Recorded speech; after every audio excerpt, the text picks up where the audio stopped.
Tú no habrás grabado eso.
Moi bo día a todos e a todas. Saudamos a todos os membros da corporación, señor secretario, señor interventor, personal municipal, xente que nos acompaña na tribuna, así como a todos aqueles que nos siguen a través do streaming e os xornalistas acreditados. Antes de comezar coa orde do día desta sesión, procedemos a agardar 4 minutos de silencio polas vítimas da violencia machista que a continuación se relacionan, non sen antes informar que no total do ano 2019 ata o día de hoxe as cifras oficiais son de 55 asasinatos de mulleres que deixan 48 menores en situación de orfandade. Dende o pleno ordinario do 7 de novembro ata o pleno do día 5, as 4 vítimas son o 25 de novembro de 2019, Sara de Celis García, de 26 anos, San Isidro, Santa Cruz de Tenerife. O 29 de novembro de 2019, M.L. de 86 anos, Iznájar, Córdoba, deixa orfas dúas fillas. O 30 de novembro de 2019, Alexia Paola Carralero, de 38 anos, en Vicálvaro, Madrid. E o 2 de decembro de 2019, data na que se atopou o cadáver, Julia S., de 41 anos, El Prat de Llobregat, Barcelona. Deixa orfos 3 menores de idade. Rogo aos membros da corporación que nos poñamos en pé para agardar 4 minutos de silencio.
Moi ben, moitas grazas a todos. Pasamos xa a orde do día, a primeira parte, a parte resolutiva, asunto número 1, señor secretario. Actas, aprobación do borrador das actas das seguintes sesións celebradas no ano 2019, ordinaria de 3 de outubro, extraordinaria de 15 de outubro. Moi ben, apróbanse as actas por asentamento. Asunto número 2. Toma de coñecemento do decreto da Alcaldía 6.791/2019 de 13 de novembro sobre reaxuste de competencias entre diversas áreas do Goberno municipal. Asunto número 3. Toma de coñecemento do informe do Interventor Xeral Municipal de data 29 de xullo de 2019 relativo aos reparos de legalidade no exercicio 2018. Asunto número 4. Aprobación da conta xeral da Corporación do exercicio 2018. Moi ben, terá a palabra o voceiro do Goberno, señor Laje-Tuñas, para unha breve exposición sobre o asunto número 4. A partir de aí, tal e como se acordou na comisión de voceiros, haberá 2 quendas de 5 máis 3. Señor Laje. Gracias, señora alcaldesa. Bo día a todas e a todos. Compre traer ao Pleno da Corporación a conta xeral do exercicio 2018, polo tanto, este Goberno que está dando conta a un exercicio obrigatorio na acción de Goberno. Todos os grupos tiveron acceso á conta xeral coa antelación necesaria á celebración da comisión informativa correspondente, despois de que foron recibidas as contas dos diferentes entes instrumentais que estaban pendentes. Tendo en conta o informe de Tesorería e a memoria referente á mesma, someteuse a dictamen da Comisión Informativa a conta xeral do ano 2018, que está integrada polas contas do Concello da Coruña, do Organismo Autónomo Municipal INCE, de Malsa e Musa, sociedades mercantís de capital íntegramente municipal, dos consorcios de turismo e congresos da Coruña e para a promoción da música, así como as fundacións Malsa e Luís Seoane. Sobra decir que a conta xeral é un conxunto de documentos e estados da entidade local que ten que elaborar despois de que se finaliza o exercicio para informar sobre a situación patrimonial, os gastos, os ingresos, os beneficios ou pérdidas e tamén como se executou o orzamento da entidade, ademais de ofrecer información de canto en que se gastan os fondos públicos e os recursos que se obtiveron durante o pasado ano 2018. Cabe decir que a conta do ano 2018 pode ser explicada en términos asépticos ou pode ser explicada en base á acción dun goberno. Lóxicamente, este goberno non é responsable do que sucedeu na conta do ano 2018, é dicir, o que estamos dando, nin máis nin menos, que forma e cumprida conta dun trámite que é imprescindible. O dixe na comisión informativa, a nos chamou a atención que fose só este grupo o que respaldase na comisión a propia conta.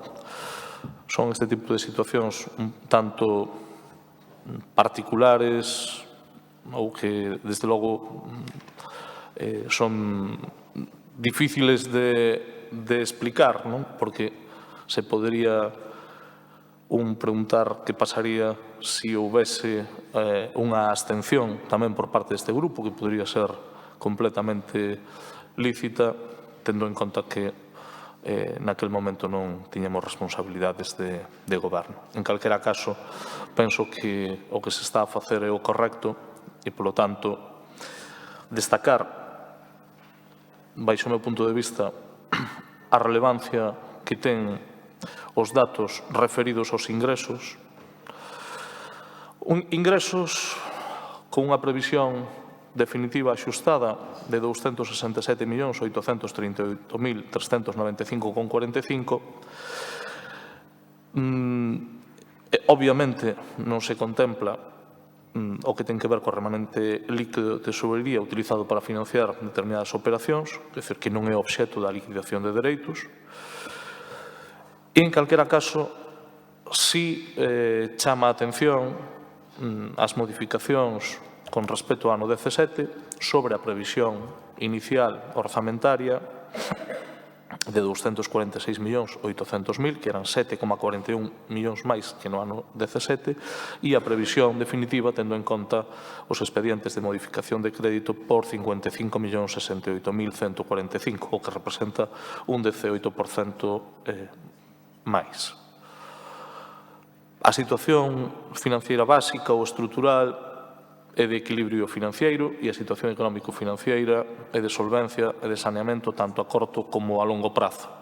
Penso que esta cuestión non é menor, en tanto en canto unha cuestión é o debate político que se poida producir e outra é coñecer a situación estructural que temos como entidade, o cal, a pesar das exigencias da Lei de Estabilidade Orzamentaria, pois permite recoñecer que nos grandes números deste Concello non temos dificultades, senón que imos millorando de xeito paulatino.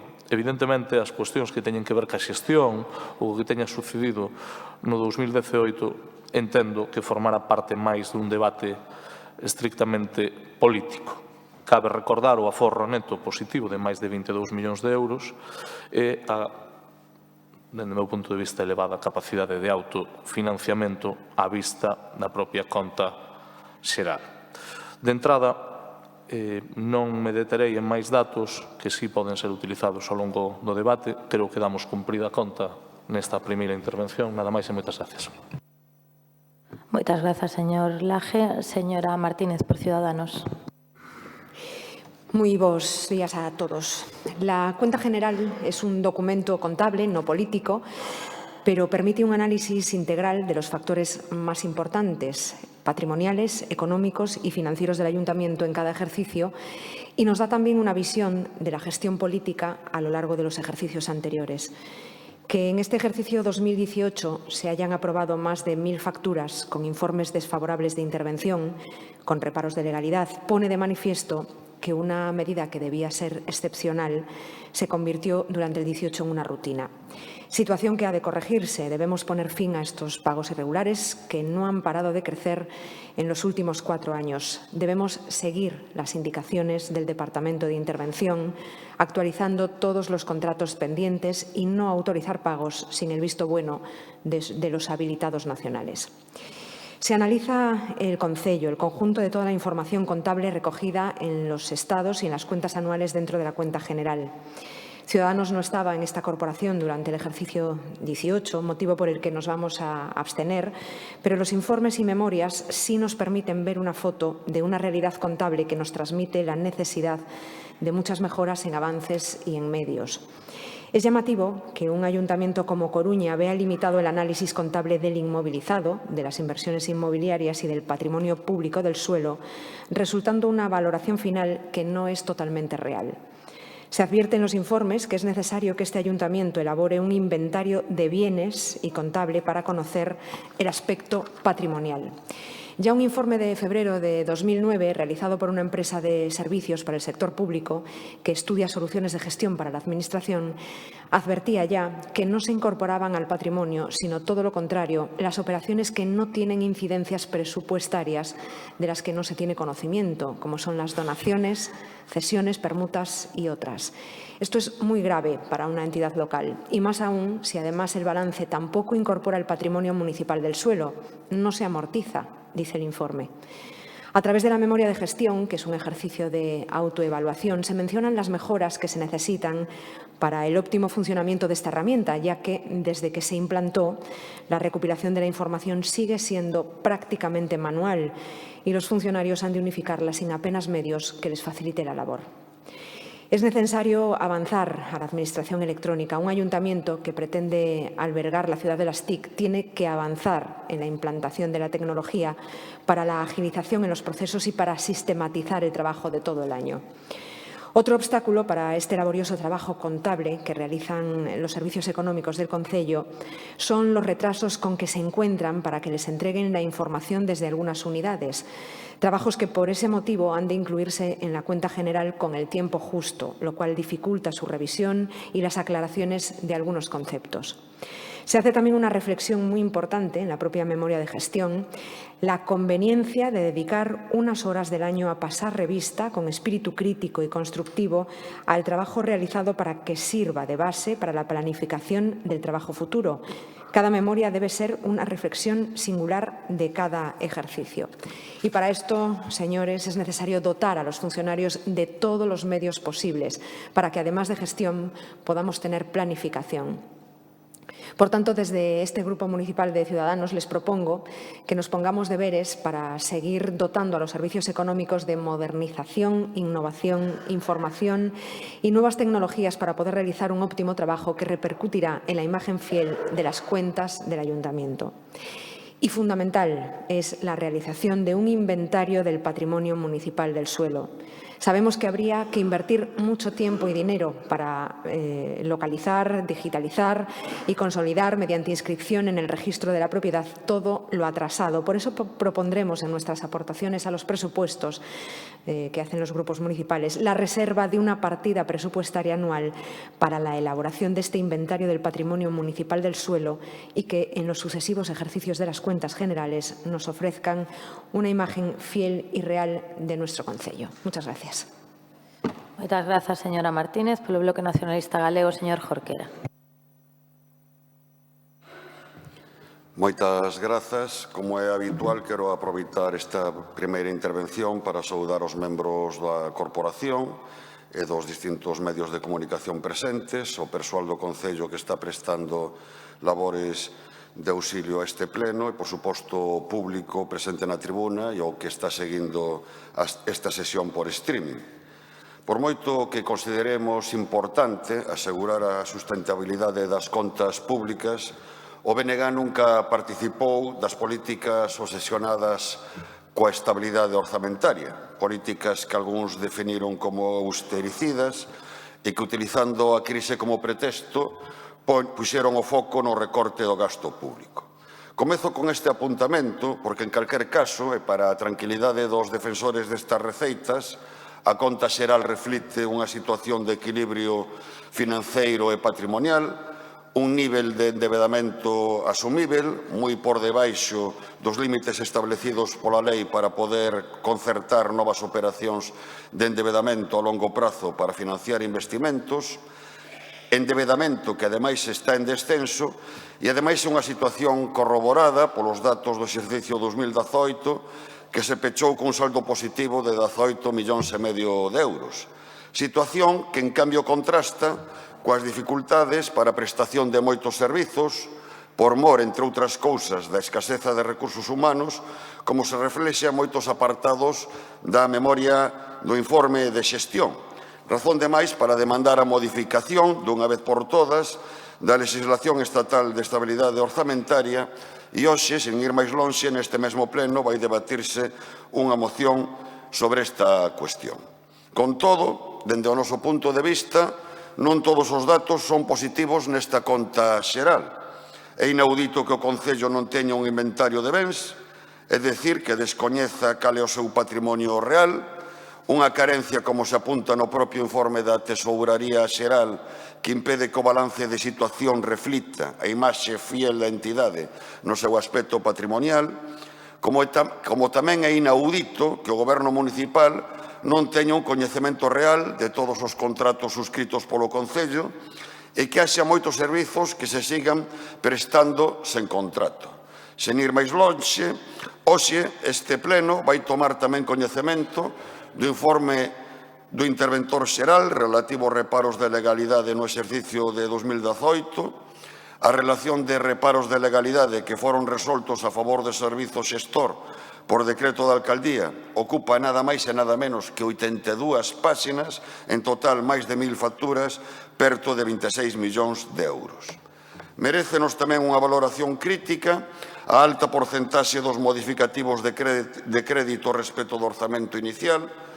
Non dubidamos de que os orzamentos deben de ser unha ferramenta flexível, porque os orzamentos non deixan de ser unha previsión de gastos e ingresos, por tanto, deben poder modificarse para atender as necesidades ou as situacións imprevistas, pero esa alta porcentaxe indica que é necesario orzamentar con máis realismo. O informe que acompaña a conta xeral destaca tamén o alto nivel de fiabilidade das previsións de ingresos correntes, pero alerta da menor porcentaxe de execución material dos cobros. Por iso, como apunta o informe, é importante facer unha análise de evolución dos importes liquidados pendientes de cobro e a súa comparación coa execución material do gasto para valorar a suficiencia dos recursos recaudados para atender as obrigas recoñecidas. E en materia de execución de gasto, contrasta o alto nivel de execución do gasto corrente dun 91,24% co baixo nivel de execución nos gastos de capital, un 57,89%, algo que retrata un nivel moi baixo de investimento, algo que pode volver pasar, ademais no actual exercicio, pois o informe sobre o estado de execución do orzamento sinala que a 11 de novembro o Concello só comprometera 7,5 dos case 40 millóns disponíveis para investimento. Por último, da memoria de xestión que acompaña a conta xeral, tamén se poden extraer conclusións moi interesantes, pero as comentarei con máis vagar na segunda intervención. Moitas grazas. Moitas grazas, señor Jorquera. Pola Marea Atlántica, señor Martínez. Moi bo día ao conxunto da corporación, traballadores e traballadoras municipais, profesionais dos medios de comunicación, veciños e veciñas que nos seguen na tribuna ou a través do streaming. Cada vez que alguén invoca un tempo novo nesta corporación e insta a non mirar atrás, un ten a tentación de botar man á carteira. A min non se me ocorre peor maneira de avanzar que esquecer de onde vimos e por iso permítanme que antes de referirme no concreto á conta xeral de 2018 intente resumir nuns poucos titulares a historia orzamentaria que nos trouxe até aquí.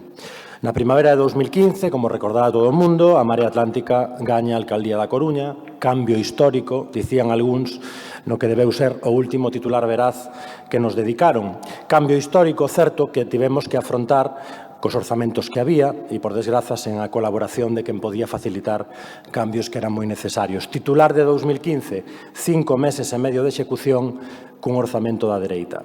Decembro dese mesmo ano, por estas datas, o alcalde Xulio Ferreiro presenta os seus primeiros orzamentos que entran en vigor 6 meses máis tarde, en maio de 2016, e cando entran en vigor son absolutamente irrecoñecibles.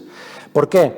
Porque o Partido Popular e o Partido Socialista os modificaran polo camiño 2 veces. Primeiro con emendas cruzadas e despois con alegacións pactadas durante o período de exposición pública. Titular de 2016, 7 meses de execución cun orzamento sen sentido imposto pola oposición. A terceira temporada é aínda mellor. O alcalde presenta os orzamentos en decembro, recibe o enésimo portazo da oposición e somete as súas contas e a súa continuidade a unha cuestión de confianza. O desenlace é coñecido. O Partido Socialista e o Partido Popular votan en contra, pero incapaces de formar goberno, permiten a aprobación automática dos orzamentos en marzo e a definitiva en maio, tras un novo recorte de 5,6 millóns do Partido Socialista co apoio do Partido Popular novamente no trámite de alegacións. Titular de 2017, 6 meses e medio de execución cun orzamento mutilado a última hora. Con eses antecedentes era visto que a cuarta temporada ia ser máis ben aburrida e, felizmente, foi bastante máis aburrida. Os orzamentos de 2018, os que corresponde á conta xeral que hoxe se trae a pleno, entraron en vigor sen demasiado sobresalto o 7 de febreiro de 2018. Titular, por tanto, do exercicio 18, 11 meses cun orzamento en condicións, 81% de execución, débeda baixo mínimos e gasto social de referencia en Galicia. Por que conto todo isto? Porque non se me ocorre outro xeito de comprender 2018 como que foi o único exercicio no que a Marea Atlántica dispuxo dunhas condicións razoables, e non digo máis, razoables, para facer o seu traballo. A Marea Atlántica non sabe xestionar, pero en 2018 acada unha execución de ingresos de case o 100%. A Marea non gasta, pero en 2018 executa o 81,5% do seu orzamento, por enriba, por certo, da media dos 2 mandatos precedentes. A Marea non inviste, pero no 18 executa o 47,7% dos investimentos, cousa que non se conseguiu nin en 2007, nin en 2008, nin en 2011, nin en 2012. A Marea non cumpre, pero no 18 deixa deixa un aforro neto de 22 millóns, un remanente de tesourería de 14 e un superávit de 11. De aí veñen, por certo, eses 6,1 millóns que se o Ministerio de Facenda non o remedia en extremis se perderán dentro de 15 días nos sacos en fondo da banca. E se iso acontece, voullelo avisando, non será culpa da Marea, senón de quen aprobou no seu día a draconiana normativa de estabilidade e de quen agora en riba incumpre o que daquela receitaba. A Marea Atlántica non sabe xestionar, pero o Concello da Coruña pecha 2018 cunha débeda viva de 43,9 millóns de euros, a máis baixa da última década, a metade da que o Partido Popular deixou cando saiu pola porta despois de sumarlle 11,6 millóns empeñándose en obras de discutible interese xeral e máis que dubidosa legalidade. O que ninguén lle discute a Marea, a vista desta conta xeral, é que converteu a Coruña na cidade galega con maior gasto social e a mellor atención inmediata a persoas vulnerables. 114 euros por habitante en 2018, o que ven sendo o dobre que Vigo, en dar de comer, non en iluminar setos con aspecto de animal prehistórico. Lamentablemente, quen decidiu privar a cidade de orzamentos este ano interrompeu tamén esta progresión no gasto social, con resultados, por certo, dramáticos para moitas persoas nas últimas semanas. Quero ser prudente nos prazos e nas expectativas, pero agardo que este mes acordemos uns orzamentos valentes e netamente progresistas para 2020 e que eses orzamentos, ademais de apostar de maneira inequívoca pola mobilidade sostible, polo dereito á vivenda, pola atención aos barrios e pola loita contra o cambio climático, supoñan tamén unha ampliación de dereitos e máis gasto en benestar de proximidade para que a Coruña se manteña como mínimo onde está, a cabeza do que importa. Remato xa e respondendo ao voceiro do Goberno, herdamos un Concello endebedado e tocado pola corrupción, deixámolo saneado e co maior gasto social de Galicia. Estamos orgullosos e orgullosas de facelo, así que votaremos, sen ninguna dúbida, a favor da conta xeral de 2018. Moitas grazas. Moitas grazas, señor Martínez. Señores concelleiros, deixen de saudar o público asistente porque non hai público asistente. Señora Gallego, a súa quenda. Bueno, muchas gracias y buenos días a todos. Señor Martínez, los mundos paralelos de la Marea, vamos a centrarnos en la realidad. Hoy traen a pleno, 5 de diciembre, la cuenta general de 2018 que tenía que haber sido debatida antes del 1 de octubre y enviada al Consejo de Contas antes del 15 del mismo mes. Tiene razón el señor Laje en cuanto a la abstención de la Marea en la Comisión de Hacienda. Es la cuenta de la Marea, no es la cuenta del Partido Socialista. Pero hoy teníamos que estar debatiendo el presupuesto, y eso sí que es cosa del Partido Socialista, el de 2020. Pero seguimos sin ver ni un papel. Es el 5º año consecutivo que no estará aprobado para su entrada en vigor el 1 de enero, al igual que la cuenta general. También 5º año consecutivo fuera de plazo. Ya la liquidación del presupuesto vino con retraso, pero después de las elecciones supimos por qué.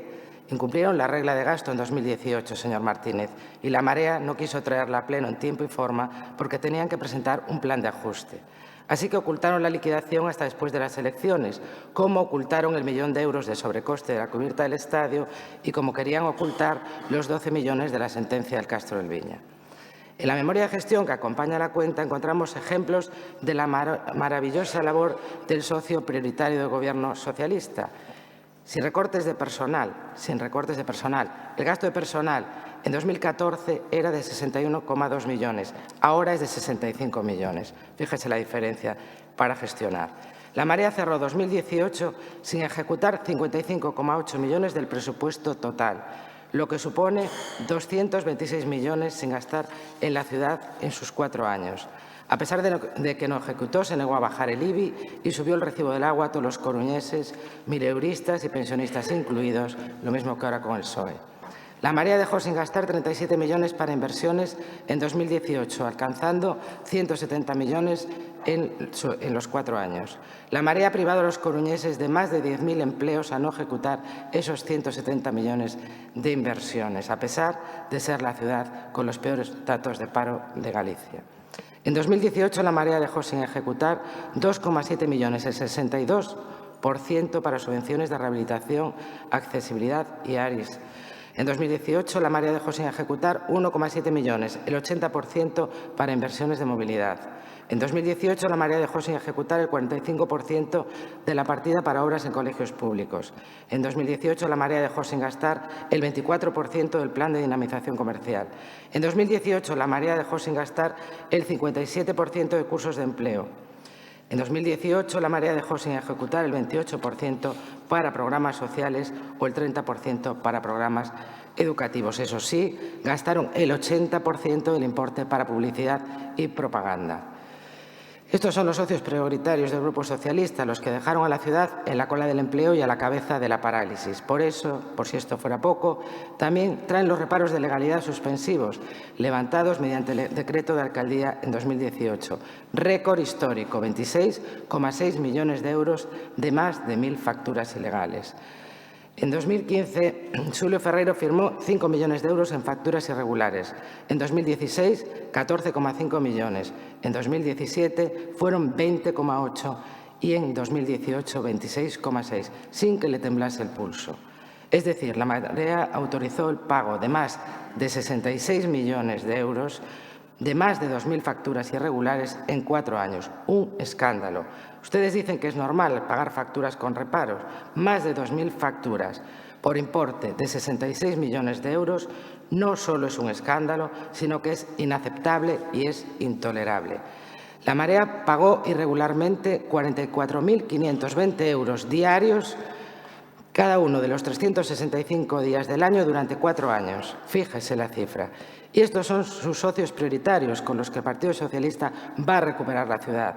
La ciudad no puede ser recuperada por quienes la han hundido. Ya les advertimos que las facturas ilegales en 2018 iban a ser un récord y en 2019 van a ser más, porque solo recogida de basura y limpieza viaria suman este año 21 millones de euros más. 21 millones, más todo lo que hay pendiente de otros servicios sin contrato. Según el señor Laje, según hemos podido leer en la prensa, más de 250. De hecho, ya hemos leído que entre enero de 2019 y principios de noviembre se han pagado más de 32 millones de euros en facturas irregulares. Y la cuenta sigue aumentando. Por cierto, 1 millón de esos 32 es el blanqueo del PSOE a la Marea con la cubierta del estadio. Y en 2020, a partir del 1 de enero se va a sumar Nostian, que también entrará en reparo, unos 7 millones más al año, 600.000 euros al mes aproximadamente. Esa gran gestión de la Marea provocando un ERTE que va a consolidar el Partido Socialista. Esa concesión nació mal desde que la adjudicó el Partido Socialista y solo el PP puso orden. Ahora volvemos a las andadas. Que si la Marea dejó el pliego listo hace 6 meses, que si el PSOE lo está rehaciendo. La realidad es que a 1 de enero ya no hay contrato, se mantendrá el servicio, esperemos. Veremos las consecuencias. Muchas gracias. Muchas gracias, señora Gallego. Última quenda de 3 minutos, señora Martínez, por Ciudadanos. Renuncia a su quenda. Señor Jorquera, segunda quenda de 3 minutos. Sí, gracias, señora alcaldesa. Estou tentado, en primeiro lugar, en volver a saudar o público asistente, porque a observación que vostede fixo lembroume unha anécdota. Unha vez que tiña un acto de pre-campaña, pero por un erro de convocatoria prácticamente non había público asistente. E que fixen? Dar o mitin igual para así practicar. Entón, prefiro para que me servise de práctica para a campaña. Entón, señor Jorquera, perdón, a que esta falta de práctica son eu, que me saltei o señor Laje a última quenda. Entón, agradecemos moito a anécdota e os recesos no debate. Perdón, parece luns, de verdad. Disculpen, señor Laje. A súa quenda de 5 minutos. Gracias, señora alcaldesa. Creo que por unha vez non esgotarei o tempo, o cal non quero decir que non tuvera algunha cousa que aportar. A ver, señora Gallego, a min non me sorprende nada a súa intervención. É máis, é que cando tivemos a comisión de voceiros, sorprendeume que o señor Rodríguez manifestara que non había así moito que comentar. E eu decía, imposible, cando chegue a señora Gallego, efectivamente lle parecerá necesario os 5 máis 3. Bueno, por unha vez, incluso pode vostede recoñecer que acertei, en calquera caso, vostede é un punto no que seguramente este xustificado que faga o que ven facendo dende maio, que non cambiar o chip. É dicir, vostede aproveita este punto para facer a oposición á Marea. E iso ten que entendelo. Eu deixolle que vostede faga o seu papel. Entenderá que como goberno non vamos a estar discutindo de algo que é o balance dos anos 2015-2019. O fixo o señor Martínez para defender a acción do seu goberno, o fai vostede para defender a súa acción como voceira na oposición do Partido Popular. Bueno, queren seguir no Antigo Testamento, pois este punto seguramente é o máis acaído e o máis razoable. Efectivamente, non hai que virarlle a cara aos temas. Hai máis facturas, non máis facturas, pero si hai máis volumen en canto a recursos económicos que van a ser pagados ou están sendo pagados sen que exista contrato. E, polo tanto, se autorizan pagos con reparos que son superiores aos do ano 2018, como vostede ben dixo, pero que xa está en informes que son oficiais. O que hai é un compromiso, e o que lle podo asegurar, señora Gallego, é que no mandato que temos como goberno, que finaliza no ano 23, vostede podrá ver como, donde se vai a topar con máis de 30 millóns de euros de pagos con reparos, que iremos evolucionando positivamente. Pero isto sabe vostede porque forma parte de algo que é central, que é resolver a situación estrutural que ten o Concello. O Concello ten un problema grave en torno a prestacións que non teñen contrato. Algúnas delas teñen un volumen moi grande. Bueno, señora Gallego, non se escandalice porque vostede sabe o tempo que leva, lle tocou facelo, ou polo menos intentalo. Lle tocou intentalo. Eu non a calificarei, teño bastante respeto por todos os membros da corporación, non a calificarei como a peor nin como a millor. O que sí sei é que vostede coñece cal é o problema que hai. Supoño que o coñecen máis concelleiros e concelleiras. O que hai é que ver se somos capaces, non sei se de resolvelo totalmente, pero desde logo de cambiar o paso. E o primeiro paso é ser capaz de concentrar prestacións e ser capaces de que o volumen de prestación que temos sin contrato mude. Ese é o primeiro paso. A partir de aí se pode falar de moitos temas, do nivel de execución, e que o nivel de execución non ten que ver coa capacidade que temos de ser máis ou menos áxiles en contratación. O Concello está agora mesmo nunha media de 17 meses para facer un procedimento completo de contratación. O cal é unha barbaridade. E vostede sabe como a min. Polo tanto, mentras eso non mude, e por eso nos marcamos un plazo razoable para a normalización do servicio de contratación, que é un plazo de 12 meses. Eu agardo que en novembro do ano 2020, teñamos normalizado o servicio. Eso que quere decir? Que teñamos baixado, cando menos, a metade, a media dos procedementos de tramitación. Quere decir que a este concelleiro lle parece razoable que sexan 9 ou 10 meses a media de tempo para un procedimento? Pois depende da complexidade. Desde logo que non me parece que sexa o óptimo. Agora, me parece terrible que a situación que temos sexa esta. Non a inventei eu, nin a señora Rei, que ven de ser investida e elexida fai ben pouco tempo. E tampouco yo achacamos en exclusiva a un goberno concreto. Somos conscientes das dificultades derivadas da normativa estatal, da lei de contratos do sector público, de moitas situacións. Por lo tanto, señora Gallego, pode seguir facendo a oposición a Marea, que este é o punto. Non vai a ter esta oportunidade. Gracias. Moitas gracias, señor Laje. Desculpe a omisión. Ahora sí, vostede non, señor Jorquera, mire que ven que a anécdota non se lle desconta do tempo.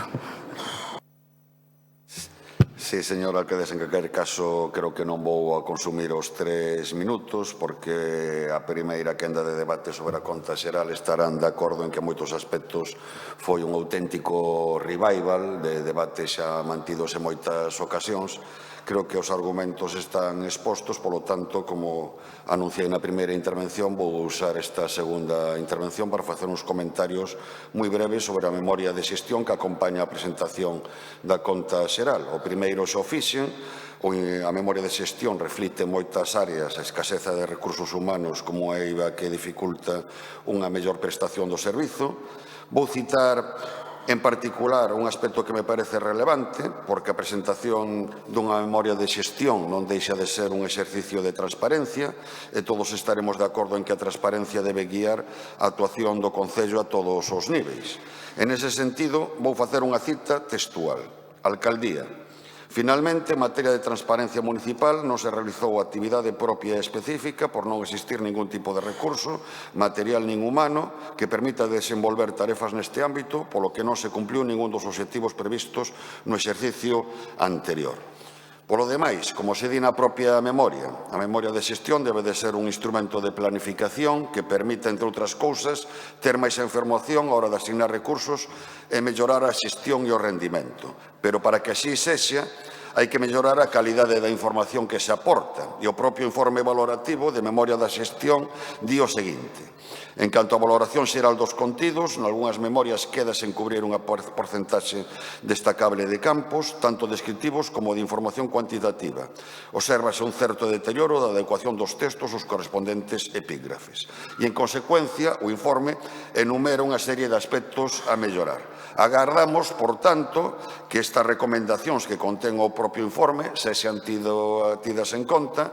En caso contrario, coa presentación da memoria de xestión estaríamos simplemente cumplindo cunha formalidade, cun trámite burocrático, pero non estaríamos axudando a convertir a memoria de xestión nunha ferramenta útil para a planificación da política municipal que creo que é o que adopta de razón de ser. E polo demais, anuncio simplemente que o BNG se vai a abster polas razóns expresadas na primeira intervención na votación da conta xeral. Nada máis e moitas grazas. Moitas grazas, señor Jorquera. Señor Martínez, de Marea Atlántica. Grazas, señora Rei. Señora Gallego, non sei se o sabe, pero eu teñolle respecto. Mesmo diría que algo de admiración por algunhas cousas. Unha porque levantou vostede algunha alfombra que había que levantar, e iso hai que recoñecelo. E a segunda é porque fun testemunha de como durante 4 anos liderou a oposición neste Concello con algunha honrosa excepción.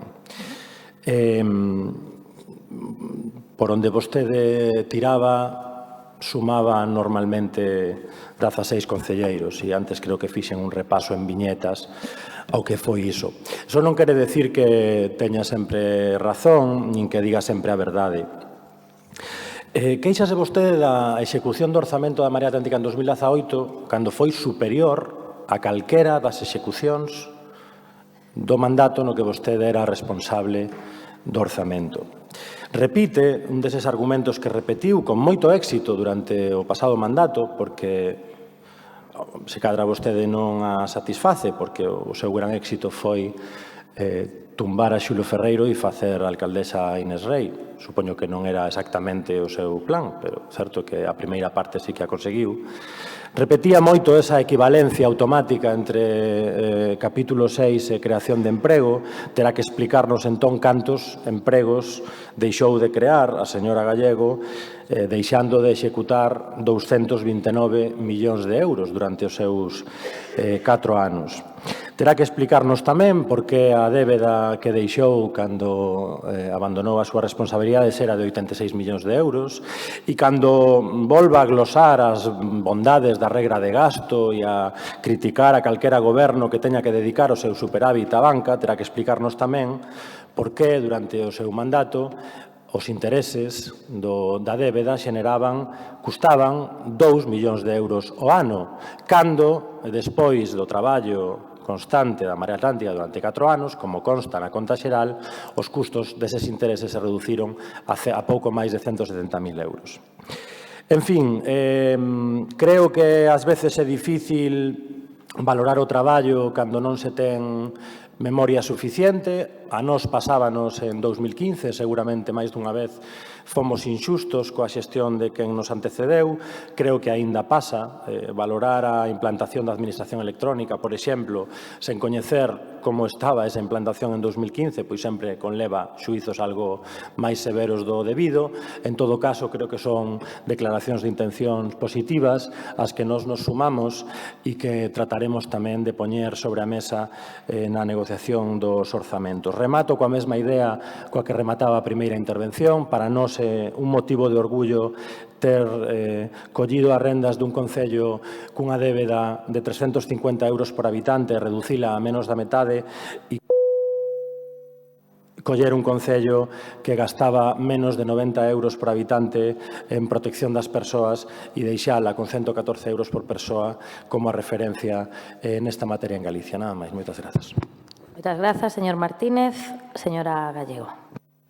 Bueno, muchas gracias. Voy a empezar contestando al señor Martínez. Le agradezco su admiración, pero decirle que efectivamente lo único que hizo la Marea fue pagarle a los bancos porque no ejecutaban, no cumplían el periodo medio de pago y tenían que pagarle a los bancos. Y el señor Laje ha dedicado toda su intervención a hacer oposición al Partido Popular. Estamos hablando de la cuenta de la Marea y desde luego me preocupa que tan contento y tan tranquilo diga que la contratación, un procedimiento dura 17 meses de media. Jamás. Puede repasar todos los contratos de mi época. Jamás. Esa media no la tuvimos nunca. Y mire los reparos anteriores y mire los de ahora, desde que estuvo la Marea. Pero claro, los defienden porque ustedes duermen muy tranquilos con ellos como socios prioritarios que tienen. Yo creo que se están pareciendo bastante en su gestión a lo que estaba haciendo la Marea y además lo ven como algo normal. O sea, pagar con reparos es algo normal. No, perdón, es que eso tiene responsabilidad contable, incluso puede llegar a tenerla penal. O sea, es que no es ninguna broma. Y estas cantidades, estamos hablando de muchísimos millones de euros. Eso tiene que ponerle coto y tiene que ponerle remedio, pero ya. Pero es que, fíjese, han pasado 6 meses desde las elecciones. Llevamos tantos plenos extraordinarios como ordinarios. Aparte de debatir sobre el presupuesto de la Xunta, el único que está preparado para entrar en vigor el día 1 de enero, el resto han servido para ir saliendo del paso. Uno para pagar el sobrecoste de la cubierta, otro para poder pagar tarde la renta social, ambos casos para blanquear la gestión de la Marea. El Gobierno socialista ha heredado la desidia y la ineficacia de los 4 años de la Marea. Nada funciona y todo se intenta resolver cuando el agua ha sobrepasado el nivel del cuello. El pleno de este lunes fue para aprobar in extremis la utilización de 6,1 millones de superávit para pagar parte de los 12 millones del Castro del Viña. Si el Estado no lo autoriza, que no lo va a autorizar, el dinero irá a parar a los bancos, la segunda vez en 2 años por no cumplir el periodo medio de pago a proveedores. Para evitar esta situación hubiese bastado con que lo hubiesen cumplido en mes y traerlo al Pleno para invertir, o sea, para dedicarlo a inversiones financieramente sostenibles. No ha sido así otra vez y entre Marea y PSOE 21 millones a los bancos en lugar de invertir en la ciudad. Pero la culpa, como dirán después, sigue siendo de Montoro, que donde va, que ya no está. Copien a otras administraciones como la Xunta de Galicia. Hemos hablado de los contratos que están pendientes. Muy grave el de Nostián. Póngale coto. 40 personas que se pueden ir a la calle. ¿Dónde está el plan de choque? La ciudad sigue igual, sucia. Prometieron agilización en la Administración, pero el ritmo de la concesión de licencias sigue, como tantas otras cosas, al ritmo de la Marea. No se le ponen las cosas fáciles a quienes quieren abrir un negocio, tampoco a quienes quieren mantenerlo. Tampoco van a llegar al Pleno a tiempo con el presupuesto, principal herramienta de desarrollo de la ciudad. Nadie sabe nada. El 1 de enero, sin presupuesto. El carril bici, un laberinto. No se solucionó el aparcamiento del materno infantil. Incertidumbres en Albedro. No hay alternativa al centro Aveiro. Se han concedido menos becas comedor. El puerto sigue cerrado a cal y canto. El baño de Parrote sigue prohibido. No hay soluciones a los problemas, ni a los de enjundia, ni a los cotidianos. Quejas de los vecinos por escasa iluminación navideña que tapan con un videomapping que deslumbra y que maquilla una triste realidad. Su gestión, de momento, es exactamente igual a la de la Marea. Hasta el grado de ejecución de las inversiones, un 15%, es el mismo dado que la Marea. Gracias. Moitas grazas, señora Gallego. Señor Lajetuñas, para o peche do debate. Gracias, Señora alcaldesa, señora Gallego, sinto que vai a ter unha decepción. Mire, a señora alcaldesa acaba de estar reunida co comité de empresa de Nostián e o goberno municipal que ela dirixe en ningún caso vai a deixar de tomar as medidas que se son necesarias, todas as que fagan falta,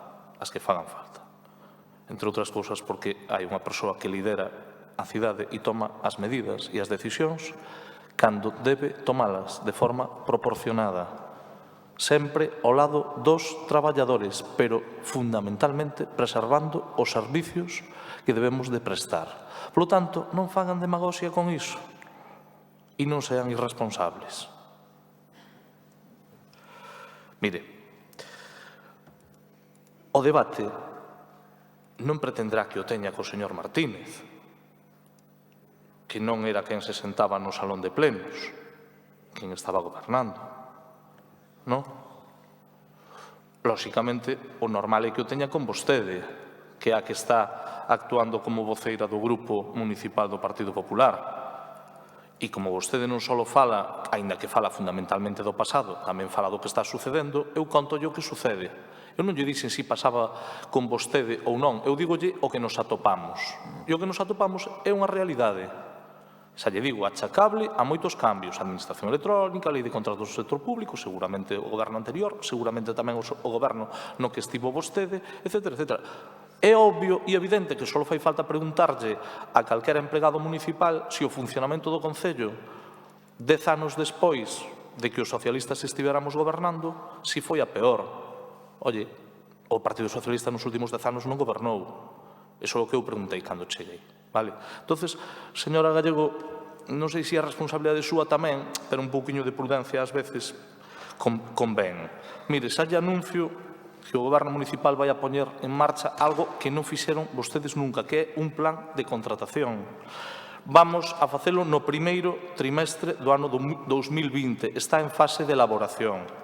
Vamos a artellar un plan de subvencións que só anunciei neste pleno da corporación e que se elaborará no primeiro semestre do 2020. Vamos a normalizar o servicio de contratación, señora Gallego, e antes de decembro do 2020, é dicir, en 12 meses, cando menos pasaremos a metade do prazo medio que estamos tendo agora para a tramitación de procedementos administrativos. E os reparos que poida haber do ano 2020, lóxicamente non os dos 19, porque xa sabemos cal é a situación actual, pero no 2020, que o veremos no 2021, podrá vostede ver que a evolución é positiva, non negativa. Vostede dixo que non se fixeran moitas cousas. Vostedes foron o único grupo que non facilitaron a aprobación das ordenanzas fiscais. Vostede, señora Gallego, sigue instalada no Antigo Testamento. Quero agradecerlle ao señor Martínez a boa disposición a que poidamos concluir neste mes de decembro as negociacións e, lóxicamente, señora Gallego, o Pleno da Corporación terá conta dun proxecto de orzamentos cando este conformado e cando este acordado. Cando non hai maioría absoluta, hai que buscar entendementos e acordo. E nunca lle negamos ao Partido Popular esa posibilidade. Por agora é o único grupo que non enviou propostas. Vostedes prefiren primeiro ver os... Vostedes prefiren ver primeiro os proxectos e despois enmendar. Foron invitados a presentar propostas. Non as presentaron. Señores do Partido Popular, non están no uso da palabra. Imos proceder á votación da conta xeral, asunto número 4. Votos a favor. Moitas grazas. Votos en contra. Abstencións. Moi ben. Moitas grazas a todos. Queda aprobado. Asunto número 5, señor secretario. Presentación do informe anual de suxestións e reclamacións de 2018, que é unha toma de coñecemento.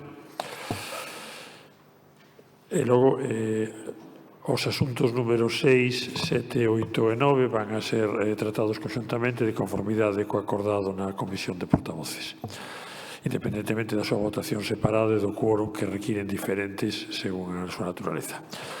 Asunto número 6, expediente de aprobación definitiva do estudio de detalle da ordenación de volumes e condicións de edificación da parcela dotacional pública QG41 Matadoiro Municipal promovido por Carniceros de A Coruña S.A. Carnicosa. Asunto número 7, expediente de corrección de erros materiais de feito na ficha individual de catálogo do PEPRI 2015, números 821-9302, Rúa Cantón Pequeno 27, do documento da modificación aprobado polo Pleno o 12 de 9 de 2019. Asunto número 8, expediente de aprobación inicial da modificación puntual do Peixón de 2013 para a apertura dun novo viario entre as rúas Simón Bolívar e Alfonso Rodríguez Castelao, promovido polo Concello. E asunto número 9, cambio de uso na parcela destinada a equipamento público municipal localizada na Estrada dos Fortes 14, a Coruña, promovida polo Concello. Os asuntos número 7, 8 e 9 requiren maioría absoluta legal e o asunto número 6, en este caso concreto, maioría simple.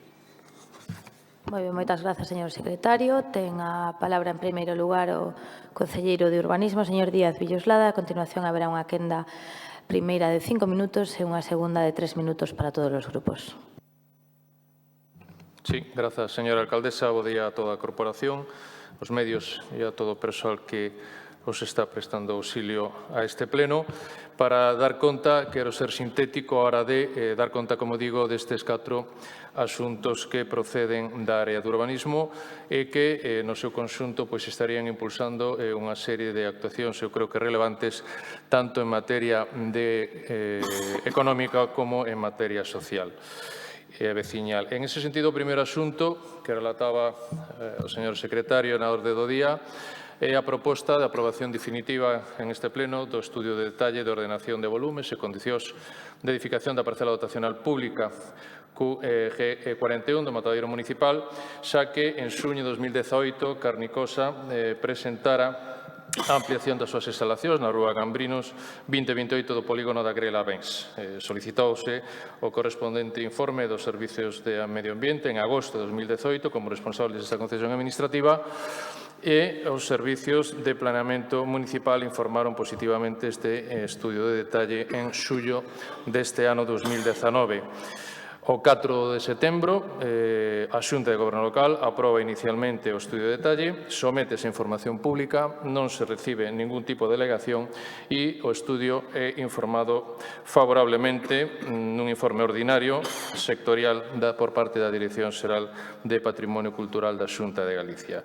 Este estudio de detalle o que permite a construción dun novo edificio engadido, un edificio que vai destinado ao despecie de animais, mellorando e ampliando a capacidade operativa e productiva do matadoiro municipal, adecuando o edificio integrándose na zona con unha altura e volumetría acorde coas edificacións do entorno e as propias da parcela. Por iso proponse a aprobación definitiva e as correspondentes publicacións e notificacións. O segundo asunto que se trae a este pleno en virtude do disposto no artigo 109.2 da Lei 39/2015 de procedimento administrativo común das administracións públicas é unha corrección de erros materiais de feito na ficha individual de catálogo do PEPRI de 2015 a número 8319302 do Cantón Pequeno número 27 do documento de aprobación levada a cabo por parte deste Pleno Municipal o día 12 de setembro deste ano 19. Lembro que foi unha aprobación en execución da sentencia número 70/2018 do 15 de febreiro do Tribunal Superior de Xustiza de Galicia. Unha vez que esta modificación foi comunicada ao Rexistro Electrónico da Xunta de Galicia para a súa inscripción no Rexistro Urbanístico de Planeamento de Galicia, a Dirección Xeral de Ordenación do Territorio e Urbanismo detecta unha serie de diferencias entre a ficha publicada e a ficha que tiña que estar nesta publicación.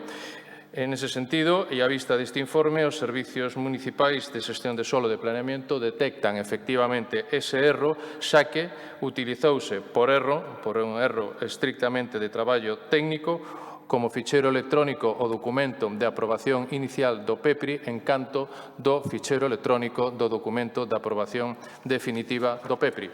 Polo tanto, é o que corresponde facer unha corrección material destes erros para aceitar a ficha á correcta execución da sentencia. En terceiro lugar, o terceiro asunto Trata a proposta para a aprobación inicial da modificación puntual do Plan Xeral de 2013 para a apertura dun novo viario entre as rúas Simón Bolívar e Alfonso Rodríguez Castelao, e despois de sucesivas demandas dos veciños dos Rosais en ese sentido que viñan demandando precisamente facilitar a apertura do chamado Camiño do Cura, moi transitado precisamente tanto para o uso do centro de saúde, dos colexios Calasancia e Calasancias, da parroquia e do propio centro comercial.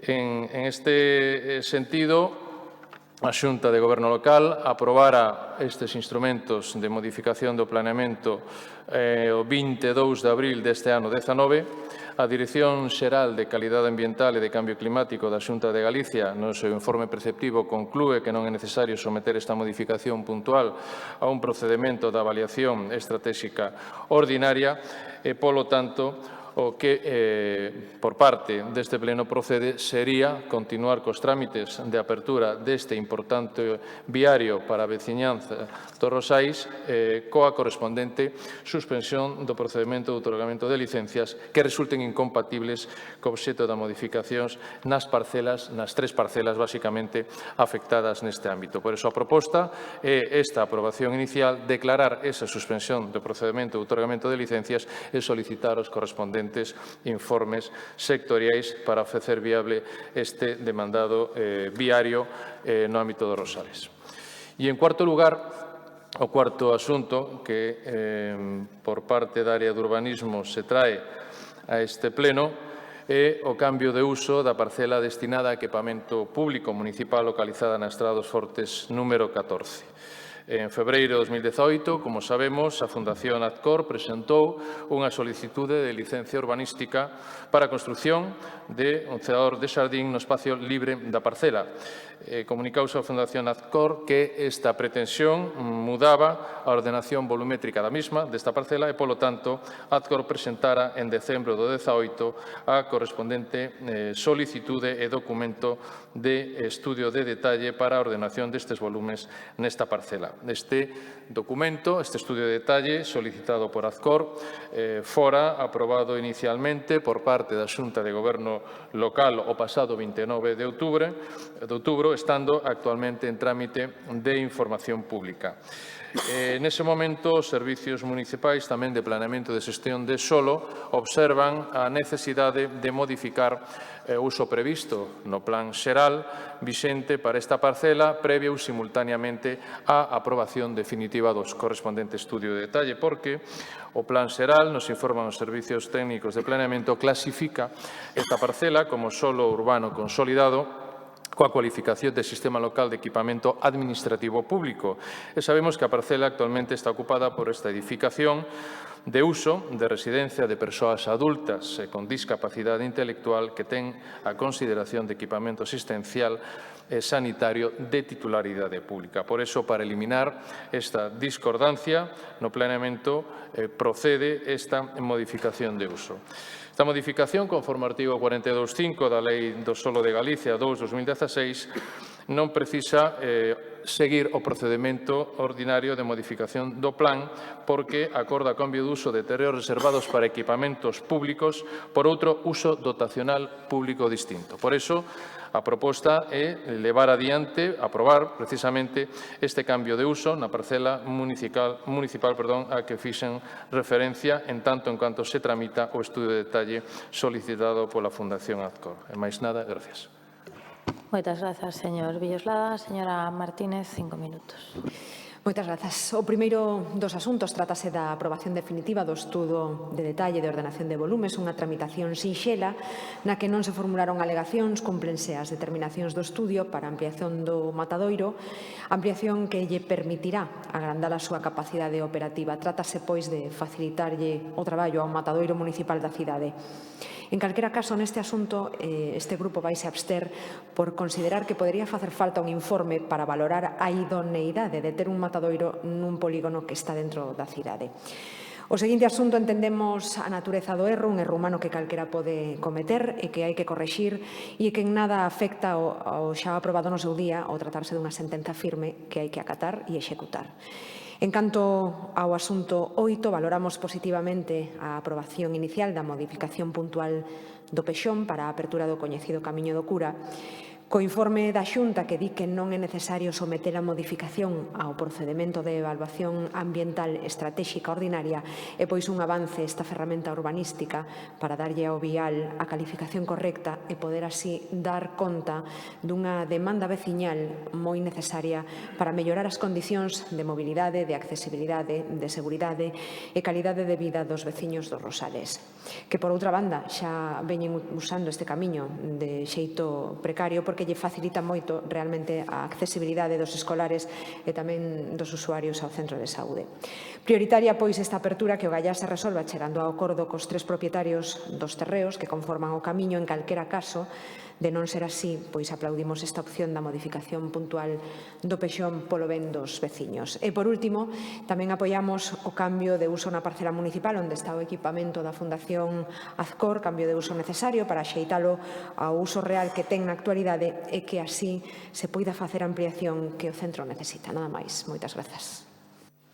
Moitas grazas, señora Martínez. Polo Bloque Nacionalista Galego, señora Beira. Sí, moi bo día. Grazas, señora alcaldesa. En primeiro lugar, gustaríame sinalar que desde o Bloque Nacionalista Galego imos votar a favor dos 4 asuntos que se debaten agora en conxunto. En primeiro lugar, no caso de Carnicosa, do estudo de detalle da ordenación de volumes, o non haber absolutamente ningunha alegación, entendermos que está todo correcto, imos apoiar esta modificación. O propio informe da Dirección Xeral de Patrimonio indica que non hai patrimonio ao redor desta instalación que se poida poñer en perigo nin que exixa ningún tipo de informe adicional. Polo tanto, imos votar a favor. Ademais, é unha necesidade do propio servizo e, como non, imos apoiar este estudo de detalle. No que ten a ver co cantón pequeno número 27, efectivamente, o que se trae a pleno é unha corrección de erros materiais. Vemos que, efectivamente, houve unha execución de sentenza, que foi un cambio no planeamento que nos leva a unha sentenza que nos leva a un cambio no planeamento que nos apoiamos no pleno no que se tratou.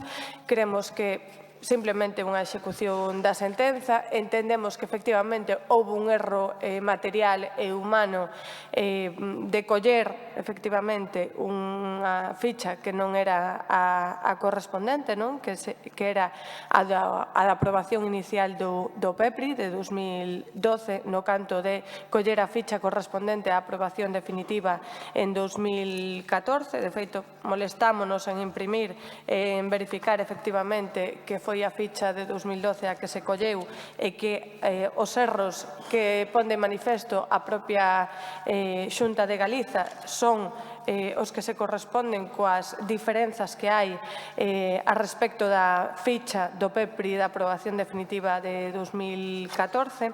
Tal e como dixen, reitero, no pleno de setembro, gustaríame que o Concello da Coruña tivese un especial coidado en todo o que ten a ver coa obra que se poida facer nese edificio e na conservación deses elementos patrimoniais que o PEPRI determina que hai que conservar e que os propios peritos no xuízo falaron efectivamente de determinados vestixios. Eu creo que o Concello debe ser cauteloso e debe ser especialmente cuidadoso con eses vestixios e coa conservación do noso patrimonio. Polo tanto, volvemos a insistir nesta cuestión. No que ten a ver co denominado Camiño do Cura, ese vial que se abre entre as rúas Simón Bolívar e Alfonso Rodríguez Castelao, gustaríame, en primeiro lugar, parabenizar a veciñanza dos Rosales, porque é unha reivindicación de moitos anos desta veciñanza, da súa propia asociación de veciños, eu creo que levan máis de 12 anos demandando a apertura deste vial, polo tanto, gustaríame parabenizalos porque hoxe en día sexa unha realidade. Moitas veces se lles dixo que era imposible a apertura deste vial, que non se ia poder poñer de acordo a todos os propietarios, a todos os propietarios do chan, non? Para abrir este vial, e efectivamente sí que foi posible, non? Creo que é unha lección tamén para o conxunto do asociacionismo veciñal da nosa cidade, de que, ao final, quen persegue determinadas reivindicacións, pois ao final pode, aínda que parezan imposíveis, chegar a acadalas, non? Nomear unha cuestión que a mí me chamou realmente a atención na lectura do expediente é que se alega o motivo de interese xeral porque as persoas que acoden ao templo ou a igrexa dos Rosales pois necesitan ese vial. Eu creo que o que é máis necesario é dar unha correcta accesibilidade á veciñanza do barrio e tamén, por suposto, darlle acceso ao centro sanitario, que eu creo que se cadra é bastante máis importante, non é bastante máis útil para o conxunto da veciñanza dos Rosales darlle acceso a ese centro sanitario coa suficiente accesibilidade universal. No caso do cambio no planeamento, xa vou rematando, da Fundación Adcor, evidentemente imos votar a favor tamén porque se trata simplemente dun cambio de uso, do nome do uso que se lle vai dar, pero como non cambia a titularidade tamén imos votar a favor. Moitas grazas, señora Beira. Pola Marea Atlántica, señor Varela. Sí, bos días, moitas grazas, señora Rei. Saludos a todos os compañeiros do Pleno, a xente que nos sigue dende aquí e dende as súas casas polo streaming e aos traballadores que están dando servizo a este Pleno. Debatimos conxuntamente, efectivamente, os 4 asuntos urbanísticos que veñen hoxe a Pleno. Eu voume a deter nun deles, porque considero que é o máis delicado, explicar con detalle a nosa posición contraria ao mesmo. O resto, como xa dixeron os compañeiros e as compañeiras que interviñeron antes, son temas de trámite, que comenzaron no anterior mandato, e que nos alegra que teñan continuidade, especialmente o asunto 8, o referente ao camiño do cura nos Rosais, que vai a permitir que o barrio vexa cumprida a súa reivindicación histórica de ter un paso peonil seguro e accesible entre as rúas Simón Bolívar e Alfonso Rodríguez Castelao. O asunto no que me vou a deter é o asunto 7, a modificación puntual da demolición do cantón que vai a permitir a demolición do edificio do cantón Pequeno 27. Neste caso, o que traemos a pleno, o que se trae a pleno por parte do Partido Socialista, é a corrección de erros da ficha. Eu sinto que os feitos, neste caso, nos estén a dar a razón respecto ao que defendimos no pleno de setembro, cando este asunto foi debatido por primeira vez neste pleno. E quero marcar a intervención para explicar cal é a nosa tese. Eu creo que a ninguén se lle escapa neste pleno que o Plan Xeral é un dos documentos máis relevantes do ámbito municipal, é un documento que regula o uso e protección do territorio, o patrimonio municipal, xa sexa público ou privado. É un documento que se elabora cunha ampla exposición pública e que se aproba co beneplácito de todas as administracións que teñen competencias no termo municipal e coa maioría absoluta do pleno. Un documento, como comprenderán, que se intenta aprobar coa maior garantía xurídica posible. E como se tramita unha modificación puntual dun documento tan relevante? Pois seguindo os mesmos procedementos coa exposición pública e coas autorizacións sectoriais dos organismos que teñen competencias no termo municipal. Independentemente, e esa é a tese que seguimos no anterior mandato e que ademais se está mantendo en moitas das modificacións puntuales que siguen o seu curso durante este mandato, independentemente de que sexa en execución de sentencia. Nos entendemos que unha execución de sentencia é unha cuestión particular, que ten a súa dinámica, pero que non exime de seguir os procedementos establecidos no eido urbanístico. E esas máis de 20 modificacións puntuais do Plan Xeral derivadas de sentenzas que executamos no pasado mandato seguiron este procedimento. Por poñer un exemplo, xa dixen no anterior pleno, a modificación puntual para o Parque do Observatorio, aínda que en execución de sentencia, está seguindo todos os trámites e está contando coas autorizacións sectoriais de todas as administracións para que desa maneira podan opinar e decir cal consideran que a mellor maneira de executar esa sentencia. E, ademais, tamén respetando o trámite de exposición pública, que para nós é un trámite sagrado, porque é un trámite que garantiza a transparencia das modificacións de planeamento. E por desgraza, neste caso, xa dixen en setembro, repito agora, o procedimento que se está a seguir é distinto. Se está modificando o plan de maneira directa, apoiándose efectivamente na sentenza judicial, pero sen contar co informe de patrimonio que entendemos que debería de ser preceptivo, xa que, efectivamente, esta modificación afecta a un edificio que ten un valor, entendemos que ten un valor patrimonial moi grande e que a sentencia efectivamente dice que hai que baixar da catalogación estrutural á catalogación ambiental. Pero eu creo que isto non exime de que Patrimonio debera de opinar sobre este procedimento.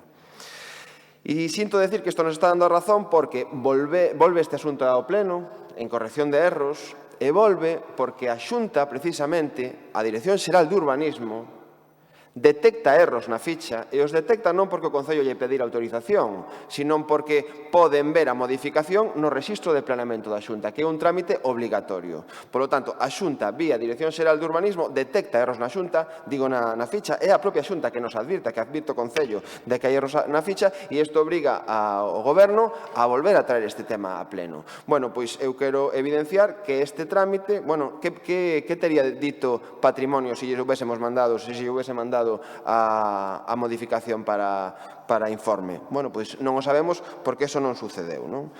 Insisto, é a Xunta que detecta erro e a Xunta que nos obliga de oficio a traer este asunto de novo a pleno. Bueno, eu creo que nesta cidade, por desgracia, xa temos moitos exemplos de como se fixeron ou da mala praxe do pasado e do mal tratamento que se lle deu ao patrimonio no pasado. As casas de Paredes, que están a poucos metros deste edificio, é un exemplo claro. As casas de Paredes foi patrimonio o que sancionou o Concello por non ter pedido autorización antes de dar unha licencia de demolición interior, de vaciado interior das casas de Paredes. Si xa remato, o caso da Solana, outro exemplo claro onde non se lle pediu informe a Patrimonio para unha ampliación que está nun lugar moi sensible da cidade, no entorno das murallas, e que tivemos que paralizar hasta conseguir esa autorización de Patrimonio. E por eso insisto en pedir esa autorización de Patrimonio e facer ese trámite de exposición pública porque, noutro caso, se non se respetan esas dúas cuestións, a transparencia e a garantía urbanística, nos vamos a votar en contra. Moitas grazas, señor Varela. Turno para o Partido Popular, señor Deus. Bo día, na primeira intervención, aos compañeiros concelleiros e concelleiras, a toda a prensa, aos traballadores municipais e a todas as persoas que siguen este pleno. Estamos a tratar 4 asuntos que son 4 asuntos que teñen unha componente técnica e jurídica máis que evidente.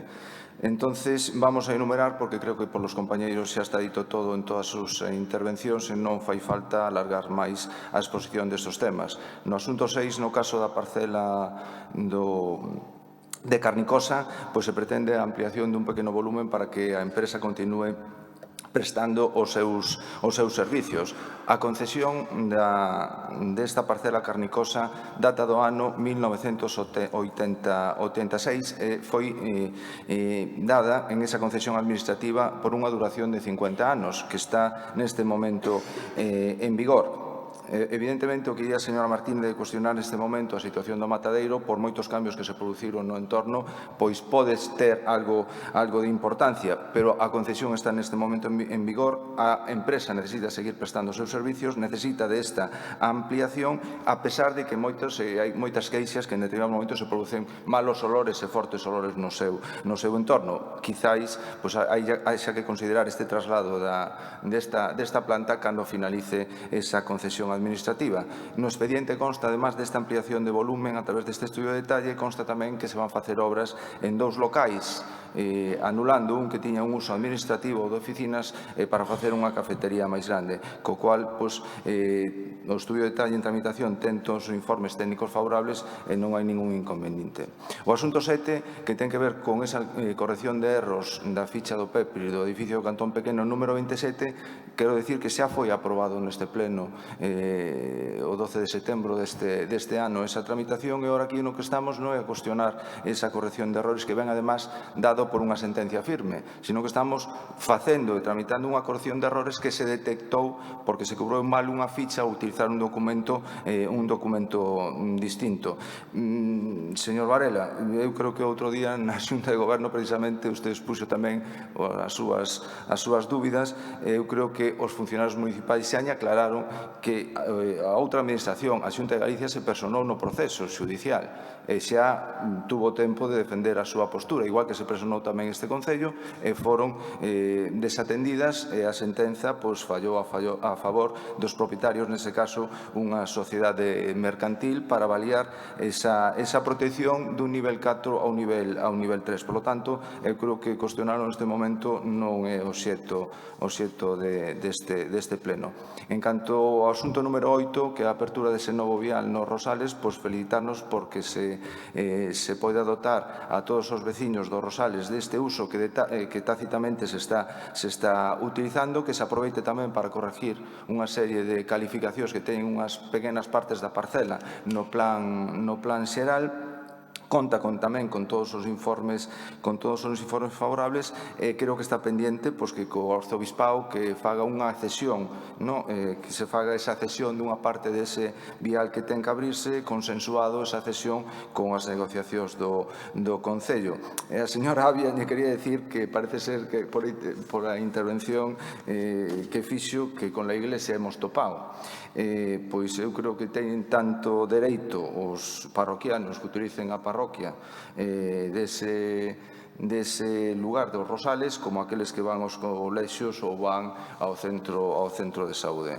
E o asunto número 9, que é o cambio de uso da parcela destinada a ese equipamento que está utilizando a Fundación Azcor, pois non é máis, como dixo o concelleiro, pois non é máis que un cambio de denominación dun sistema público de administrativo a asistencial e sanitario que pode tramitarse inmediatamente. Por lo tanto, eu anuncio o voto a favor do Partido Popular neste 4 asuntos.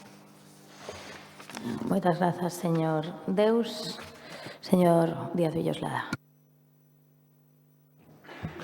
Sí, señora alcaldesa, ben, agradecer as intervencións dos distintos voceiros e voceiras, compartindo a maior parte delas, non algunha que agora teremos ocasión de falar, pero por seguir a orde un pouco das intervencións.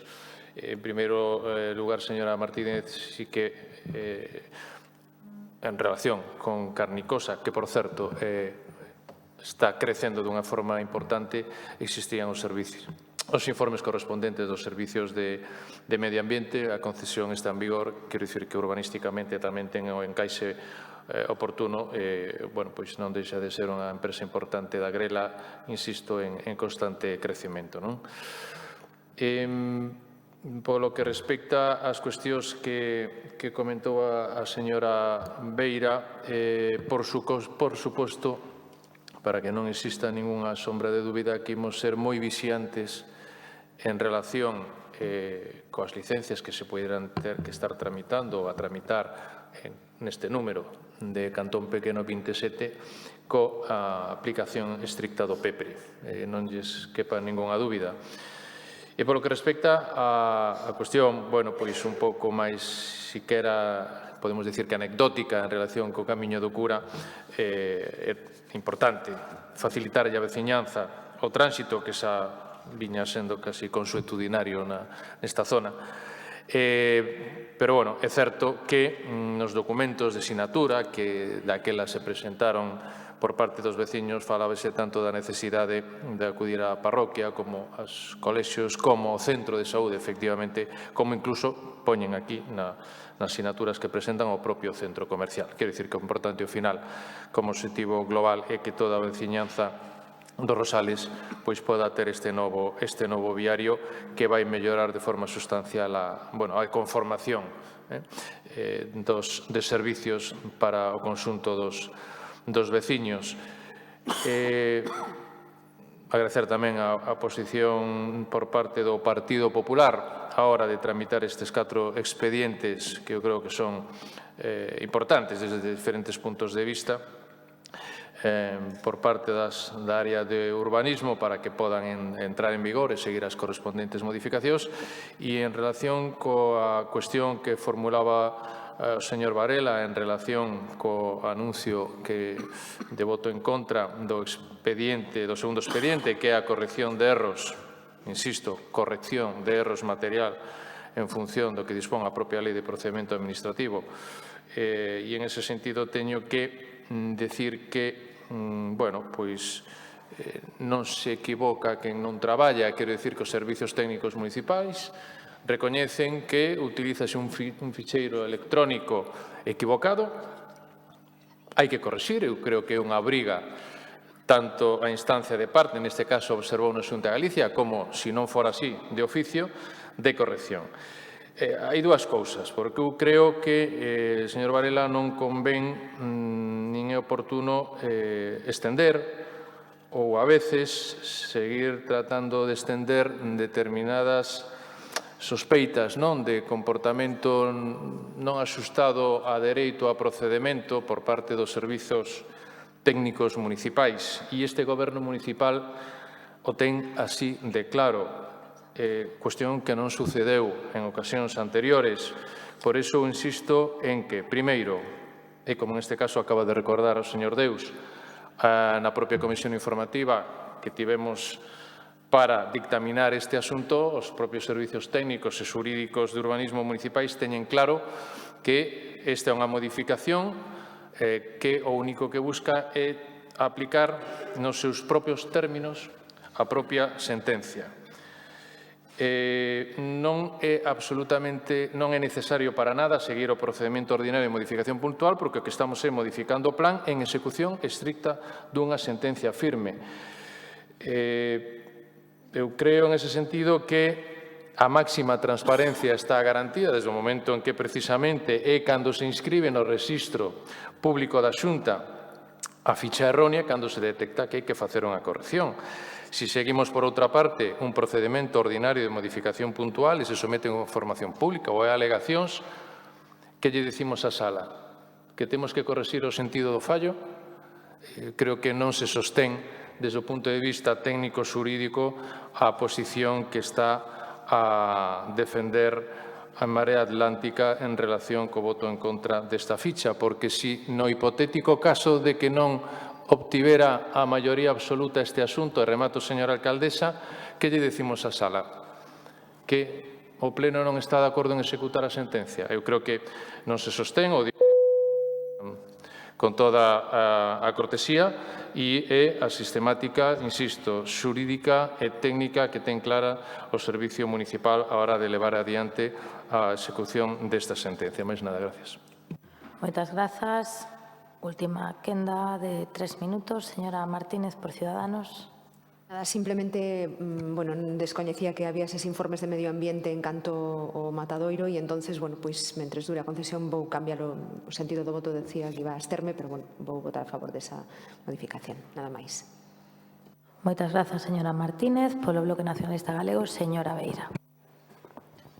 Sí, voume centrar, se cadra, estes 3 minutos vounos centrar en comentar a cuestión do expediente que ven de corrección de erros materiais no caso do edificio do Cantón Pequeno número 27. O certo é que a propia Dirección Xeral di que a sentenza ten un mandato directo e claro, é dicir, Aquí non caben comparacións, non collen comparacións co caso do Parque do Observatorio, onde cando precisamente o Goberno da Marea Atlántica encarga o proxecto para a execución da sentenza, fala ese propio estudo, ese propio informe, fala de que hai diferentes opcións, diferentes maneiras para executar a propia sentenza. No caso do Parque do Observatorio hai diferentes opcións para executala. No caso da sentenza non hai diferentes opcións para executala. É dicir, hai que cambiar, sí ou sí,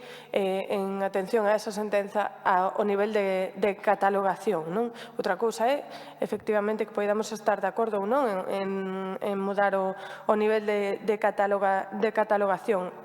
Eu creo que se realmente estamos interesados en que se manteña ese patrimonio que efectivamente é moi valioso o que supón este propio inmóvel, eu creo que efectivamente con ese celo que ten que ter o Goberno municipal e os servizos municipais e a propia Dirección Xeral de Patrimonio, que me imagino que no momento en que se solicite licenza para actuar nese edificio terá tamén que actuar nese momento, pois supóñome que aí sí, pois con patrimonio terán que topar, e terán que respectar todo ese patrimonio que contén ese inmóvel.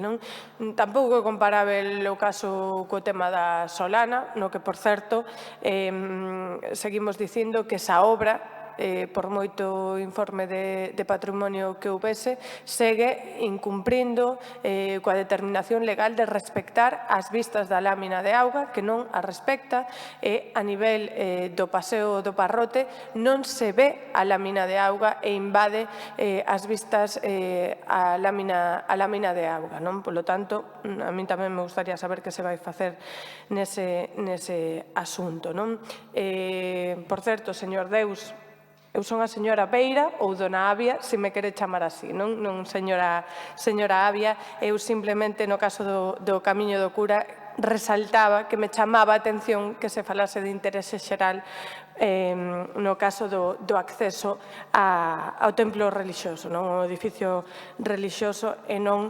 a outro tipo de servizos que eu creo que sí son de interese xeral, nada máis. Moitas grazas, señora Beira. O turno para o señor Varela pola Marea Atlántica. Grazas. Bueno, señor Deus, comezo por vostede. Se a Xunta de Galicia, como di vostede, está de acordo e se personou no procedemento, que problema hai, entón, en pedirlle, en solicitarlle autorización para reforzar máis o procedemento? Cal é o problema para eso? A exposición pública, que é outra cuestión, eu non me estou cinguindo só os informes sectoriais, neste caso o máis importante sería o de patrimonio, sino tamén na cuestión da exposición pública. Eu entendo que a transparencia non vai con vostedes. Por eso, o proxecto do túnel da Mariña se fixo sin exposición pública. Un proxecto executado como obras de urbanización, cando entendemos que necesitaba exposición pública. Bueno, pois, se efectivamente houvese habido exposición pública, non sabemos que houvese dito a cidadanía ou calquera entidade interesada en alegar a esa obra, non? Non se equivoca, señor Villoslada, non se equivoca que non traballa. Bueno, que me vai a contar, porque todo o que traen hoxe a pleno é traballo realizado en gran medida no anterior mandato pola Marea Atlántica. Dende logo, eso sabemos perfectamente. Di que este procedimento se está facendo coa máxima transparencia. Eu discrepo porque se está furtando a exposición pública no procedimento. E non constaba nada, efectivamente é tempo a cuestión, pero eu me pregunto cal é o interese de acelerar tanto un procedimento urbanístico que só beneficia, neste caso, a unha empresa privada. Porque o único beneficio é que a empresa poda executar a demolición e ampliación da edificación canto antes. Ese é o único beneficio. Eu creo que aí o beneficio da cidadanía e do respeto ao patrimonio non está. Por eso insisto en que o máis garantista sería pedir os informes sectoriais que seguramente refrenden o procedimento e facer a exposición pública competente.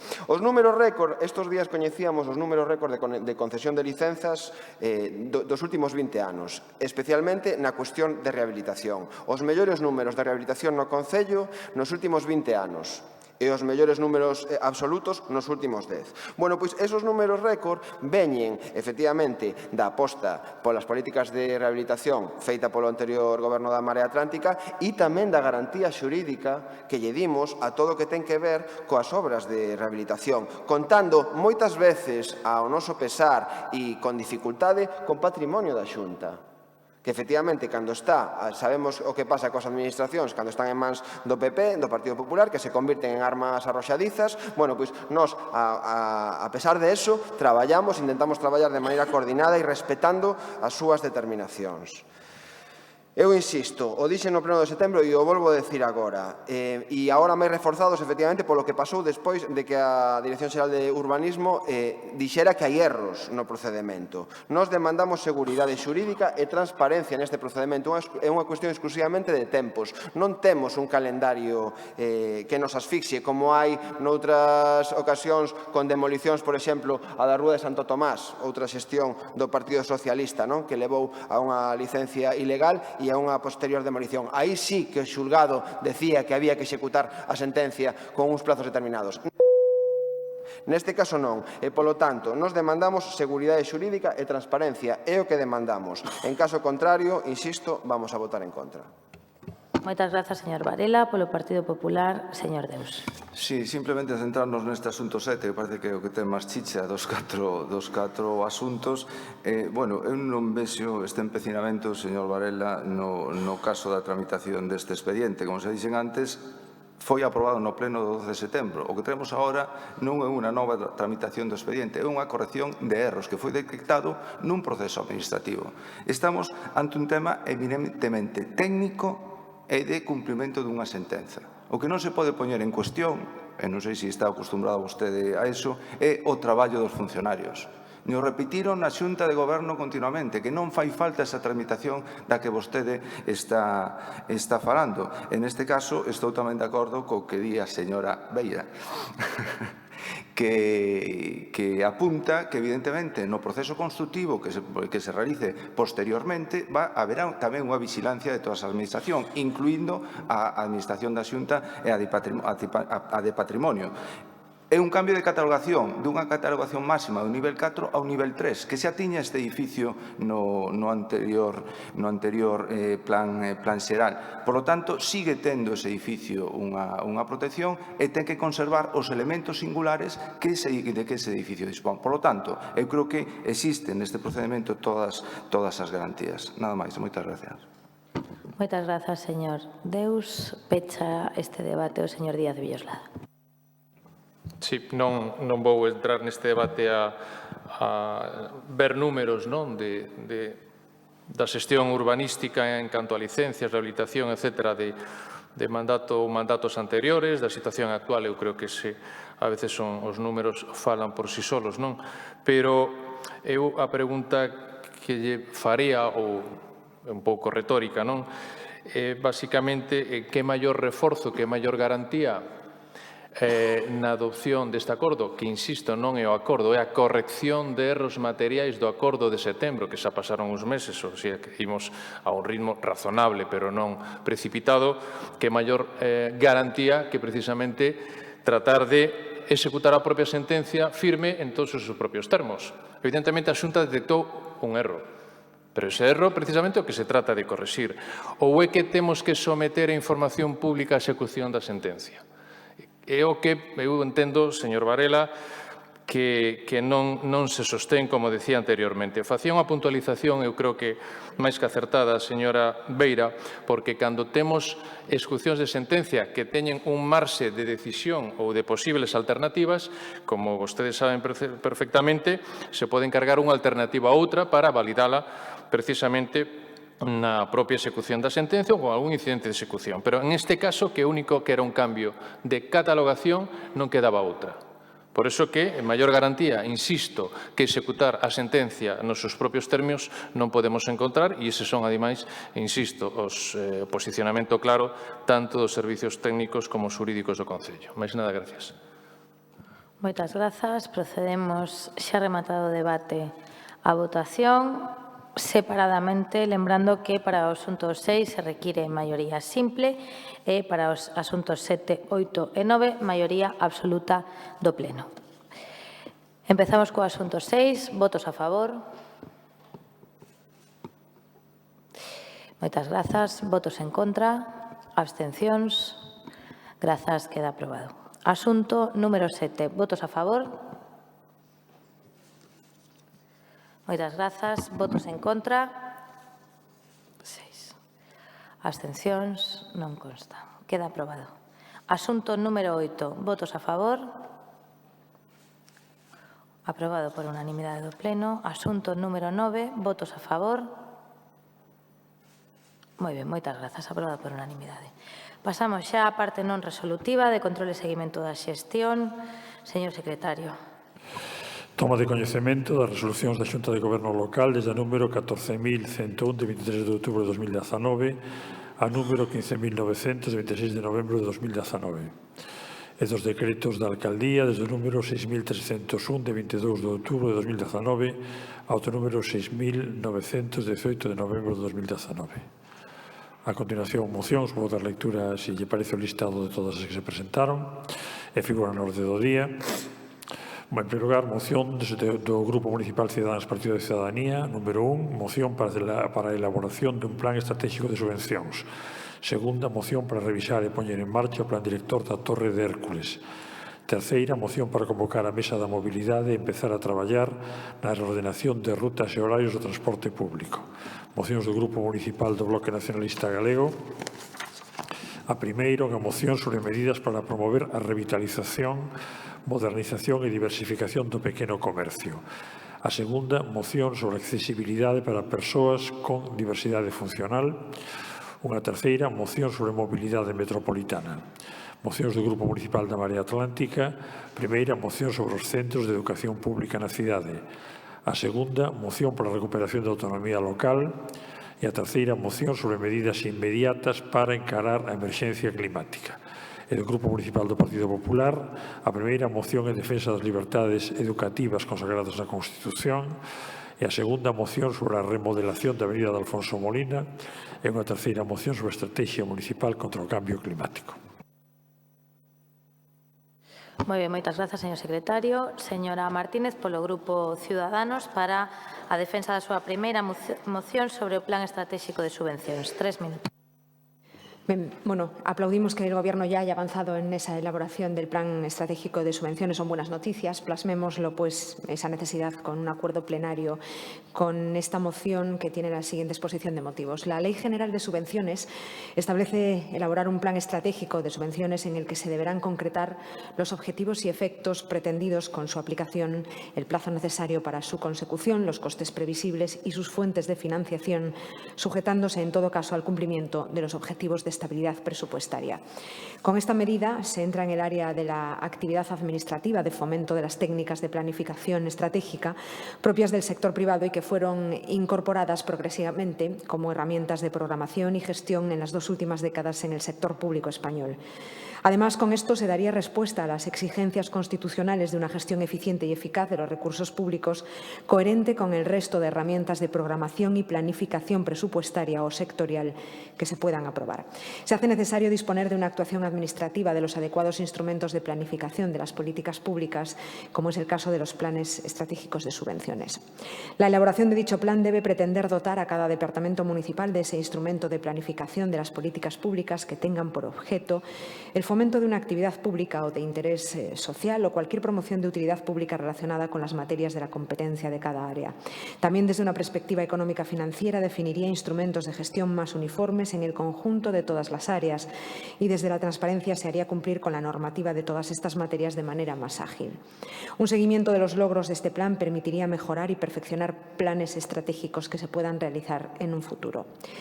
La regulación jurídica en materia de subvenciones, así como de las administraciones públicas, establece unos principios generales de actuación que son elementos fundamentales del plan estratégico y que deben seguir la gestión municipal en materia de subvenciones. Estos principios son el principio de publicidad, el principio de libre concurrencia, que es la manera de controlar que no haya redes clientelares, se hace a través de subvenciones de libre concurrencia. Eso es lo que garantiza la transparencia, lo que garantiza que todo el mundo concurra con igualdad de oportunidades. Supone un esfuerzo a nivel gestión, sí, pero creemos que es un ejercicio de transparencia necesario.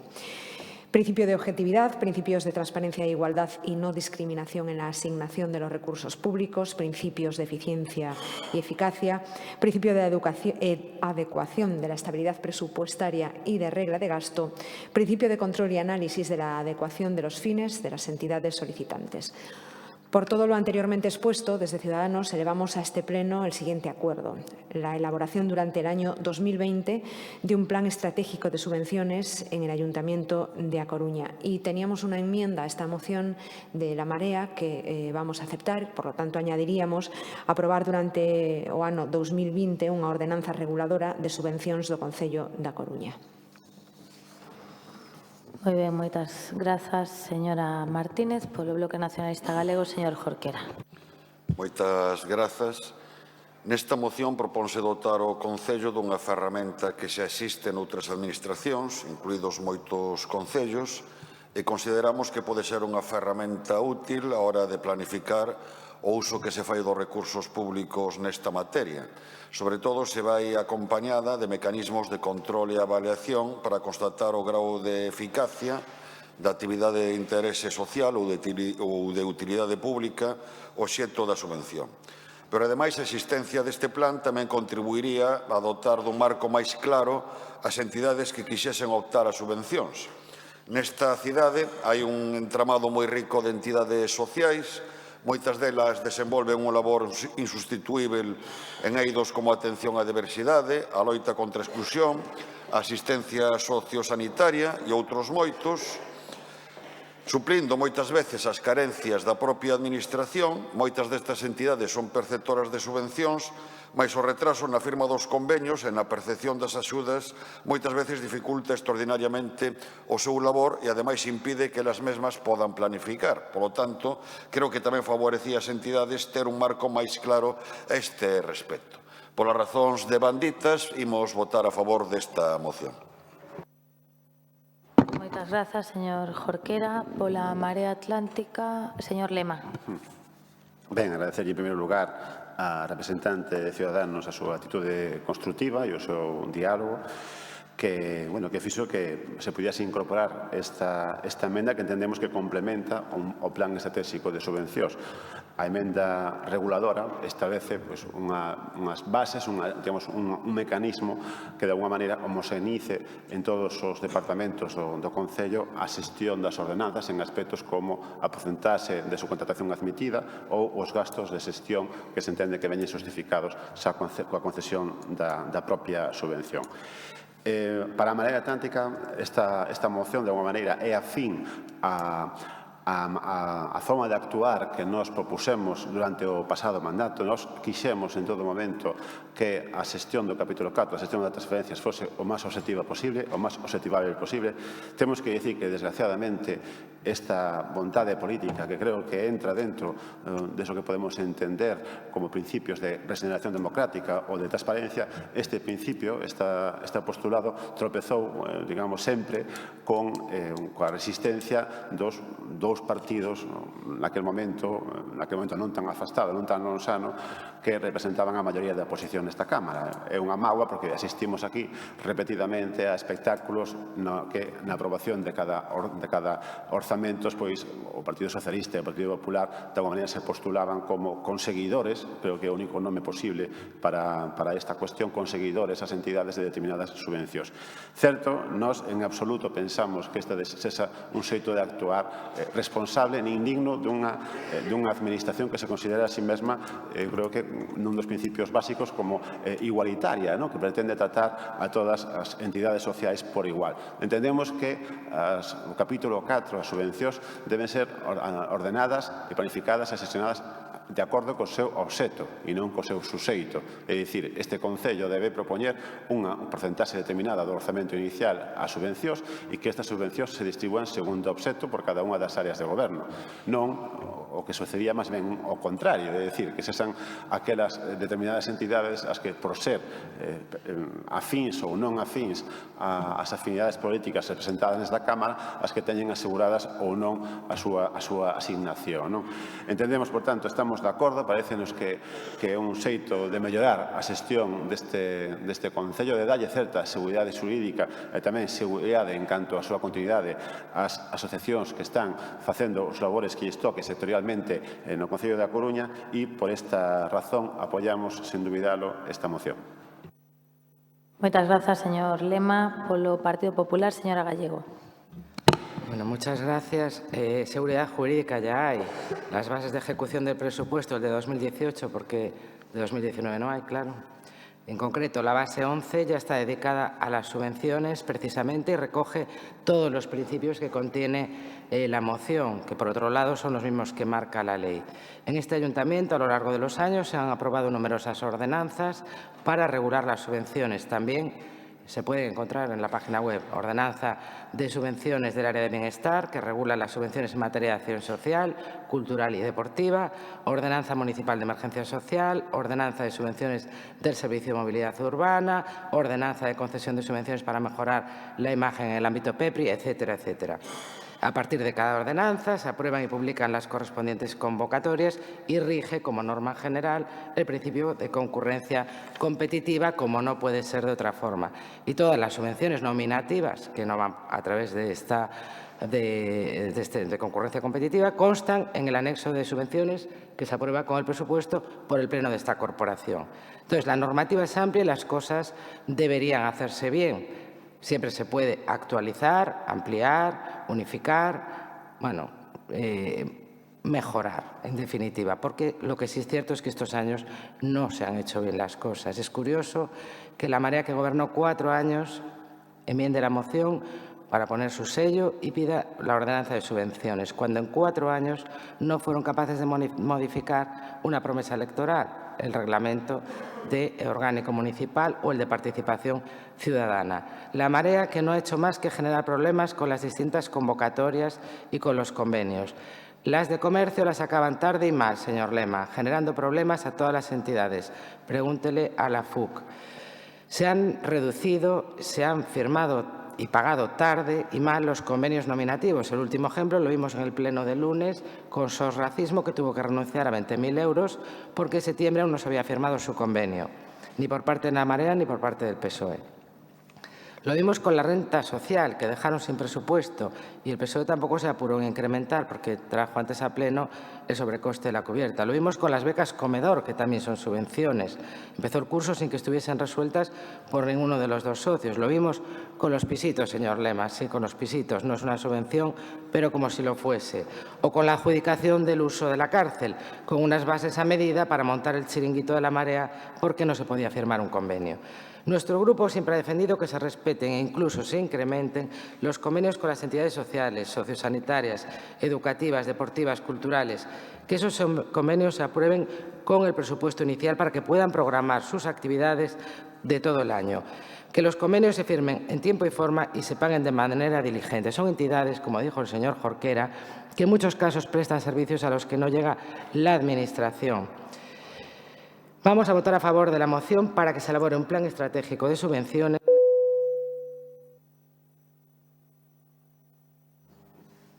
de programación, de planificación y seguimiento y control, teniendo en cuenta que en los últimos años no ha existido ni planificación ni programación.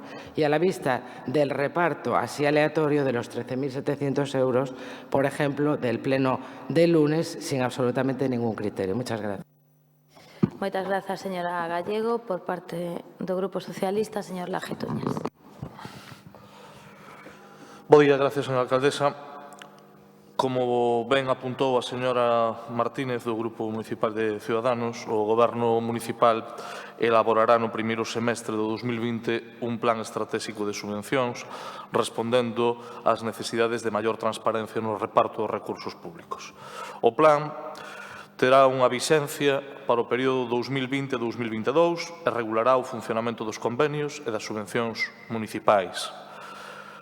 O Goberno municipal está en disposición de avanzar en todo aquilo que supoña unha millora da xestión das distintas políticas públicas que realiza o Concello cara a garantir non só un uso racional, eficaz e eficiente dos recursos públicos, senón, sobre todo, traballar coa ollada posta na cidadanía. É a cidadanía a destinataria de todo o traballo que este Concello fai e por iso debemos darlle todas as ferramentas de coñecemento e, posteriormente, das actuacións que se realizan, garantindo así as obrigas de transparencia e a publicidade non só no ámbito normativo, tamén no ámbito político. En materia de subvencións, tanto nominativas como en concorrencia competitiva, é certo que este Concello ven cumprindo cos requisitos de publicidade e de transparencia exixidos pola normativa e co seu control económico e financiero. Pero, sen dúbida, é preciso seguir avanzando. Así, a necesidade de elaborar e aprobar un plan estratégico de subvencións ven motivada non só por resultar obrigada, de acordo cos artigos 8.1 da Lei 38/2003 xeral de subvencións e 10 a 15 do Regulamento Xeral da Lei, que regulan polo miúdo o seu contido mínimo e que o propio Tribunal Supremo, en sentenzas de 16 de abril de 2013, 26 de xuño e 4 de decembro de 2012, sinalou que estes plans estratégicos de subvencións teñen carácter previo ao establecemento de calquera subvención constituindo un requisito esencial. Pero non só por isto, senón e sobre todo por ser un instrumento necesario para o deseño e a avaliación da actividade municipal de fomento, en canto a actividades de utilidade pública ou de interese social, ou tamén de promoción de finalidades públicas en términos de eficacia e eficiencia no destino dos recursos públicos, sobre todo no escenario orzamentario e financiero actual condicionado polos principios de estabilidade orzamentaria e sostibilidade económico-financiera, pero tamén pola necesaria transparencia e publicidade que debe exixírselle a todas as políticas públicas, especialmente as dedicadas ao fomento. É porque, aínda que o plan estratégico non ten rango normativo no sentido de non crear nin dereitos nin obrigas ás persoas ou entidades públicas beneficiarias, si vincula políticamente á corporación municipal, en canto que impide a concesión de subvencións para líneas de acción que non foran previstas no plan e, segundo, establece unha específica obriga de motivación das desviacións que eventualmente se produzcan respecto das súas visións. Por iso, imos a dar este paso e, polo tanto, tamén imos a apoiar esta proposta de moción que formulou a señora Martínez. Nada máis e moitas gracias. Moitas grazas, señor Laje.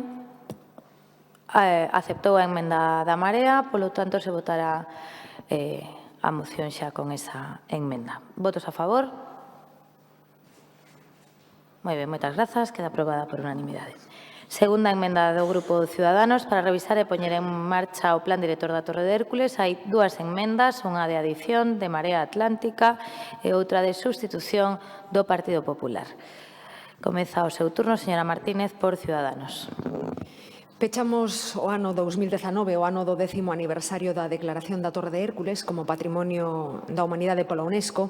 É un bo momento, pois, para facer balance do que se fixo ben non só durante este ano de aniversario a cargo do Consorcio de Turismo e Congresos da Concellería de Cultura, senón do que se fixo nesta primeira década e é tamén momento de dar conta do que debemos mellorar.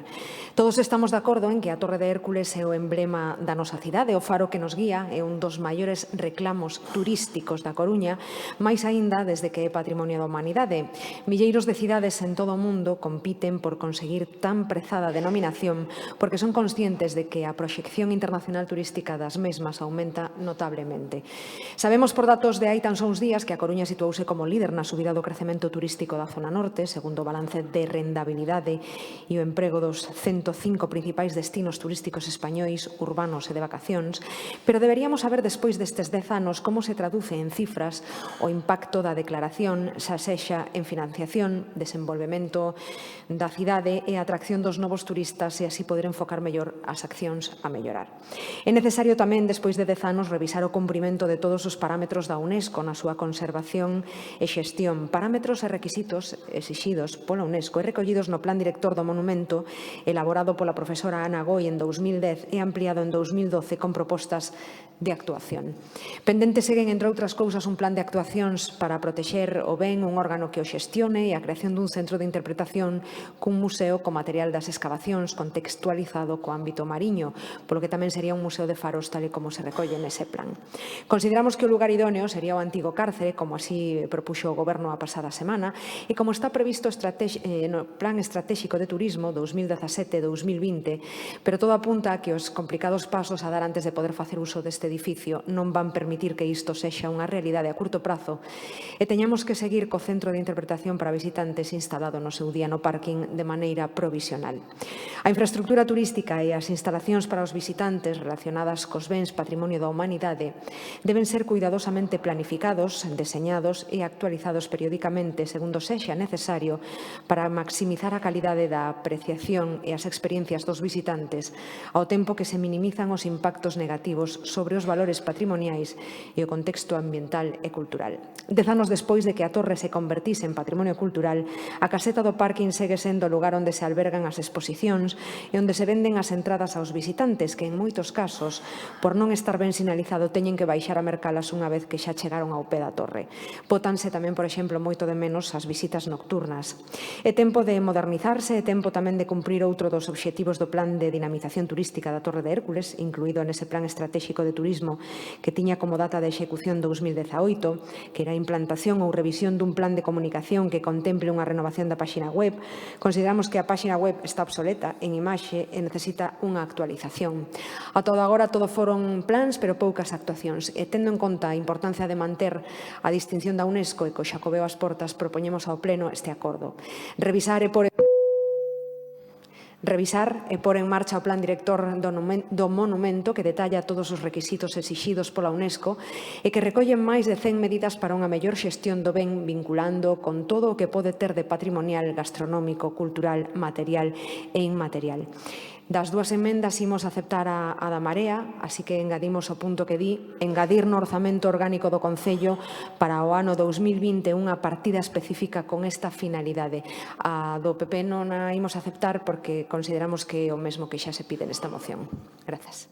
Moitas grazas, señora Martínez. Polo Bloque Nacionalista Galego, señor Jorquera.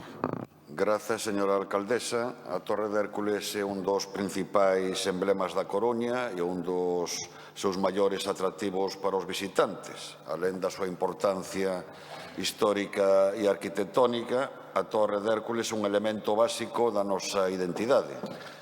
Reparemos en que a Coruña é a antiga Faro.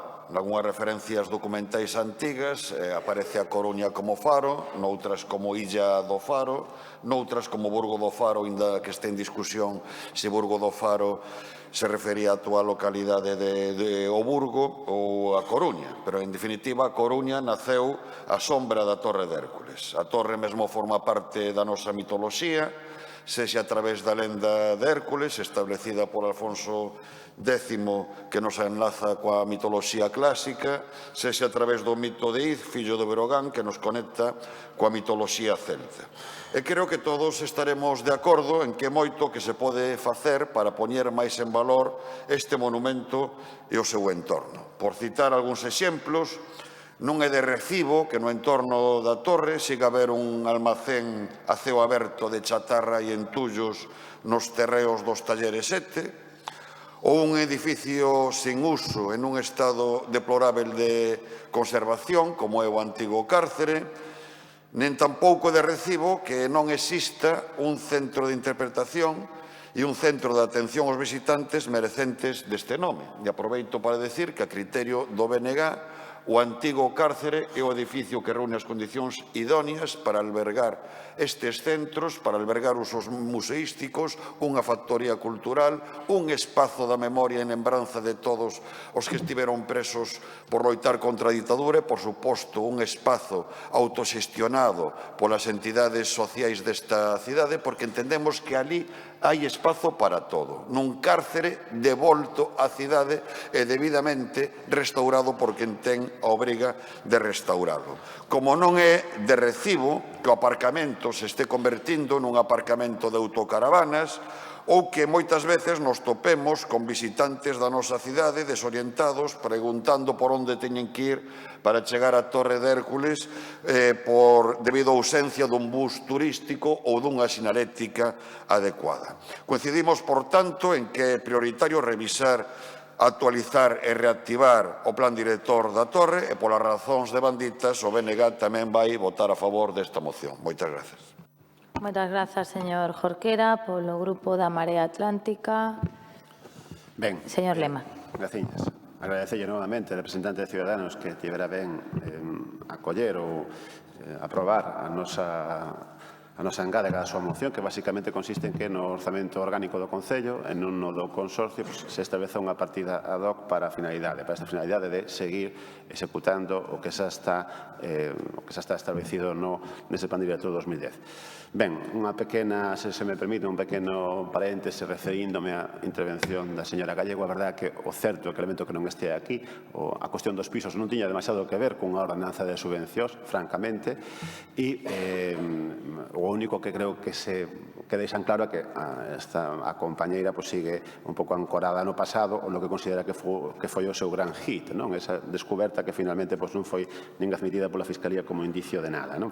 Ben, por seguir ca cuestión máis seria que nos trae a debate agora mesmo, ese plan director da Torre de Hércules foi seguido na súa execución polo anterior goberno, cuestións que teñen que ver coa conservación e mantemento das cámaras O2 e O1, ou cuestións que teñen que ver tamén coa reordenación dos fluxos de entrada, con ese establecemento dunha reserva o cal se fixo, por suposto, o procedimento sempre será perfectible, pero que se fixo basicamente para evitar que se deran casos de, digamos, de excesiva demanda ou de que non fose posible planificar os fluxos e a xente se agolpase xa arriba. Entón, deste xeito, con grupos de 20 en 20, entendíase que era posible racionalizar mellor a entrada nun monumento que ten unha capacidade de carga limitada, non? Ben, en canto ás cuestións que tamén se poden sinalar como eventos que tiveron que ver coa referenciación e coa difusión da Torre de Hércules no ano do 10º aniversario da súa declaración como Patrimonio da Humanidade, levamos a cabo distintas actividades de difusión e de debate alrededor deste monumento que foron, como ben saben todos, tiveron a súa culminación nese videomapping tan exitoso que de alguma maneira no mesmo día da declaración da Torre como Patrimonio da Humanidade homenaxeaba o monumento referente desta cidade. Un videomapping, por certo, que foi debidamente licitado e é posible facer a trazabilidade do seu procedimento administrativo, porque foi, como digo, licitado a través do perfil do contratante do Concello. Eu creo, señor Laje, cando falaba vostede de prestacións sin servizo, vostedes inauguraron unha que son as prestacións fantasmas, porque cando eu lle preguntaba como fora tramitado o videomapping das luces de Nadal en María Pita, que me contestan literalmente cando pedín acceso ao expediente que se trata que non é un expediente municipal. Saberemos que era este videomapping do día do encendido das luces, pero xa que falaba vostedes de prestacións sin contrato, xa lle digo que este tamén é un caso curioso, non? En definitiva, para rematar, xa vou rematando, entendemos, por suposto, que ese centro de interpretación é unha das urxencias, entendemos, por suposto, tamén que o cárcere pode ser a ubicación máis aceitada e, por último, decir que este grupo da Marea Atlántica propuso na Deputación que o Faro da Coruña sexa incluído nesa outra ruta no Camiño das Faros que conectaría no futuro o Faro da Coruña co Faro de Fisterra, de algún xeito os faros máis emblemáticos da nosa provincia. Grazas.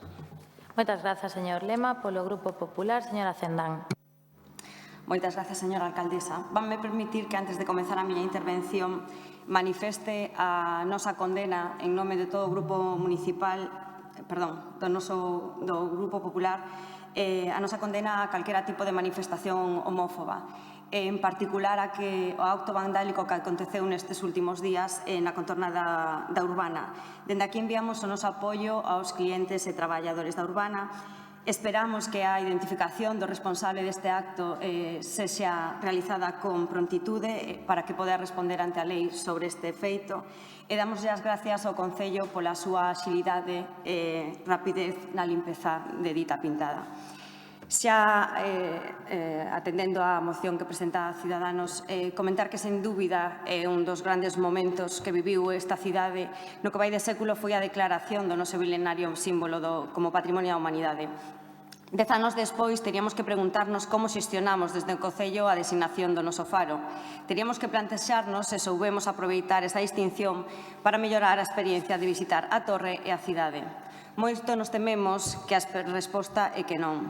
Co obxectivo de lograr a excelencia da xestión da designación do noso patrimonio, elaborouse no 2010 un plan director. Nese documento, realizado coa colaboración de todas as institucións e coordinado por especialistas, contemplábanse preto un centenar de medidas. Non é cuestión de entrar en detalles sobre cantas foron aplicadas, pero non mentiremos se dicimos que poucas. Traballouse con intensidade nos primeiros anos, pero despois foise traballando por inercia, e a inercia non é suficiente. Entre as medidas que non se aplicaron, hai algunhas que foron postas en marcha que só requirían de vontade. Refírome, por exemplo, a accións como a creación dun padroado da Torre de Hércules ou a dedicación de espazos á torre noutros museos coruñeses. Propostas sinxelas que nos fan pensar que, por suposto, das que maior calado non deberíamos nin falar.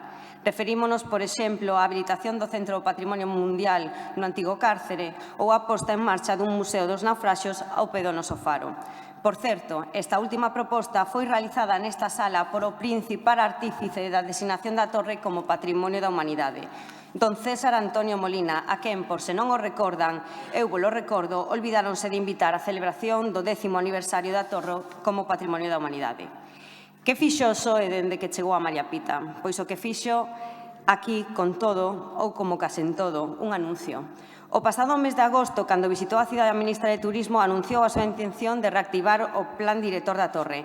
4 meses despois seguimos igual, nin unha soa noticia. Iso sí, algo debemos recoñecerlle a este goberno, a súa gran capacidade para facer funcionar a todo tren o aparato propagandístico, cualidade da que tamén estaba dotado o anterior executivo. Mais convén saber algo, que detrás dos anuncios non hai nada, nin proxectos, nin realidades, nin orzamentos, nin eficacia, e en ocasións nin verdades. Son vostedes pura fachada. Para definir a súa acción de goberno non hai mellor metáfora que o acto principal de celebración do 10º aniversario da designación da torre. Proxectaron un precioso videomapping sobre o noso faro, sí. O seu problema como goberno é ese, que como videomapping quedanse na fachada. Non hai nada detrás. Son o goberno das ilusións ópticas. Así é o PSOE, especialista en publicitar accións que despois non teñen recorrido nin desenvolvemento. Propón agora a Ciudadanos revisar e pon en marcha o que falta por desenvolver daquel plan director. Efectivamente, pero temos que ser ambiciosos, actualizalo con deberes para a próxima década. A ver se conseguimos avanzar nun camiño que nestes últimos anos estivo oxidándose de tan pouco uso que lle deron PSOE, Bloque e Marea. Revisalo coa colaboración de todas as institucións e todos os grupos políticos para despois poñelo en marcha da mesma forma, entre todos.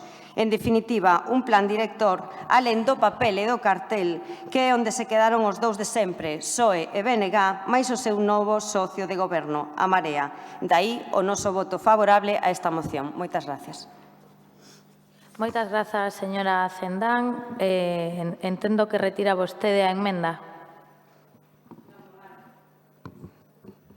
Non a retiramos. Como? Que non a retiramos. Ben, pois procedemos aceptada a emenda de adición da Marea Atlántica incorporada xa ao texto da moción. Vaise votar en primeiro lugar a emenda de sustitución plantexada polo Grupo do Partido Popular. Ai, é verdad, perdón.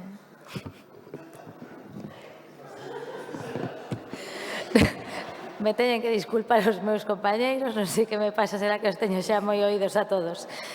Ademais, o señor Celemín, adiante, por favor. Muchas gracias, señora alcaldesa. Muchas gracias a todos y a todas.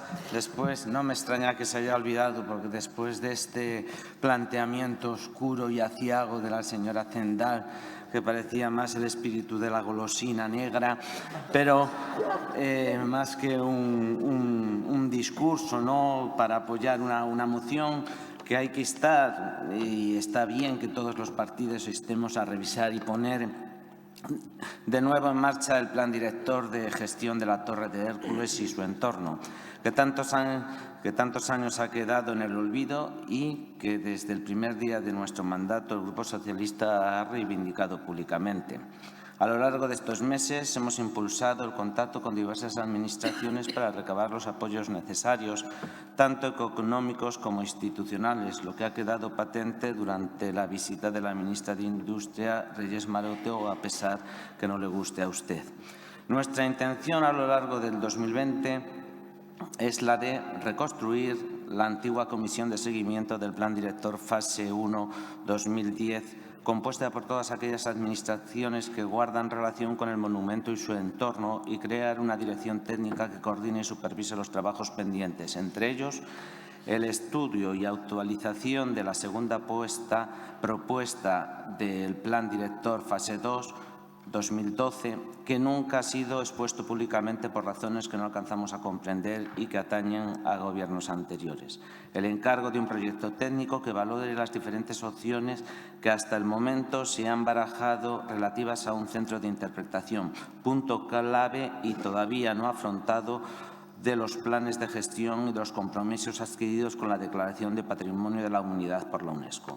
Opciones que van desde su ubicación en la antigua cárcel, con sus problemas de titularidad todavía pendientes en tribunales, estado de conservación e idoneidad museológica, bajo la rampa del acceso, como planteaba el plan director de la fase 2, o el proyecto de la nueva planta en la ubicación actual junto a las pistas, con un perfil bajo y respetuoso con el entorno y el movimiento. A esto habría que añadir un plan de gestión integral con visitas a que el proyecto sea sostenible y conecte con un entorno ahora espacio natural protegido que atienda también a las necesidades de las instalaciones deportivas cercanas y los diferentes usos turísticos, autocaravanas, transportes discrecionales, etc.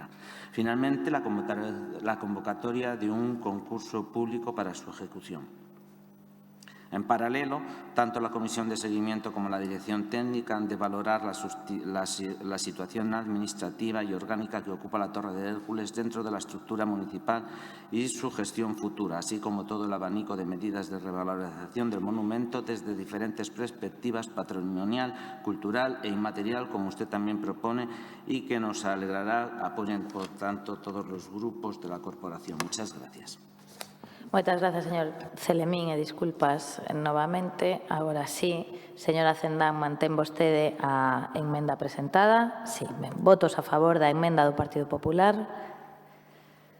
Votos en contra? Moi ben, decae a emenda e pasamos a votar a moción. Votos a favor da moción presentada por Ciudadanos? Unanimidade do Pleno. Moi ben, moitas grazas a todos. Seguinte moción sobre a mesa de mobilidade. Aquí había unha emenda de sustitución da Marea e unha emenda de adición do Partido Popular que parece ser que teñen un acordo. Señor Varela, brevemente. Sí, pensei que sí, pero bueno, si podemos falar un minutiño, o resolvemos, se me permite falar un minuto coa señora Mato, resolvemos rápido. Nin sequera un minuto. Ben, pero non imos iniciar o debate sen vostedes, se non sabemos se a emenda 2 minutos de Un receso, vale. receso.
Vale, está Laje hablando con el secretario que dice que así como lo planteamos nosotros, que no, que esto tiene que ir a Fiscalía, no sé qué, la de incluso un contrato de...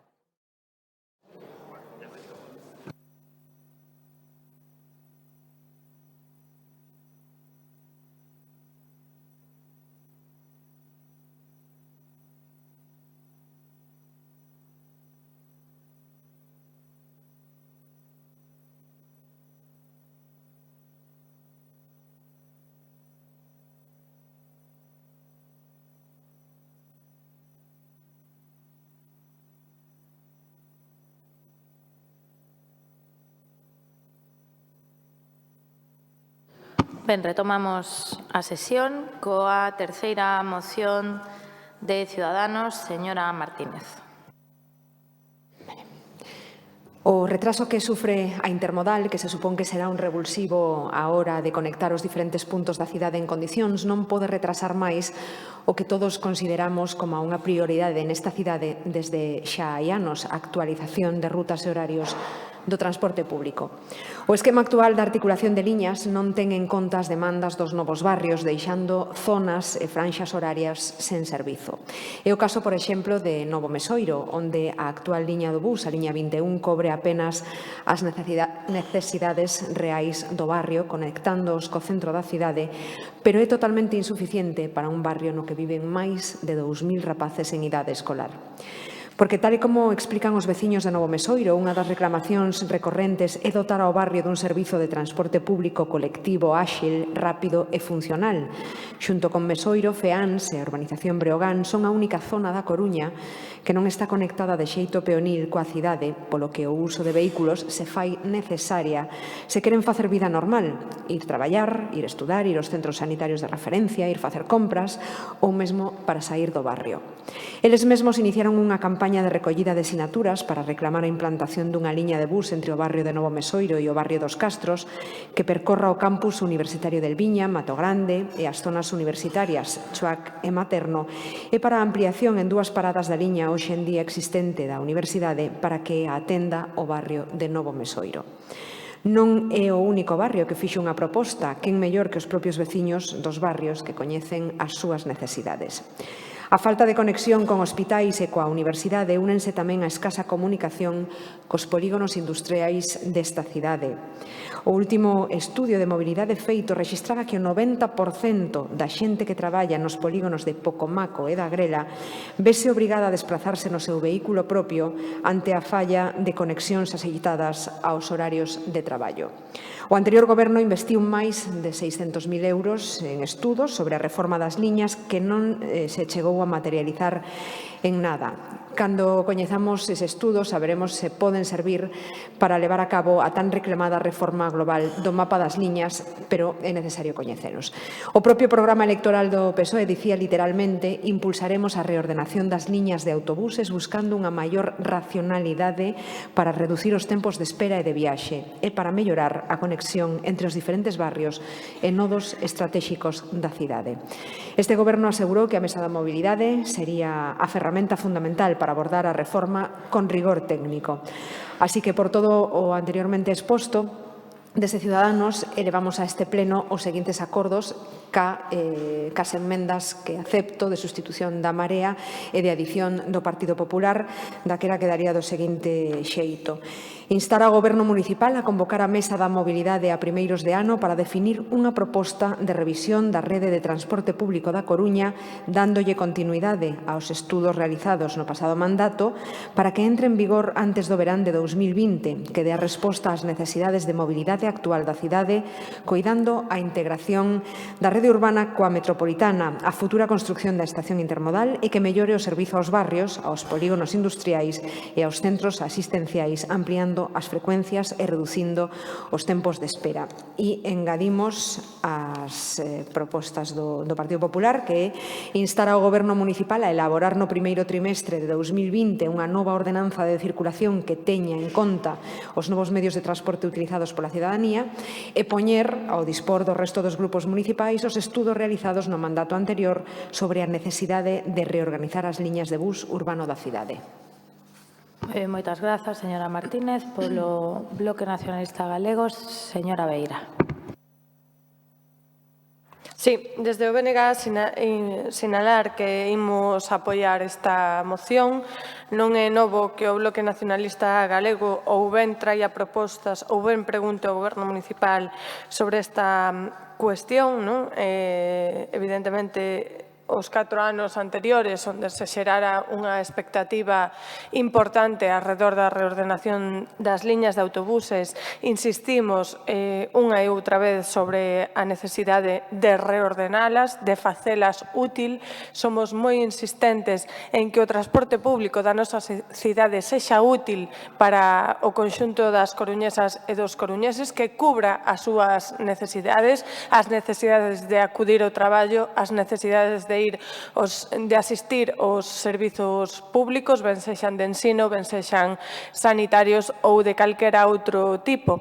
E o certo é que para nós, para o Bloque Nacionalista Galego, a cuestión da mobilidade, a mobilidade debe de entenderse como un servizo un dereito, polo tanto, e non como un negocio, que é como se veu deseñando nos últimos anos este servizo, o Servizo de Transporte Público Urbano na nosa cidade. A vista está porque, efectivamente, hai barrios como o de Novo Mesoiro que non teñen un transporte público nin mínimamente digno, e porque realmente hai unha compañía de tranvías que insiste unha e outra vez con que iso non é rendível económicamente para ela, pero o certo é que os servizos públicos e o servizo de mobilidade, o dereito á mobilidade ten que ser deseñado desde ese punto de vista, desde o punto de vista dun dereito, e que, por lo tanto, os milleiros de persoas que viven en Novo Mesoiro teñen que ter garantido polas administracións públicas o dereito a moverse pola súa cidade, sen exclusións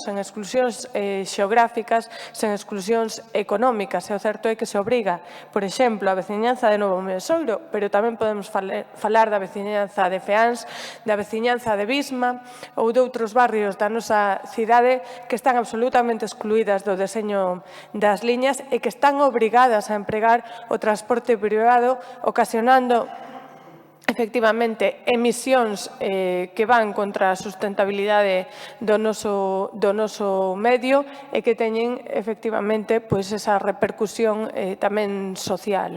Eu durante a campaña reiterei unha anécdota que de verdade non é como esas que se adoitan escoitar en campaña electoral. Esta é absolutamente real, dunha persoa que tivo que rexeitar un emprego en Novo Mesoiro porque non tiña coche e non podía utilizar evidentemente o autobús porque non o tiñan, non había transporte público no horario no que ela ia entrar ou sair e, polo tanto, tiña que quedar case a deber se utilizase, por exemplo, un taxi para acudir ao seu traballo.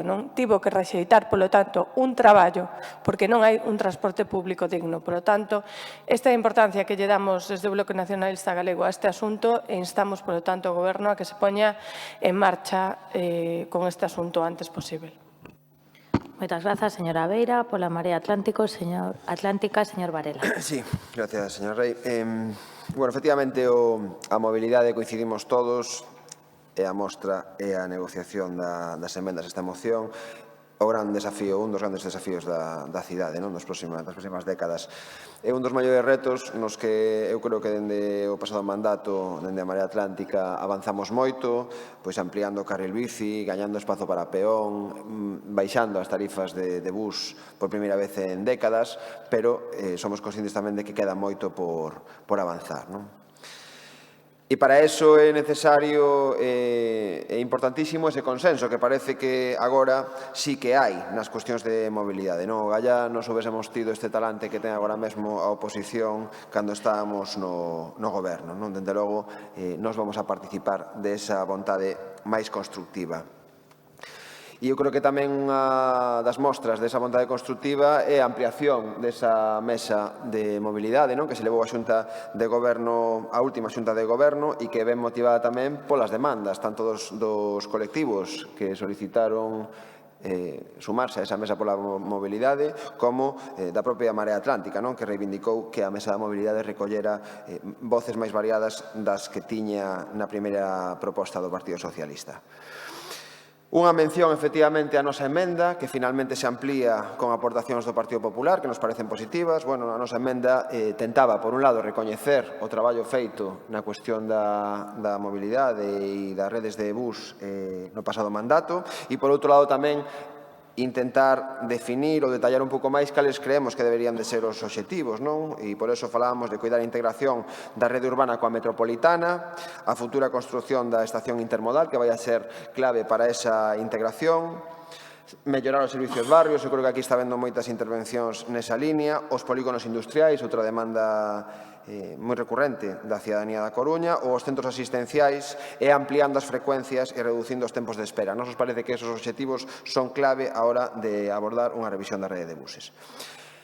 Reivindicamos tamén, efectivamente, ese traballo feito porque a enquisa Orixe e Destino que se elaborou no anterior mandato foi un traballo arduo, moi completo, con máis de 4.500 entrevistas, que evidenciaron a situación da mobilidade na cidade e un traballo que vai a ser a base, que esperemos que sexa a base dos pasos que se dean no futuro por parte do Goberno municipal, que é a que efectivamente é o que ten a responsabilidade de facer esa proposta máis concreta de revisión da rede de buses, unha rede de buses que leva 40 anos sin ser revisada, dende que empezou a funcionar e que se foi traballando nela mediante parches, o cal non nos parece que sexa a praxe adecuada. E xa remato trasladando e aproveitando este punto para trasladar unha preocupación veciñal que tamén nos preocupa a Marea Atlántica e é o anuncio que vimos a través dos medios, non sabemos si veraz ou non, de que o Goberno municipal pretende recuperar o transporte público pola Rúa Cordonería. A Rúa Cordonería que comunica San Andrés con Panadeiras. Nos parece, si é certo, e nos gustaría que nos aclararan esta cuestión, un grandísimo erro que isto poda suceder, porque sería impedir a posibilidade da reurbanización en condicións da Rúa Panadeiras, porque teríamos tráfico de buses en doble sentido baixada e sentido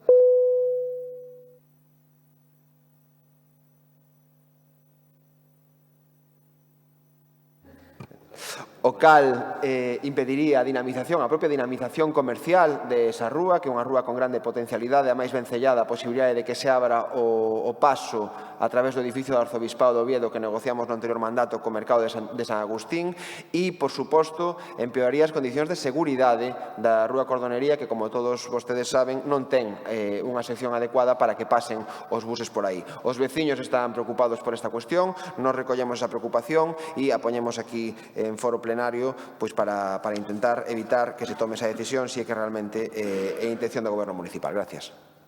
Moitas grazas, señor Varela. Señor Deus. Gracias, señora alcaldesa. Para propoñer actuacións que teñan éxito na área de mobilidade hai que tomar como punto de partida un diagnóstico certeiro, máis se trata do transporte público.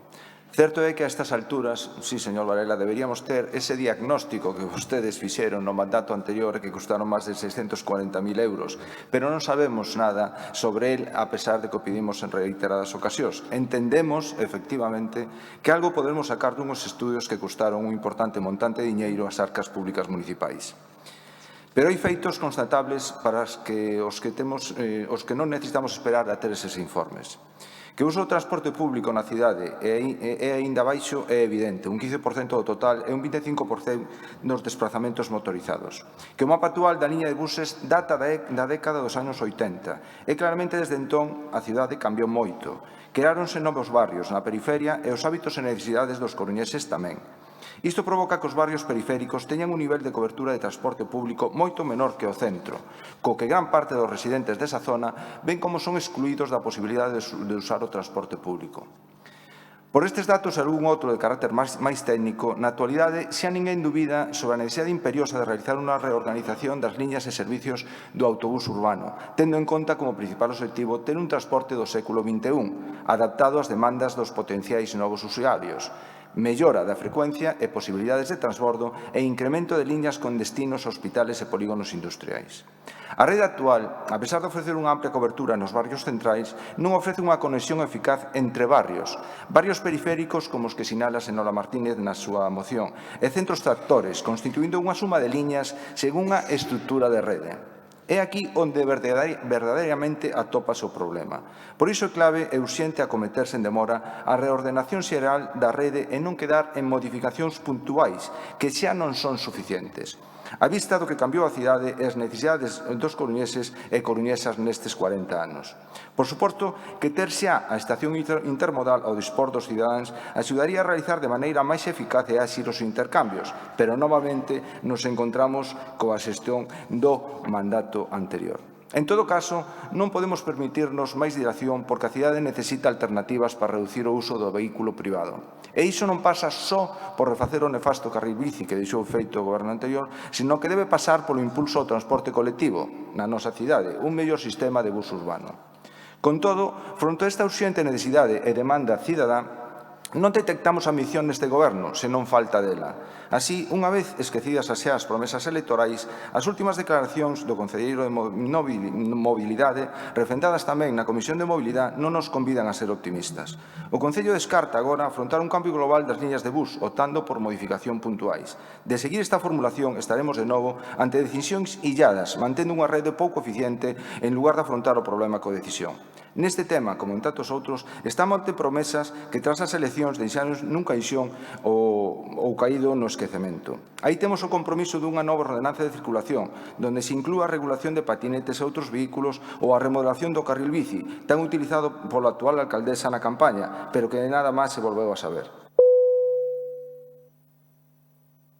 Parece que os cambios en materia de mobilidade quedáronse atascados nalgún caixón, señor Villoslada. Urxímoslle a que os desatasque, porque a cidade non pode permitirse outros 4 anos de parálisis nesta materia. Moitas grazas. Moitas grazas, señor Deus. Señor Díaz Villoslada. Sí, grazas, señora alcaldesa. Eu creo que este debate, con motivo desta moción que presenta Ciudadanos, eu creo que dá continuidade, non? Sin prexuicio de algunhas cuestións que cada un ten que marcar neste pleno para manter as súas posicións, pero creo que no fondo todos os grupos políticos da corporación estamos de acordo en que a mellora sustancial da mobilidade na cidade, pero non só na cidade, sino en toda a contorna metropolitana, eu diría que casi o principal reto socioeconómico que temos por diante para dar un paso de futuro, non? E, en ese sentido, creo que dá continuidade ao espírito da declaración institucional que tomamos neste pleno o día 3 de outubro, a declaración da Coruña por unha mobilidade máis sostible. E é certo que esta moción se circunscribe basicamente á problemática importante, evidentemente, da reordenación das liñas de bus, ainda que é certo que toda a problemática da mobilidade ten outros componentes que se citaron nas diferentes intervencións anteriores, tanto as infraestructuras viarias de entrada, saída ou circunvalación da cidade, das que teremos ocasión de falar en algunha moción posterior.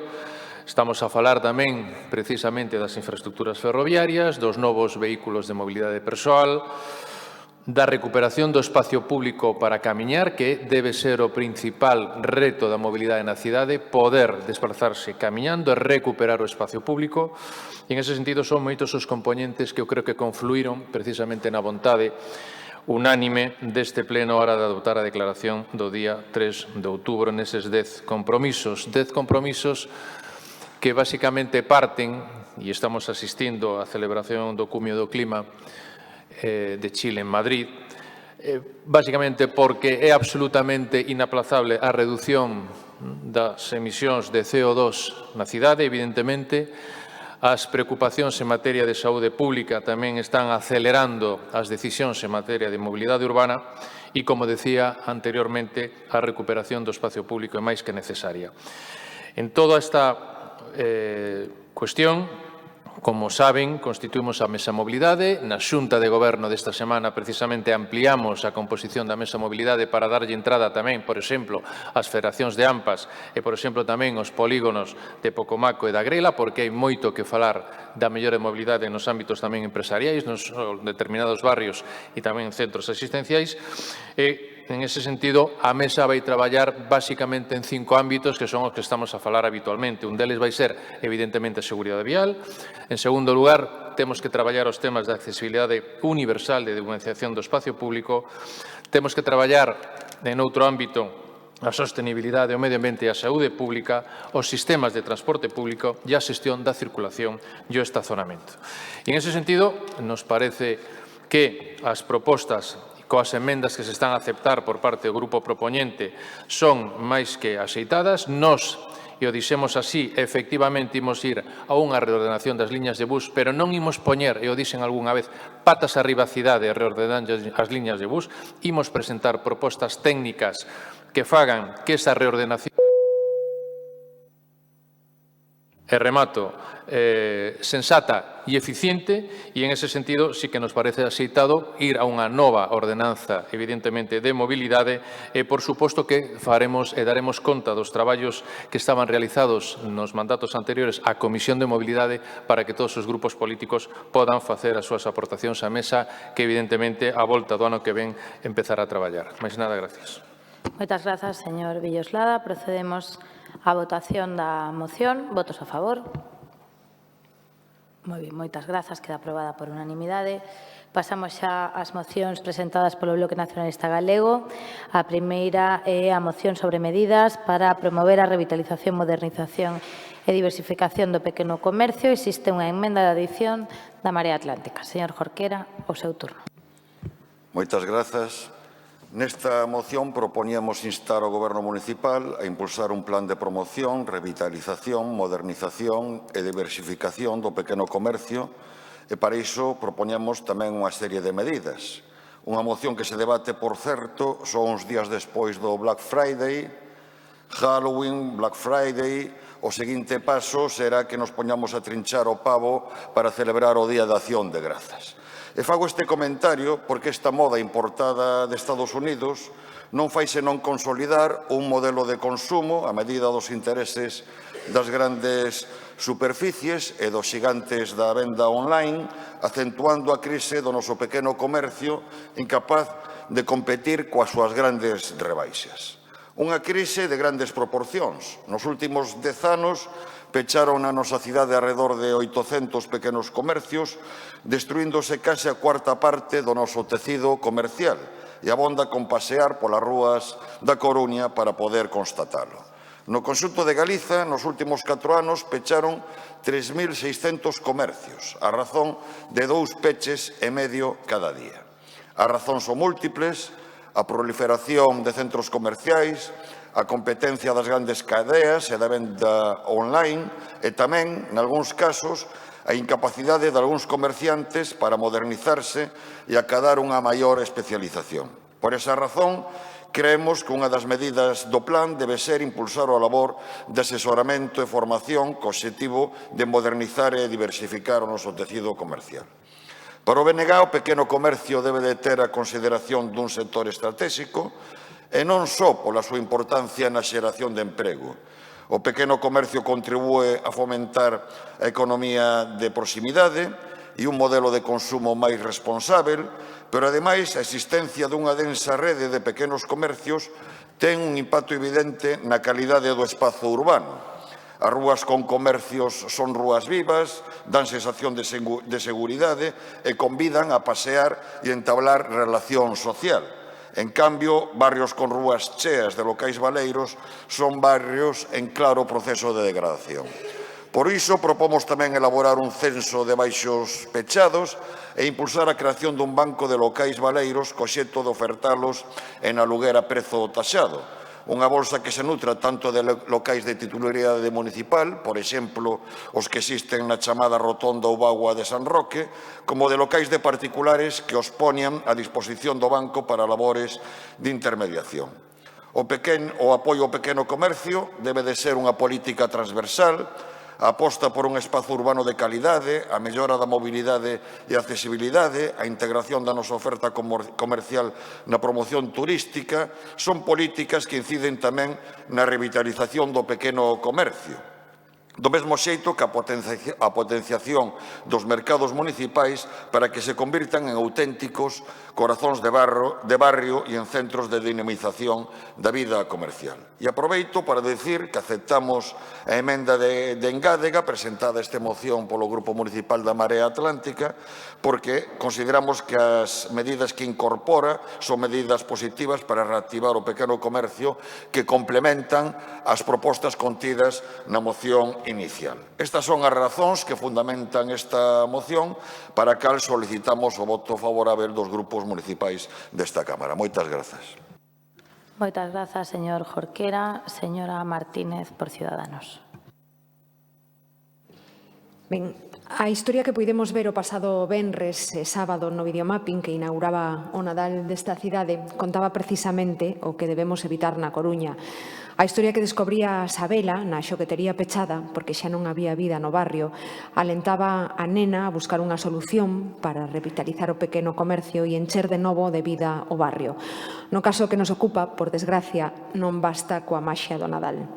As pequenas e medianas empresas son a base da economía da nosa cidade, sen embargo, a causa da crise económica resentíronse notablemente e a día de hoxe a precaria situación do pequeno comercio é, por desgraza, unha realidade palpable, cos datos que daba o señor Jorquera como mostra delo. A pesar das dificultades, aínda subsisten traballadores, familias que deixan a vida polos seus negocios, que non só resistiron aos peores anos da crise, senón que co seu esforzo, ilusión e forza de vontade convertéronse en auténticos símbolos do comercio tradicional da cidade. Pero seguen a pasar mal e necesitan de medidas de apoio e fomento que estimulen o comercio de proximidade. É necesaria unha maior implicación e unha maior dotación de medios para que se poidan tomar medidas efectivas. Por iso creemos que todas as que propón o Bloque Nacionalista Galego na súa moción son o mínimo que se pode facer. Necesitamos, ademais, maior implicación das administracións a nivel estatal, porque ademais das medidas que se poidan realizar a nivel local, de estéticas e de mobilidade, os grandes problemas do pequeno comercio son tres. Unha regulación excesiva con barreiras innecesarias, 17 comunidades autónomas e 17 regulacións diferentes. Trabas operativas, como son os horarios en diferencia coas grandes superficies. E, máis importante, unha desigualdade enorme en impostos fronte ao comercio electrónico que afecta a súa competitividade. Estas grandes trabas fixeron que incluso Bruxelas critique o carácter restrictivo das regulacións das nosas comunidades municipais e que a legislación estatal teña dado uns resultados escasos. Necesitamos plans que transiten entre o comercio tradicional e o electrónico porque xeran empleo e debemos facilitarlles que sexan competitivos e sostibles de forma moderna e competitiva, que non se queden atrás por culpa dunha administración que aplica normativas e impostos dos anos 80 e a realidade hoxe é outra. Tamén o pequeno comercio debe realizar esforzos e non quedarse inmóvil ante os cambios profundos do sector. Deben investir en novas tecnoloxías, tendas online, webs, e que é o que os clientes demandan. Por iso, desde Ciudadanos, apostamos por marcos de libre competencia que aseguren o emprego, a innovación e a tributación xusta. Todo o que poidamos facer desde o Concello será bo. Tiñamos pensado apoiar a moción tal e como estaba, pero coa emenda da Marea, como o punto 4, tal e como está redactado, parecenos inviable, ímonos abster. Moitas grazas, señora Martínez. Pola Marea Atlántica, señor Lema. Ben, moitas grazas. Entendemos que o comercio coruñés padece unha situación de triple crise, tres doenzas das cales dúas son estruturais e unha é particular, é coruñesa. As dúas estruturais son, efectivamente, o medre, o impacto do comercio electrónico, que, ademais de ter un carácter tremendamente monopolista, só Amazon pode mover cifras que no ámbito do propio Estado español andan alrededor do 90% no que se refire ao acumulado do comercio electrónico, cal é realmente unha barbaridade. Hai todo, eu creo que hai un proceso moi relevante, monopolístico, vinculado ao proceso da globalización, inda que probablemente ese debate exceda os propios intereses desta moción, pero, esa é unha das cuestións que afecta ao comercio coruñés, unha cuestión estrutural. Unha das segundas cuestións estruturais que afecta ao comercio coruñés é o impacto da crise, que todavía sigue tendo efectos enormes na contracción do consumo, derivado tamén, por suposto, da caída das rendas, da caída dos salarios medios e, digamos, tamén un dos efectos estruturais que ven sendo esa baixada, como comentamos, dos salarios que incide directamente na capacidade de consumo vinculado ao comercio local. E unha terceira, que esa é unha doenza local, coruñesa, que ten que ver coa proliferación de grandes centros comerciais na entrada da cidade, unha cuestión de planificación urbana, de modelo de cidade, que durante longos anos, durante décadas, foi incluso un dos sinais de identidade do cal se gababa no seu momento o vazquismo, pero que tivo, sen dúbida, un efecto moi pernicioso sobre o pequeno comercio da cidade. Eu creo que hai formas de escoller, podes querer unha cidade na que exista un pequeno comercio vizoso ou podes ir a outra na que existan estas grandes superficies comerciais que basicamente teñen un efecto arrasador, porque o pequeno comercio non pode competir con eles nin en servizos de aparcadoiro, nin en servizos tampouco que teñen que ver coa acumulación da oferta, non? Entón, este é o contexto no que ten que tentar sobrevivir o pequeno comercio da Coruña. Neste sentido, agradecemos ao BNG que incorpore as medidas que nos propusemos. Son medidas que entendemos que están textadas con éxito durante a súa posta en marcha durante os 4 anos anteriores. Falamos de darlle continuidade aos mercadiños urbanos abertos para visibilizar a oferta comercial dos barrios, darlle continuidade ao programa Samaín, levar a cabo campañas periódicas de concienciación sobre as vantaxes de consumir o pequeno comercio. O videomapping que inauguraba o Nadal na Coruña vai tamén nese sentido de sensibilización e concienciación. Crear un portal de comercio coruñés que poida servir tamén como plataforma de venda online que está no propio programa do Partido Socialista. Eu creo que non ten por que ser, non se concibe como tal unha plataforma que compita con Amazon. Trátase de iniciar de xeito máis modesto e ver como se pode desenvolver de outro xeito máis adiante, pero entendemos que, por suposto, o pequeno comercio tamén debe aspirar a competir na área do comercio electrónico e, por último, estender o servizo de entregas ao domicilio nos mercados coruñeses. O catálogo de iniciativas postas en marcha durante os 4 últimos anos, os 4 anos anteriores, é máis extenso. Poderíamos incluir aquí tendas a exame, que ten esa virtualidade de ser unha formación in situ que axuda aos comerciantes a mellorar as súas prestacións, pero incluímos únicamente 5 para non excedernos e, tampouco ser exhaustivos na relación dos programas que entendemos que poderían continuar. En definitiva, o comercio do coruñés precisa toda a axuda nun contexto no que comunicamos tanto as transformacións globais da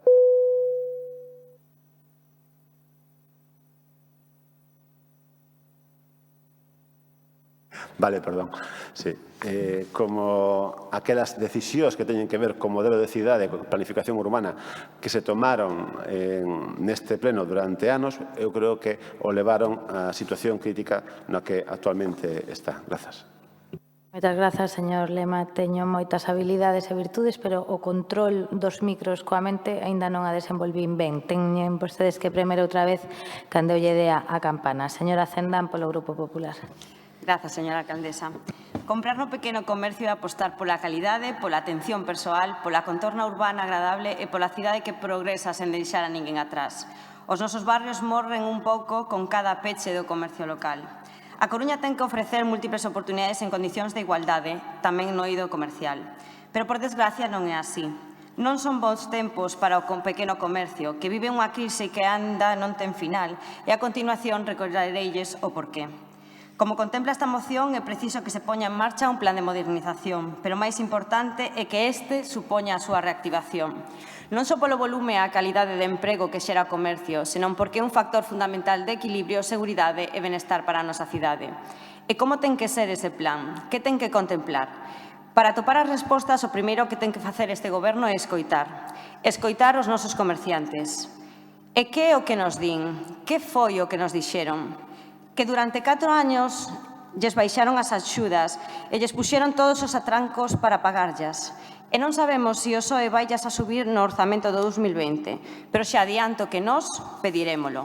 que durante 4 anos non humanizaron ningunha soa arteria comercial de ningún barrio e non sabemos se o PSOE seguirá este camiño, que durante 4 anos implantaron o carril bici en zonas que eliminaban a carga e descarga, algo que era obviamente prexudicial para o comercio, que durante 4 anos coartáronlles a súa iniciativa para eventos do sector, alén do Samaín ou a Noite Branca, que durante 4 anos non decoraron a Navidade como se merecen todos os barrios da cidade, facendo menos atractivas as rúas comerciais nestas datas, que durante 4 anos non se trouxo ningún só acto ou evento cultural ou deportivo potente a cidade que dese vida a ese comercio, que durante 4 anos non se tramitaron con axilidade as licencias de aperturas de negocio. En definitiva, que durante 4 anos este concello foi o inimigo número 1 do comercio desta cidade. Seguirá o PSOE nesta andaina ou apostará pola política de continuidade? Unha política que tampouco os froitos deu no pasado e que tan criticada foi polos mesmos que agora nos pretenden vender esa política como a solución a todos os males. Miren, a este goberno hai que poñerlles as cousas fáciles. Hai que marcarlle moi ben o camiño para que se centre nele e avance e non se quede no primeiro paso, que é o anuncio. Como estamos a ver nos últimos meses, este goberno vai sobrado de anuncios e escaso de accións concretas. Non cometamos erros do pasado, non cometamos erros do partidismo, erros que tiveron como consecuencia aquel apagón comercial e aquela manifestación ás portas deste concello ala polo 2010 cun alcalde socialista e un responsable de comercio nacionalista. Curioso, o bloque que di que apoia o comercio e os comerciantes que lle manifestaban cando tiñan responsabilidades no goberno municipal. É por iso que non entendemos o contido desta carta aos Reis Magos que presenta o bloque, alén de plasmar dunha sentada todo o seu programa electoral en materia de comercio. Non sei que deixaron vostedes para os 3 anos e medio que temos por diante, pero creo que van estar mudos porque xa o dixeron todo. Como digo, unha pena esta carta aos Reis Magos na que perderon a oportunidade de concretala un pouco máis. E o digo porque a súa benevolencia como socio é tal que pide, pero non din para cando. Pero non din para cando pon en marcha cada iniciativa. Este ano, o que ven, en 5, e o peor non é que marquen os tempos, senón que non concreten o gran investimento que o noso comercio necesita. En definitiva, sen actuación programática que respalde esta moción e sen partida orzamentaria que a acompañe. Ou o que é o mesmo, faltan 2 follas, a de ruta e a de Excel. Sen dúbida, o PSOE ten que estar encantado con vostedes porque son un socio fácil. Moitas gracias. Moitas grazas, señora Cendán. Polo Grupo Socialista, señora Sobral. Gracias, señora alcaldesa. Señora Cendán, ahora soy yo la que le invita a hablar con la FUC. Igual se da cuenta de que hay cosas que están cambiando en esta ciudad. Bueno, para este Gobierno municipal, el pequeño comercio es fundamental por numerosas razones. Por un lado, fomenta el sentimiento de vecindad, convirtiéndose en un lugar de encuentro donde se impulsan las relaciones sociales dentro del propio barrio, construyendo así comunidad. Además, en los establecimientos del comercio local nos atienden nuestros vecinos. Son profesionales que nos venden sus productos, resuelven nuestras dudas y nos aportan la información que necesitamos. En definitiva, nos ofrecen una atención más próxima y personalizada. Comprar en las pequeñas tiendas de barrio constituye un incentivo para la economía local, revitalizan la misma y crean y mantienen puestos de trabajo. Por estas y por otras muchas razones, este Gobierno municipal va a apoyar esta moción para el impulso de un plan de promoción, revitalización y modernización del pequeño comercio, comenzando por la elaboración de un censo de locales vacíos con el objeto de ofertarlos en régimen de alquiler y conseguir un precio tasado. Nuestro pequeño comercio nos importa. Y un ejemplo de ello fue el contenido del videomapping del que ya han hablado anteriores compañeros, con una clara alusión a la situación compleja que vive este sector y como muestra de apoyo y empatía hacia nuestros comerciantes. Yo creo que en ese momento todos fuimos un poco Sabela, con ganas de poder ayudarles. Por otro lado, ya están planificadas algunas acciones para facilitar la promoción comercial, como es el caso del programa Tiendas Examen, cuyo objetivo es el asesoramiento y la formación para la modernización de nuestro tejido comercial. En el próximo ejercicio se tendrán en cuenta las demandas del sector, manteniendo un continuo diálogo con las distintas asociaciones. También se creará una ventanilla única que facilite el procedimiento administrativo y simplifique los trámites para el desarrollo de aquellas acciones que incidan en la promoción del comercio local. Desde este Gobierno municipal creemos que es el momento de llevar a cabo la implantación de aplicaciones móviles para uso del comercio local, herramientas que ayudan a la fidelización de clientes, la imagen de marca digital y los servicios de entrega a domicilio, facilitando también la adaptación del pequeño comercio a las nuevas demandas tecnológicas de nuestra sociedad. Y si el comercio es importante, no menos importantes son nuestros mercados, por lo que estamos trabajando para impulsar su modernización. La reforma de los mercados de Monte Alto y Adormideras, las actuaciones en el mercado de San Agustín y la nueva configuración del mercado de Santa Lucía van a significar, sin duda, una profunda revitalización de los propios mercados y sus áreas de influencia, humanizándolas, convirtiéndolas en polos de atracción y dinamización de la vida comercial y social de los barrios. Para terminar, reiterar que esta moción tendrá el apoyo del Grupo Socialista. Muchas gracias. Moitas grazas, señora Cabanas. Procedemos xa á votación da moción. Votos a favor. Moitas grazas. Votos en contra. Abstencións. Unha prospera a moción. Seguinte moción do Bloque Nacionalista Galego relativa á accesibilidade para persoas con diversidade funcional. Consta unha emenda de adición do Grupo Popular. Señora Beira. Sí, en primeiro lugar, sinalar que imos aceptar esa emenda do Partido Popular, aínda que creemos que simplemente especifica xa un dos puntos que recolla a moción. Ben, como saben, esta semana foi o Día Internacional das Persoas con Discapacidade. Hoxe, en xeral, prefírese diversidade funcional, aínda que hai discrepancias incluso dentro do propio tecido asociativo deste sector. Como ben di a ONU, que foi quen designou este día ou acordou que este día fose o Día Internacional das Persoas con Discapacidade, a celebración dos días internacionais son unha oportunidade para sensibilizar a poboación en xeral acerca de temas relacionados con cuestións de interese, tales como dereitos humanos, desenvolvemento sustentável ou saúde. E, ao mesmo tempo, evidentemente, pretenden que os gobernos actúen para resolver estes problemas. E iso é o que persegue esta moción. Que non nos quedemos nun 3 de decembro de discursos en media pita, senón que pasemos á acción para facer desta cidade unha cidade máis accesível e unha cidade onde todas as persoas, independentemente da súa condición física, psíquica ou intelectual, poidan desenvolver coa máxima independencia posible a súa vida. O certo é que existe unha legislación que fala de accesibilidade universal, por exemplo, e que teóricamente sería de obrigado cumprimento para o Estado, para a Xunta de Galiza e tamén para o Concello da Coruña, pero a realidade é que non o está a cumprir.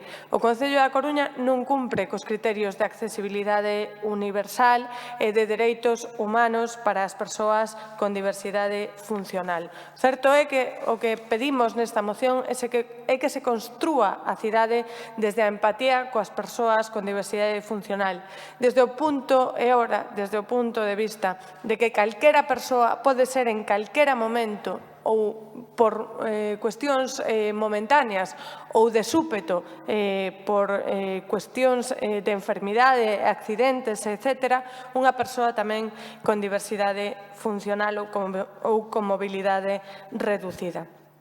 Trátase, pois, de deseñar a mobilidade e o espazo público para todas as persoas desde un punto de vista democrático, que todas as persoas, todas as coruñesas e os coruñeses, independentemente da súa condición, poidan acceder ao espazo público, e isto, aquí quería chamar a atención sobre as terrazas e outras instalacións provisionais derivadas de obras ou outras actividades que dificultan a mobilidade peonil, a elevación de pasos de peóns, os tempos nos semáforos, que iso non custa nada.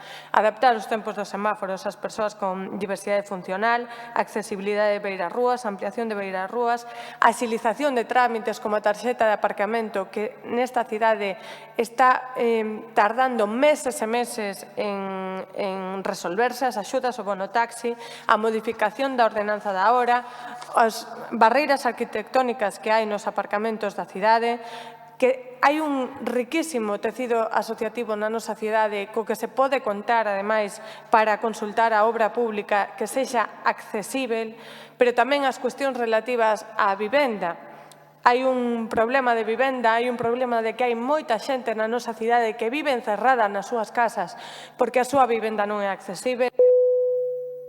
E iso tamén hai que contemplalo, pero tamén a diversidade sensorial hai que contemplala, por iso instamos a que se instalen bucles magnéticos nos recintos municipais que favorecerán que as persoas con xordeira poidan estar nos recintos municipais, pero tamén que as páxinas de internet do Concello sexan accesíveis, tamén por suposto, que a nosa infancia, a infancia da nosa cidade teña os seus dereitos garantidos independentemente da súa condición e por iso falamos da actividade municipal e tamén do ocio das nenas e dos nenos que a poidan levar a cabo tamén independentemente da súa condición. E deixo para o final o plan de accesibilidade do espazo público porque quero poñer de manifesto e reiterar que o Pazo de María Pita non é un pazo accesível a todo o mundo. Entre outros, os grupos municipais do Partido Popular e do Bloque Nacionalista Galego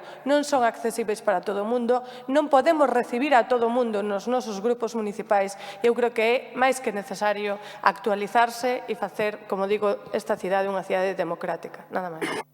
Moitas grazas, señora Aveira. Señora Martínez. Efectivamente, un dos grandes debes que ten esta cidade está en materia de accesibilidade. Por desgracia, non somos conscientes se non temos algún problema de diversidade funcional ou se estamos preto de algunha persoa neste caso. Por iso é tan importante a concienciación, por iso é tan importante a visibilización en días como o pasado martes, pero indudablemente o máis importante é levar a cabo accións para poñer remedio ás deficiencias nesta cidade. Neste caso, é tan importante o dispor de presuposto como a sensibilidade e vontade dos políticos e técnicos que deseñen e supervisen as actuacións que se realizan. Nesta cidade sufrimos deficiencias no pavimento que dificultan o tránsito e aumentan o risco de caídas, pezas soltas, resaltes, ocos, falta de pintura nos pasos de peóns, pendentes en aceras, pasos de peóns non detectables por todos os viandantes, un alto porcentaxe de semáforos sin avisador acústico ou con el averiado, escaleiras en barandillas, rampas estreitas, volardos, bancos mal ubicados, terrazas sen control, coches mal aparcados. Son algúns dos innumerables perigos aos que se enfrontan as persoas con discapacidade nesta cidade. Aparcar polas escasas plazas de parking, sacar cartos dun caixeiro, acceder a un local comercial, a maioría con escalóns que dificultan o acceso ou a un edificio público tampouco é tarea fácil. Os edificios públicos, sen excepción, son os que deberían marcar a pauta. Como decía a señora Beira, cantos anos leva aquí o Concello? Como é posible que aínda non haxa acceso universal? Ou como líamos este pasado domingo na reportaxe no periódico La Opinión que comezaba así. Resulta como pouco paradójico que para entrar en las oficinas municipales de movilidad y dominio público ubicadas en un lateral de la estación de autobuses, una persona con dificultades para moverse por sí misma tenga que enfrentarse a más de una barrera para acceder al lugar. A reportaxe fíxose tras acompañar durante un par de horas no seu barrio, Os Mallos, a Héctor Tejón, un coruñés con esclerose múltiple. A necesidade de moverse sobre rodas lle ofrece unha perspectiva distinta da mobilidade diaria no seu barrio, Nos Mallos, pero un barrio con alta densidade de poboación, envellecemento, rúas estreitas, exceso de vehículos e recurrente dobre fila, características de moitos dos barrios desta cidade. Situacións e atrancos que, como dicía antes, só te das conta cando te ves en situacións similares. En definitiva, a accesibilidade universal e o deseño para todos debe ocupar un papel protagonista nas políticas públicas locais. E dende aquí, dende o Concello, desde onde debemos promover a igualdade de oportunidades. Sen dúbida, un gran reto respostar ás necesidades de todos os coruñeses. Creemos que as propostas do Grupo Nacional do Bloque son bastante axeitadas para avanzar neste sentido e por eso imos a votar a favor nesta moción. Moitas grazas, señora Martínez. Pola Marea Atlántica, señora Delso. Sí, moitas grazas, señora Rei. Bo día a todas, compañeiras e compañeros de corporación, traballadores do Concello e dos medios de comunicación e tamén a todos os veciños e veciñas que nos seguides polo streaming. A Coruña é unha cidade coidadora e, como tal, dende o Concello temos a obriga de facer posible que todas as persoas teñan cabida baixo o mesmo paraugas, na senda de construir unha cidade democrática, accesible, sen barreiras, que afonden na desigualdade. Ese foi un dos principais obxectivos do Goberno da Marea Atlántica.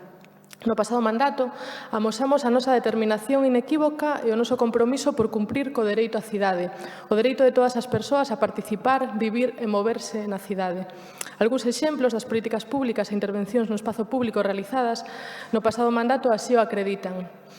Por exemplo, no Plan Municipal para Persoas con Discapacidade, no orzamento do 2018, adicamos 365.000 euros, complementando con outros convenios nominativos cos que se deuse apoio ás familias das persoas con discapacidade, financiando servizos, pois, por exemplo, de respiro familiar, apoio e orientación, a través de entidades como a DACECO ou a SPACE.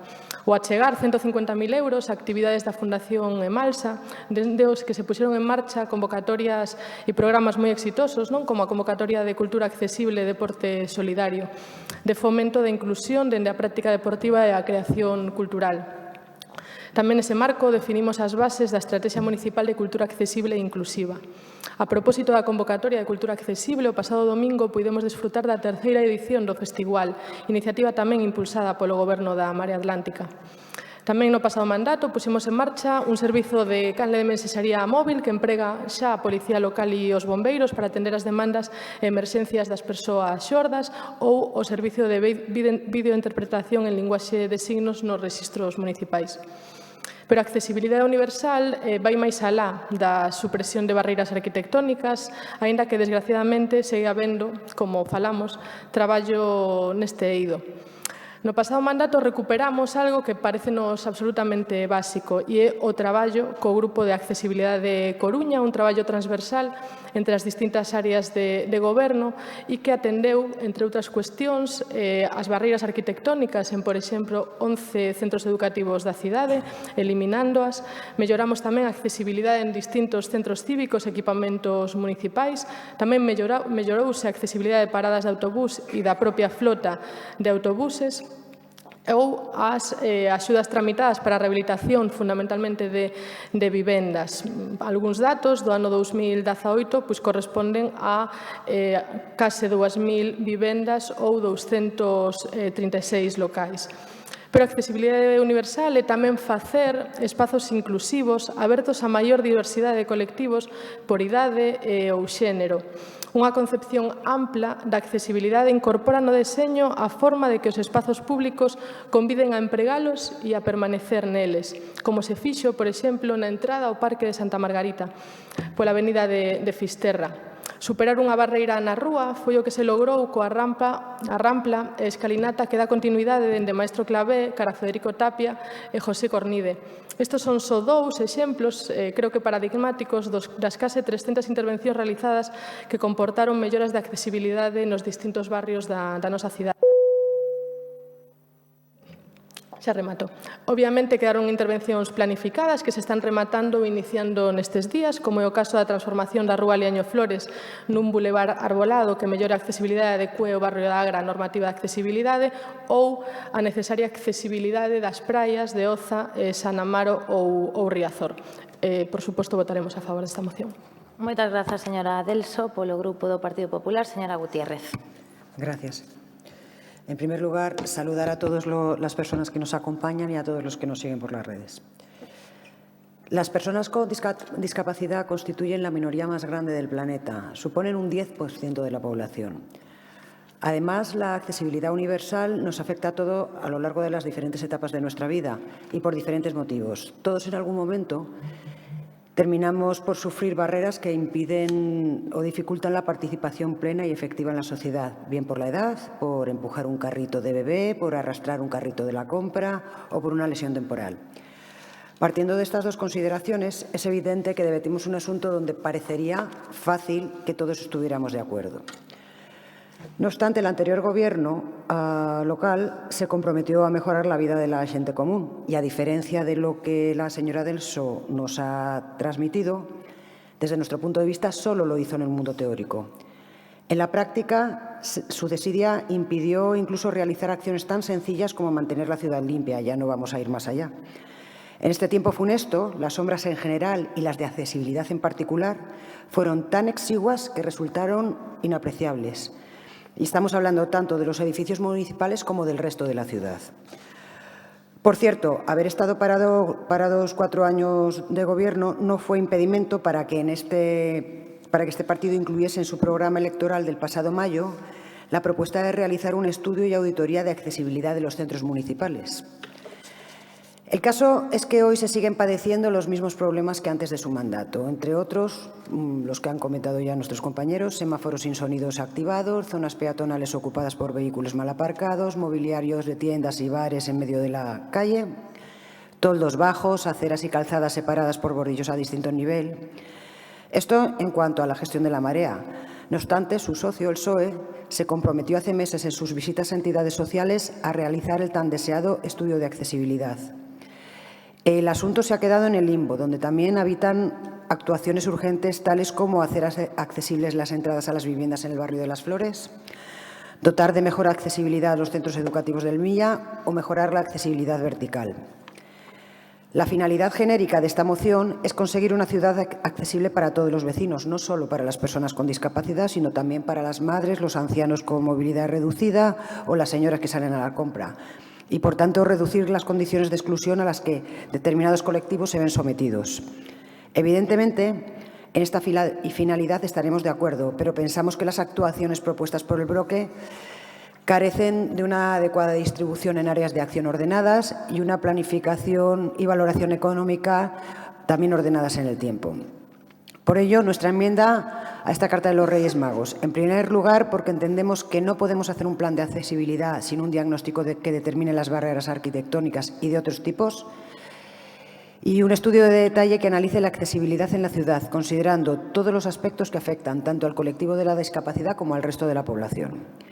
Una vez hecho este diagnóstico, consideramos de máxima prioridad la elaboración de un plan de accesibilidad urbana que marque las actuaciones a realizar para la adaptación de la ciudad a la normativa en materia de accesibilidad urbana universal, que para cada una de estas actuaciones fije un plazo de realización y su dotación económica y un plan que esté concluido antes de que acabe el primer semestre del próximo año. El objetivo final ha de ser rediseñar los espacios de uso común, pero con planificación, con presupuesto y siguiendo una estrategia.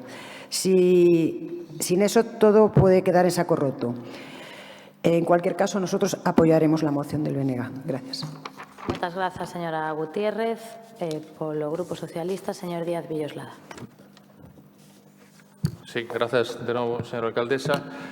É certo, como se sinalaba por parte do BNG, que celebrar un Día Internacional a veces pode parecer que chega a pouco, evidentemente, pero sempre é certo que celebrar o pasado día 3 como Día Internacional das Persoas con Discapacidade fainos reflexionar e chama a atención a concienciación da xente a hora de poñerse, que é un dos lemas deste día, todos baixo o mesmo paraugas, ser capaces todos de poñernos na pel de outro, na pel de outra, a hora de ser conscientes de cales son os problemas de accesibilidade non só das persoas con mobilidade reducida, sino con discapacidade intelectual, sensorial, as persoas maiores, os rapaces nos parques infantís, etc. etc. Por iso, evidentemente, nós, como non pode ser de outra forma, imos apoiar esta moción.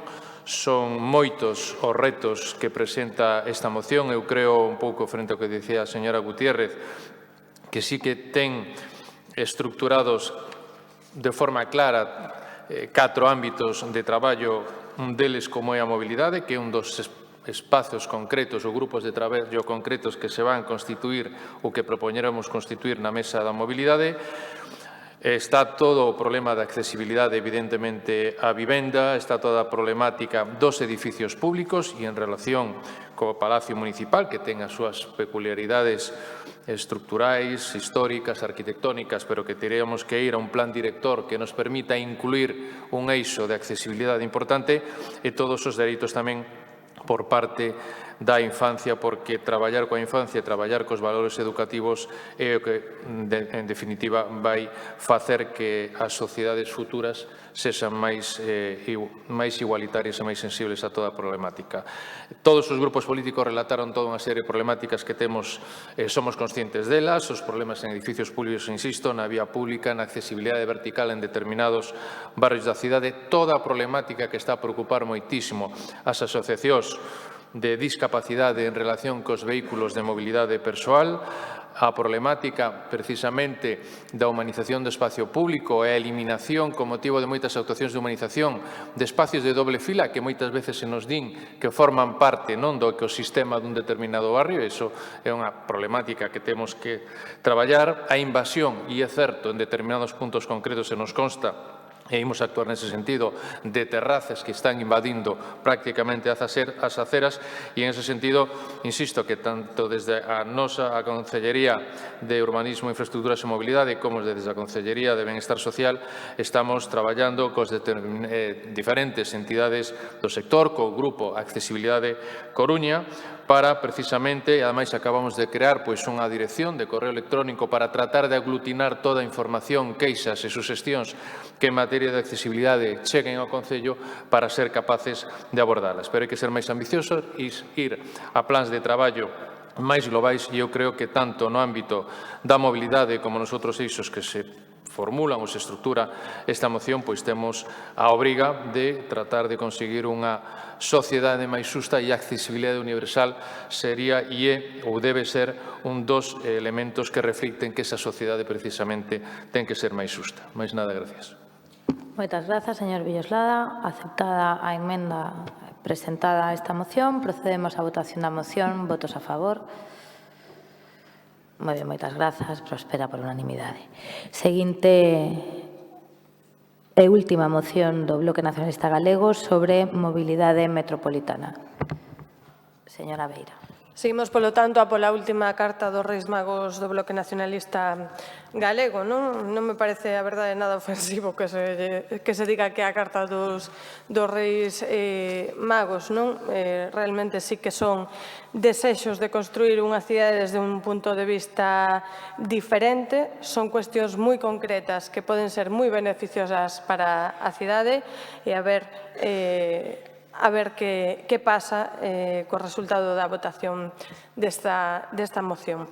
En todo caso, por centrarme un pouco no asunto, quixemos traer esta moción sobre mobilidade metropolitana un pouco co gallo das diferentes incidencias, dos diferentes embotellamentos que se teñen producido no último mes na entrada á cidade da Coruña. Non son, afortunadamente, cuestións que pasen todos os días, pero sí é certo que neste último mes, a causa das intensas chuvias, pois temos vivido procesos e momentos de embotellamento na entrada e nos accesos da cidade que nos deben de levar a todas e a todos a facer unha reflexión sobre como se entra desde a área metropolitana a nosa cidade. Ben, os obxectivos de desenvolvemento sostíbeis din que de aquí a 2030 hai que aumentar a urbanización inclusiva e sustentável e a capacidade para planificación e xestión participativas integradas e sustentáveis dos asentamentos humanos en todos os países. É o obxectivo número 11 que persegue lograr que as cidades e os asentamentos humanos sexan inclusivos, seguros, resilientes e sustentáveis. Son os obxectivos, un dos obxectivos que fai parte da Axenda 2030 do Goberno do Estado español e que, polo tanto, deben de estar presentes en todas as actuacións que este poña en marcha. Ademais, aquí, o Concello da Coruña tamén pioneiro na aplicación desta Axenda 2030, e creo que debemos tamén ser pioneiros no que van ser os desenvolvementos da nosa cidade, en particular no que ten a ver cos accesos e a mobilidade. Nos cremos desde o Bloque Nacionalista Galego e intuíamos que diante deses embotellamentos dos que falaba o comezo ia traerse a este pleno ou ia sair públicamente de novo o debate sobre a ampliación sí ou a ampliación non de Alfonso Molina. Ao final acertamos e quixemos traer outra perspectiva do que ten que ser a solución a eses embotellamentos ou a esas mini-crises que sufrimos nos accesos á nosa cidade. Hai ese mantra de que hai que aumentar a Avenida da Vedra, Alfonso Molina ou mesmo a Ponte da Pasaxe, pero o certo é que nos creemos que as solucións teñen que vir desde diferentes puntos de vista. O primeiro, que sempre traemos aquí, e xa temos traído neste mandato, que é o do transporte público, o eixo do transporte público debe ser fundamental. Non queríamos introducir cuestións relativas ao transporte público porque xa se teñen debatido neste pleno e o tema do servizo de cercanías ferroviario ou incluso a cuestión do transporte marítimo. Aínda así, aceptamos a emenda do Partido Socialista.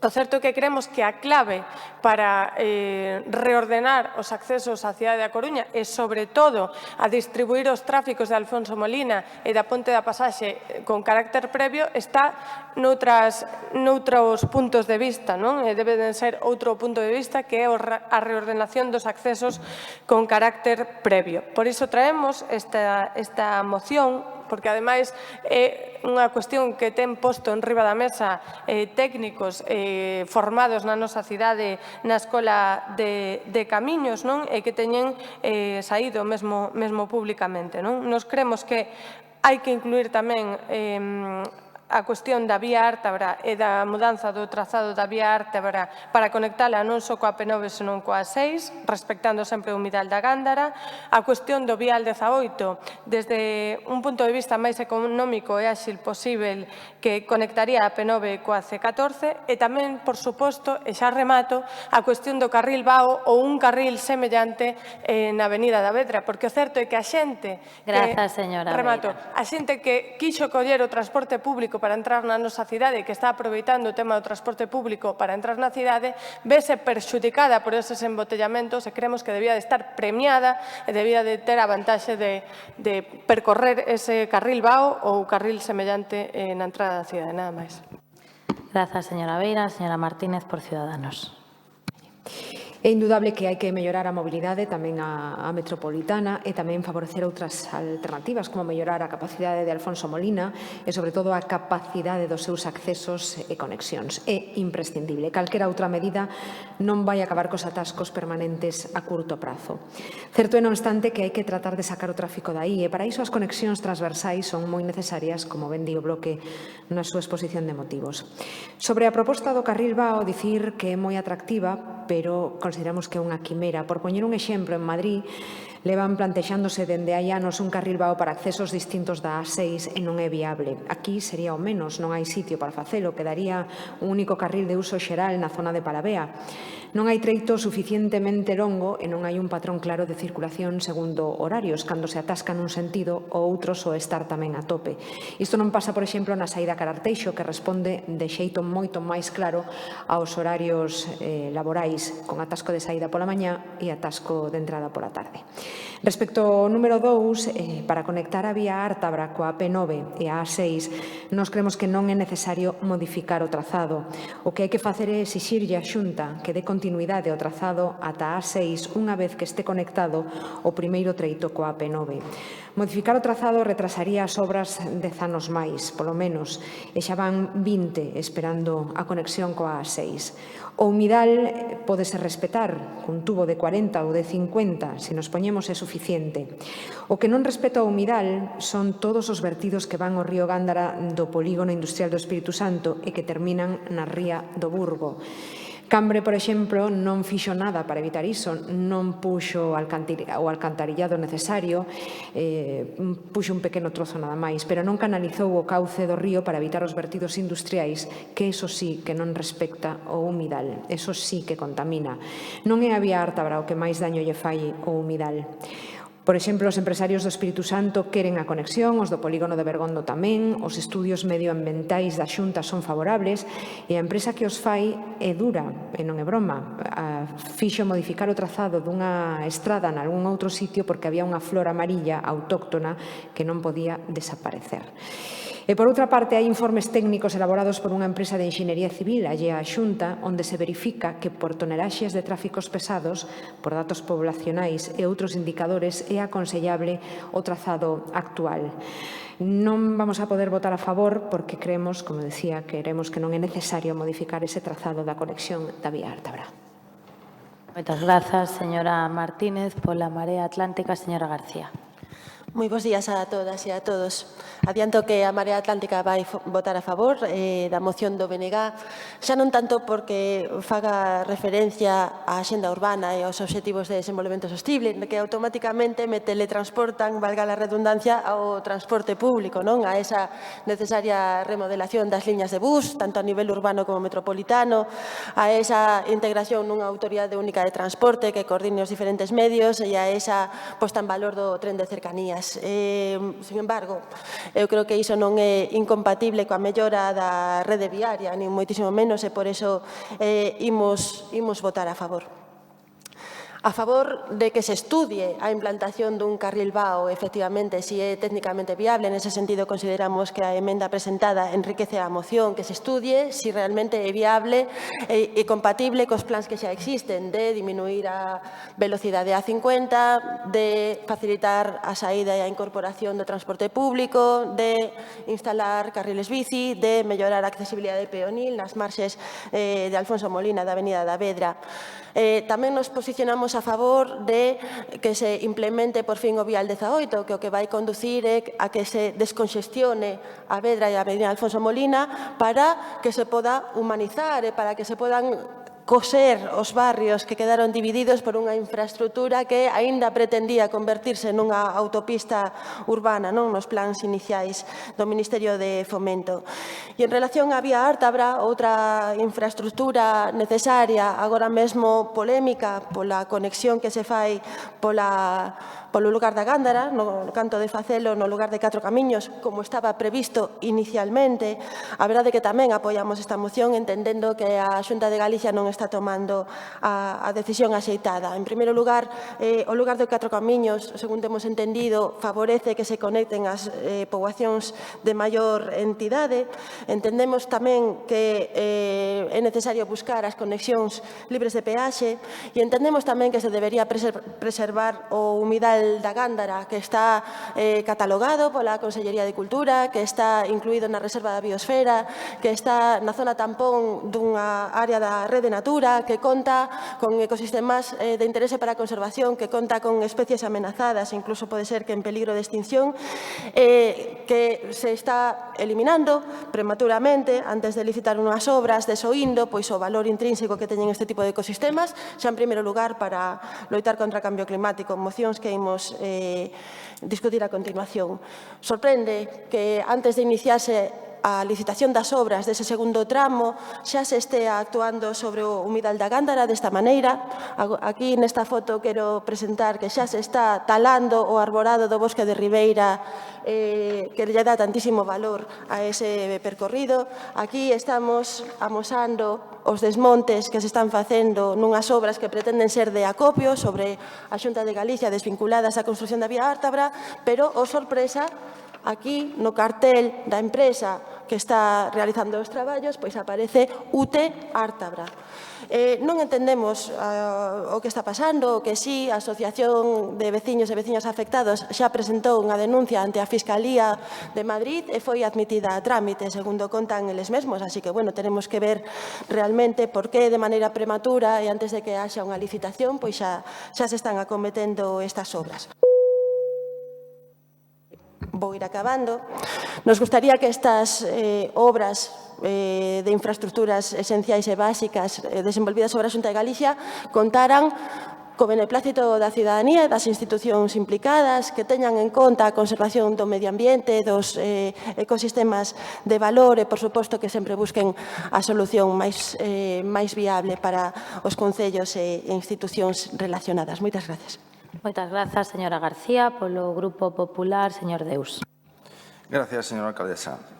Buscar y alcanzar soluciones a la cuestión de la movilidad es un reto común para todas las ciudades. Y en el caso de Coruña no es menos, pues necesitamos tomar decisiones que marcarán de forma importante su futuro. Decisiones que atañen a diferentes administraciones y a las que hasta el momento la única que ha contribuido en positivo es la Xunta de Galicia, con avances prácticos en proyectos como la pasarela de Agrela, la intermodal, el tramo ya en servicio, la vía Ártabra, la llegada del bus metropolitano a la ciudad sin que se produjese ninguna hecatombe y su gratuidad para menores de 19 años ampliados a 21 en los próximos presupuestos de 2020. En la otra esquina, la del bloqueo y las excusas sin fin, nos encontramos la eterna remodelación de Alfonso Molina. Como tendremos ocasión de hablar después sobre este aspecto concreto en el debate de nuestra moción, no me extenderé mucho en este punto, aunque anticipo que estamos de nuevo en un envite en el que parece que otra vez el PSOE está titubeando, dados los continuos cambios de criterio al respecto de esta infraestructura. En todo caso, sí quiero destacar, aquí sí, en que ya en aquel proyecto, respaldado por Ana Pastor, se contemplaba un plazo preferente para transporte público y turismos, con determinado grado de ocupación. Es decir, eso ya está inventado, está diseñado y hasta estuvo presupuestado, señores del BNG. Se llama Busbao y funciona en muchos lugares, pero cada cosa a su tiempo y parece que aquí la movilidad va especialmente lenta. En cuanto a la vía Ártabra, desde el respeto les formulo una pregunta. ¿Realmente tienen argumentos para poner en cuestión el trazado de la prolongación de la vía Ártabra hasta la P9? Lo digo porque empieza a parecer ya un mal crónico de su grupo político. Ese cinismo político de querer progreso y tener un permanente rechazo para cualquier iniciativa que lleve el sello del Partido Popular. Cada vez que el Gobierno gallego pone en marcha una carretera, el BNG pide su paralización. Háganselo mirar. Lo hicieron con la autovía de la Costa da Morte llevándola a la Fiscalía y trataron de hacer lo mismo con la vía Ártabra, una infraestructura estratégica para el área metropolitana de A Coruña. Lo hicieron, y es ya historia, con lo que consideraron una navallada para Galicia, razón que sirvieron para oponerse casi con repugnancia a la AP9. ¿Alguien es capaz de imaginar hoy lo que sería nuestra comunidad sin la AP9? Y ahora ponen en tela de juicio un trazado aprobado por el Gobierno bipartito como si ustedes, su grupo, no hubiese tenido vela en aquel entierro. Un trazado aprobado el 27 de marzo de 2009. ¿Dónde estaban ustedes entonces? ¿No será que el síndrome Paco Vázquez del PSOE es contagioso? Empieza a asombrarnos. El proyecto de la vía Ártabra cumple con todas las normativas y se adapta a los requerimientos de la legislación ambiental. No lo digo yo, lo dicen los informes técnicos, eso a los que ustedes solo recurren cuando les interesa. Hay que tener un poquito más de coherencia, señores del BNG. La aprobación definitiva de este proyecto se produjo por resolución de 27 de marzo de 2009, bipartito. Lo único que ha venido haciendo la Xunta es desarrollar aquel proyecto. Eso sí, para mayores garantías se sometió a un nuevo proceso de información pública, sin apenas contestación social, muy pocas alegaciones y ninguna oponiéndose al trazado aprobado. Es curioso, ¿verdad? No fue una decisión política, sino una decisión técnica, y avala que el mejor tratado es la que conectará la vía Ártabra con la AP9 en la zona de la Gándara, decidida por el errático Gobierno bipartito. Los palos en las ruedas, y lo oímos muchas veces, señora Martínez, como pueden ustedes ver, lo ponen otros por acción o por omisión. Los pones quienes embarran el campo ante una inversión de 40 millones que se suman a los 70 ya invertidos en el tramo de la vía Ártabra. Tan libres como todas las autovías proyectadas y ejecutadas por el Gobierno de Alberto Núñez Feijóo. El vial 18. En el presupuesto de 2017 se incluía una partida de 100.000 euros para el proyecto. En el 2018 figuraba una inversión de 3 millones de euros con una proyección de 5 millones en 2019 y 10 entre 2020 y 2021. En total, más de 18 millones de euros. Llegó la moción de cesura, llegó el Gobierno Frankenstein y aquel presupuesto que fue el peor para la historia de Galicia y La Coruña, ¿recuerdan cuánto asignaba para el vial 18?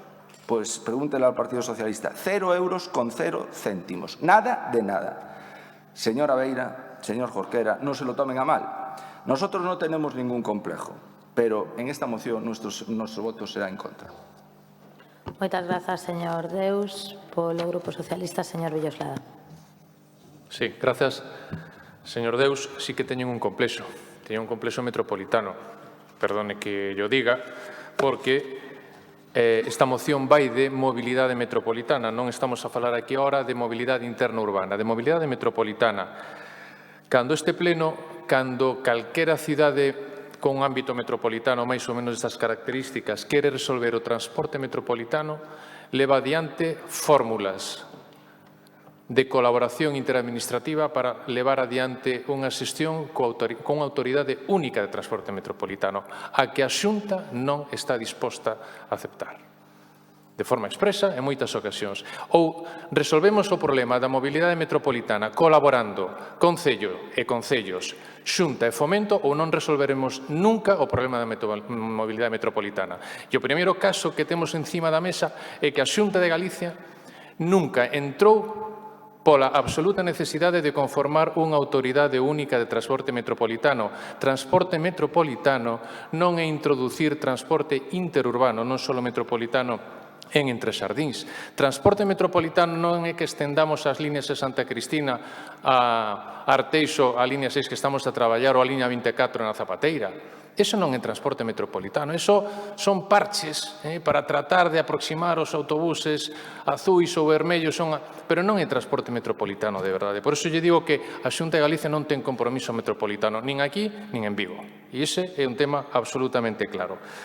Nos apoiamos esta moción dunha forma clara, con algunha emenda que presentamos, porque en relación co carril Busbao hai dúbidas técnicas de que sexa viable, porque temos casi o mismo tráfico de entrada e saída no momento que non permite, a veces, bascular un carril ao outro lado, entón, por iso, nos pensamos que hai que facer estudios e buscar medidas alternativas. Respecto da vía Ártabra, señor Deus, o trazado que estaba diseñado no Plan Viario de 2004, acordado por todos os concellos metropolitanos, sendo conselleiro de Política Territorial o señor Feijóo, levaba a vía Ártabra a 6. A Xunta de Galicia, no Plan MOVE 2010, é a que rompe a chegada da vía Ártabra a 6. Ese é o compromiso metropolitano da Administración Autonómica.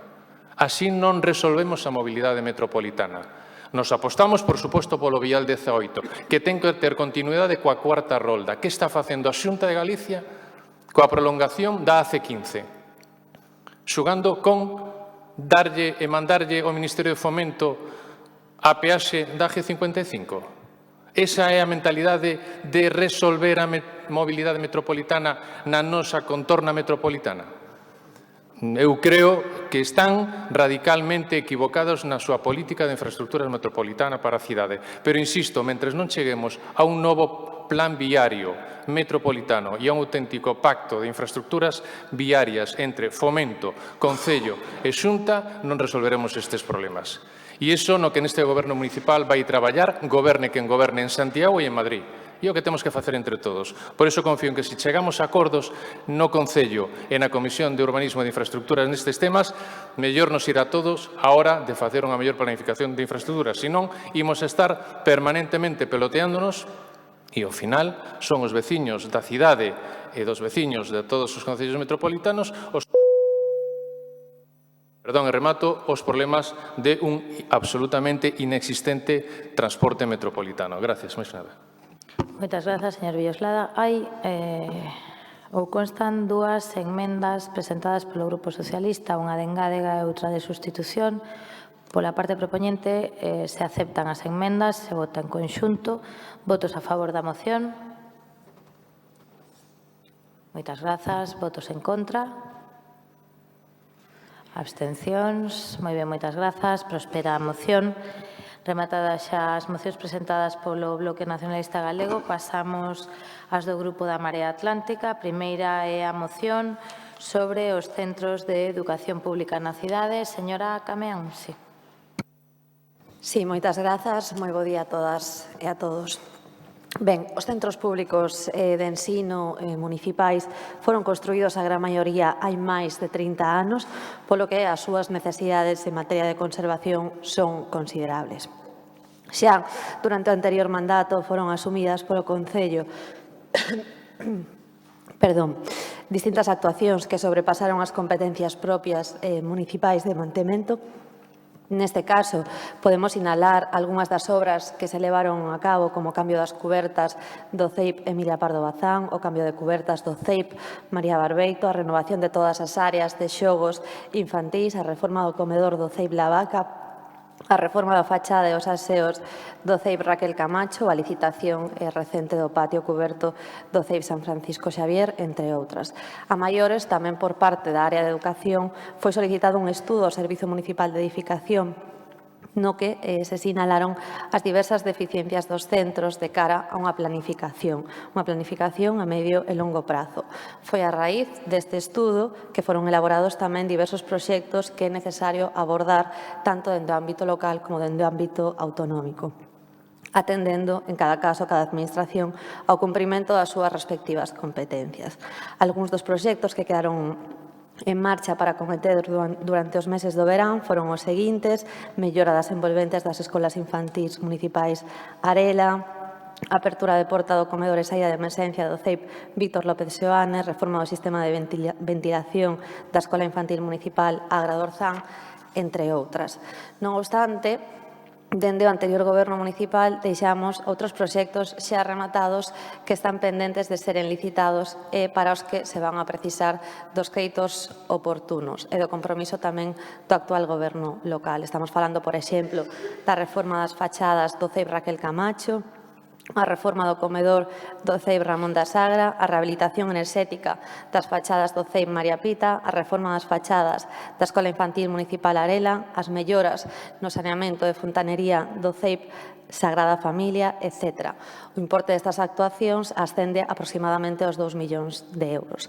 Compre lembrar tamén algo que xa reiteramos en diversas ocasións durante o anterior mandato, e é que hai 13 anos, en novembro de 2006, a Xunta de Galicia e o Concello asinaron un protocolo para a construción de patios cubertos. A data actual, o Concello cumpriu coas súas responsabilidades, estando únicamente pendente de adxudicación a construción do patio cuberto do CEIP San Francisco Xavier, e a data actual a Xunta de Galicia non atendeu os seus compromisos, a pesares de que foi requerida en distintas ocasións. Por último, queremos subliñar tamén a importancia de contar coas comunidades educativas de cara a atender as melloras nos centros educativos e de contar tamén neses proxectos de mellora pois cos consellos escolares, como foi o caso do noso patio. Moitas grazas. Moitas grazas, señora Cameán. Polo Grupo Ciudadanos, señora Martínez. Si, son moitos os centros de educación pública desta cidade que xa teñen bastantes anos ou suficientes para necesitar dun mantenimento constante. Cubertas, aislamentos, ventás, patios, en dúbida fai falta un gran esforzo para poñer ao día os centros públicos da Coruña. En canto ás infraestructuras para as obras, os centros dependen da Xunta e do mantenimento encargas o Concello. O problema é, segundo os directores dos centros públicos, que ás veces hai un limbo no que non se sabe se é unha obra nova ou un mantenimento, e é aí onde deben entrar as administracións para entenderse entre elas e tamén cos centros. De feito, queixábase non hai moito o presidente de directores de centros públicos de que co anterior goberno municipal non había unha boa sintonía. Os centros eran os que perdían e a Asociación de Directores de Centros Públicos da cidade insistía que durante estes últimos anos sufriron un freo nas tarefas de mantenimento debido á falta precisamente de coordinación desde María Pita, así como a ausencia dunha concellería específica. Tamén falaban de descoordinación coa Xunta. A comunicación, o diálogo tan reclamado debe existir sempre. É sempre bo momento para recapacitar e correxir atitudes, por iso parécenos moi ben que agora a Marea defenda que se deba facer máis ao respecto. Fáganse ou non as cousas, a comunicación sempre debe existir e agora debería ser máis doado cunha concellería específica, cun exdirector de colexio á fronte que debe entender perfectamente as necesidades que teñen os colexios da Coruña. Precisamente, o señor Celemín, cando era voceiro desa Asociación de Directores de Centros Públicos, pedía reunións periódicas co Concello e coa Delegación de Educación reclamando unha maior coordinación entre as dúas principais institucións da cidade e cos directores dos centros para así poder valorar os problemas que os colexios detectan e o que máis interesa para encauzar desta maneira os orzamentos. Agardamos que neses orzamentos, que aínda non coñecemos, haxa esa previsión da que falaba o señor Celemín antes de ser concelleiro para que todos os centros da cidade queden atendidos. Votaremos, pois, a favor desta moción na que destacamos tamén ese último punto de ampliar iniciativas como o proxecto da comunidade educativa do Colexio Sanjurjo de Carricarte, proxecto premiado por UNICEF por boas prácticas en dereitos da infancia, pero a propósito do cal gustaríanos que houvese maior vixiancia para evitar actos vandálicos que ocorren polas noites en determinados barrios da cidade e como é precisamente o patio deste colexio que sufriu en varias ocasións desperfectos. Moitas grazas. Moitas grazas, señora Martínez. Por o Bloque Nacionalista Galego, señora Beira. Sí, en primeiro lugar, sinalar que desde o BNG imos apoiar esta moción, como apoiamos absolutamente sempre todas as mocións, iniciativas, e facemos incluso propostas en reiteradas ocasións para reforzar precisamente o servizo, os servizos públicos, en particular o educativo, non? O que ten a ver coa educación.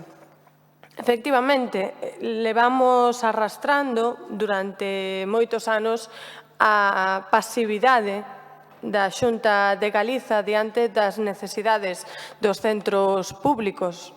Importalle ben pouco a Xunta de Galiza que os centros públicos da nosa cidade estean desactualizados, que os comedores escolares sexan absolutamente raquíticos e non atendan as necesidades de conciliación e ao servizo educativo mesmo que pode supor o comedor e de inclusión social, que non atendan as necesidades dos patios cubertos nunha cidade no que temos a fortuna de que chove a cotío e realmente supón que haxa nenos na nosa cidade que non poidan sair da súa aula, sair das aulas para tomar un respiro, non? E estar un pouco dentro do que cabe o aire libre nos tempos de ocio, que son eses recreos, non? Quixera determe en algunhas das cuestións que sinala a moción. Fala da rehabilitación enerxética das fachadas do CEIP María Pita e a min quedoume quedei marcada por un escano cidadán dunha persoa que estaba no AMPA do María Pita que decía que vale, que sí, que moitas grazas evidentemente pola rehabilitación enerxética, pero que resulta que ese centro, os nenos dese centro non poden sair absolutamente ningún patio cuberto porque teñen que estar en aulas cando chove. Polo tanto, tamén esa necesidade de patio cuberto nese colexio e que teñen que facer ata tres quendas para comer os nenos e as nenas dese centro. E non é o único centro da cidade. Podemos falar do Curros Enríquez, como teñen que transportar a comida dunha aula do comedor a unha aula a través dun patio que, porque a Xunta de Galiza non quere, non cobre. Por poñer así exemplos que son bastante chamativos, as necesidades do Salgado Torres, que tamén son moi importantes, que están pedindo tamén que se cubra algún dos patios que teñen exteriores. Eu o que pido nesta intervención é que o concelleiro de Educación, que me alegro que haxa unha Concellaría de Educación, estea en constante diálogo coas AMPAs e as direccións dos centros e pídolle tamén nesta intervención que convoque o Consello Escolar Municipal porque levamos xa un trimestre de curso académico e non se convocou aínda o Consello Escolar Municipal. Creo que é, ademais, unha ferramenta de diálogo moi importante que se debe aproveitar. Nada máis. Moitas grazas, señora Beira. Polo Grupo Popular, señor Coira. Buenos días, muchas gracias, alcaldesa. Buenos días a los trabajadores de los distintos medios de comunicación que nos acompañan, a los miembros de la corporación, a los empleados municipales que nos acompañan y asisten a este pleno y a los vecinos que no nos siguen desde aquí, pero espero que alguno en algún lugar de este mundo nos siga por streaming.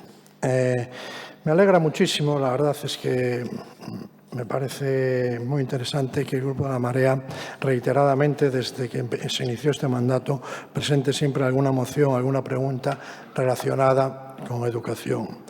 Esta moción realmente me sorprende, porque si algo es este texto y uno lo lee con detenimiento y queriendo saber lo que se quiere decir y lo que se quiere proponer, lo que dice, así resumiendo, a lo mejor yo no entendí bien el texto ni la moción, lo que dice primero es que la Marea tardó 4 años en encargar al servicio de edificación un estudio para ver cómo estaban los edificios. O sea, en 4 años, una de las cosas que hicieron es hacer un análisis y un diagnóstico de la situación de los edificios y dejar para los siguientes mandatos pues una propuesta de iniciar un plan estratégico de obras para esos edificios y esos centros.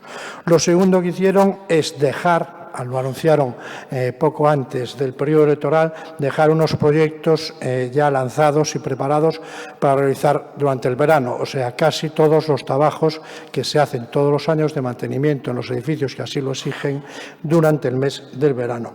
Y además, en otro párrafo dicen que dejaron otros sin licitar por un importe, dicen que aproximado de 2 millones de euros, creo recordar, que también está en los proyectos, pero bueno, hay que seguir todo el trámite, hay que ejecutarlos, hay que licitarlos, etcétera, etcétera. O sea que eso es lo que hicieron ustedes durante 4 años. Probablemente, si hubieran realizado alguno de los trabajos de mantenimiento a los que estaban obligados a hacer este ayuntamiento y ustedes, que eran los responsables en este último mandato, pues no hubiera pasado lo que pasó en el CEP de la Ciudad Vieja, que tuvieron que evacuar a los niños y avisar a los padres porque entraba agua a mares, como ya le recordé en otro pleno no hace mucho. En esa manifestación es que tanto ustedes hacen contra el sistema educativo de la Xunta, el sistema educativo es de todos, pero ustedes solo atacan a un sistema educativo que es de la Xunta, debe tener propiedad sobre él. No fueron ustedes a manifestarse con pompas de jabón a ese centro, ni vinieron aquí a María Pita los compañeros de la Marea, como suelen hacer también, a manifestarse. Mire, ese sistema educativo en el que están integrados estos colegios de la ciudad de La Coruña, en el último informe PISA, que seguro que lo han oído porque se acaba de publicar, da para mí el dato más impresionante y más espectacular que se le puede dar a un sistema educativo en un país como España. El número 1 en equidad. Y no solo dar una equidad, sino que en los últimos 10 años hemos pasado del puesto 5º al primero en ciencias y en matemáticas del puesto 10º al 5º. Eso yo creo que significa que la administración de la Xunta lo debe hacer algo mejor de lo que ustedes dicen. Pero además de eso, la Xunta invierte durante el ejercicio 2019 5 millones de euros en diferentes centros de esta ciudad. En el María Mariño, Novo Mesoiro, Anse da Guarda, Zalaeta, Eusebio da Guarda, Salvador de Madariaga, etcétera, etcétera. O sea, que sí asumen sus compromisos. Los que no ayudan a que la Xunta los pueda asumir es ustedes, que estuvo la Xunta esperando 4 años a que decidieran qué espacio había en el Curros Enríquez para poder hacer allí la Xunta un comedor. Y la Xunta sigue esperando. O sea, que en resumen, menos pompas y más diálogo. Esperemos que los compañeros de gobierno de la Marea, los compañeros socialistas, tengan a bien dialogar con la Administración, ponerse de acuerdo y realizar esas obras necesarias de la mejor forma posible, más ágil y más efectiva. Porque es obligación de todas las administraciones, del Ayuntamiento y de la Xunta, conseguir el mejor sistema educativo posible. Y yo me siento realmente muy orgulloso del sistema educativo gallego, que ustedes no paran de atacar reiteradamente. Termino y muchas gracias. Moitas grazas, señor Coira. Polo Grupo Socialista, señor Celemín. Gracias, señora alcaldesa. Tengo que decir que en estos momentos sí que hay un diálogo entre la Delegación Territorial de Educación y el Concello de A Coruña. Se han establecido puentes de diálogo de la misma manera que lo está haciendo con todos los directores, que nos reunimos todos los meses para trabajar aquellos problemas que hay que destacar. Por otra parte, el Concello lo ha hecho con todas las corporaciones a lo largo de los años. Aparte del mantenimiento, ha hecho siempre inversiones más allá de las posibilidades, y esto se ha hecho antes y se está haciendo ahora. En relación con los proyectos que quedaron en marcha con el Gobierno anterior, en este momento, es el siguiente. Voy a hacer algunos de los que se ha hecho hasta la fecha. Mejora envolventes de Amarela en licitación, fin de plazo el 16 del 12 de 2019 con 140.000 euros. Apertura del comedor de Víctor López Seoane, realizada esta reforma de comedor por la Consellería. El sistema de ventilación del Agra del Orzán, finalizado con fecha del 14 del 12 del 2019 con un importe de 12.000 euros. Estoy redondeando cifras. Filtraciones del patio de Rosalía de Castro, finalizado en agosto de 2019 con un importe de 3.300 euros. Impermeabilización de Nuestra Señora está en ejecución por 19.100 euros. Adaptación de barandas de San Francisco Javier en trámite administrativo modificativo 3 aprobado en octubre de 2019 con 25.800 euros. Lucernario de Amarela finalizado en agosto de 2019 con un importe de 18.000 euros. Construcción de la pista deportiva de San Francisco Javier adjudicada a la empresa el 14 del 11 de 2019 por un importe de 348.800 euros. Reparación de las terrazas de Carricanta, adjudicada a la empresa en octubre de 2019. No se ha podido iniciar por el mal tiempo. Mejora del patio de Juan de la Torre en ejecución por 22.900 euros y retracciones de las canaletas de Caracola en ejecución por un importe de 22.500 euros, lo que quiere decir que el Gobierno socialista de esta corporación está entregado a todos los proyectos que quedaron y que no se puede, si no ha podido hacer más es porque estamos limitados, lógicamente, por unos presupuestos. Por supuesto que se le ha instado a la Xunta de Galicia para que la construcción de los patios cubiertos que quedan pendientes, como en La Vaca, Ramón de la Sagra, Curros Enríquez, Manuel Murguía y Zalaeta. Y, por lo tanto, creo que se está haciendo un buen trabajo y en esta línea vamos a seguir. Muchas gracias. Moitas grazas, señor Celemín. Pasamos xa á votación desta moción. Votos a favor da mesma. Moi ben, pois queda aprobada por unanimidade. Seguinte moción da Marea Atlántica sobre a recuperación da autonomía local. Señor Martínez. Grazas, señora Rei. As administracións locais foron, sen dúbida, as grandes prexudicadas polas políticas de austeridade ditadas pola banca e o alto mando alemán e aplicadas con exquisita obediencia polos seus representantes nesta provincia europea durante a última década. Sendo as máis próximas á cidadanía e, por tanto, as máis necesarias cando a gran recesión se ceba cos máis vulnerables, padecen un baleiramento feroz das súas capacidades. E sendo tamén as menos responsables da débeda pública, as contadas e ben coñecidas excepcións, pagan unha factura desproporcionada e inmerecida. O cambiazo no artigo 135 da Constitución española consagrou a consabida estabilidade orzamentaria que veu sustituir a calquera outro principio reitor no sector público. Nin interese xeral, nin ben común, nin emerxencia social, nin razón humanitaria ninguna poden discutir dende entón a prevalencia da banca e da súa doutrina na administración do común. A iso se dedicaron, entre outras, a Lei Orgánica 2/2012 do 27 de abril e a Lei 27/2013 do 27 de decembro, a tristemente famosa Lei Montoro. Malia as cativas reformas dos últimos anos que abriron lixeiramente o abano de posibilidades para o destino do lexítimo aforro dos concellos, a normativa de estabilidade segue a ser unha escandalosa vulneración da autonomía municipal que tamén consagra, aínda que se predique menos, a vella Constitución do 78.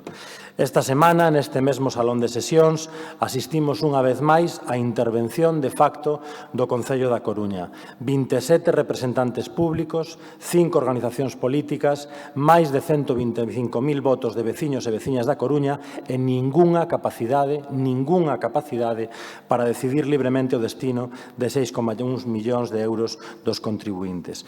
A regra de gasto e todo o que a rodea, xunto co efecto acumulado doutras medidas restrictivas, como a taxa de reposición e, máis en xeral, o infrafinanciamento, produciron nos últimos anos un grave debilitamento da administración local.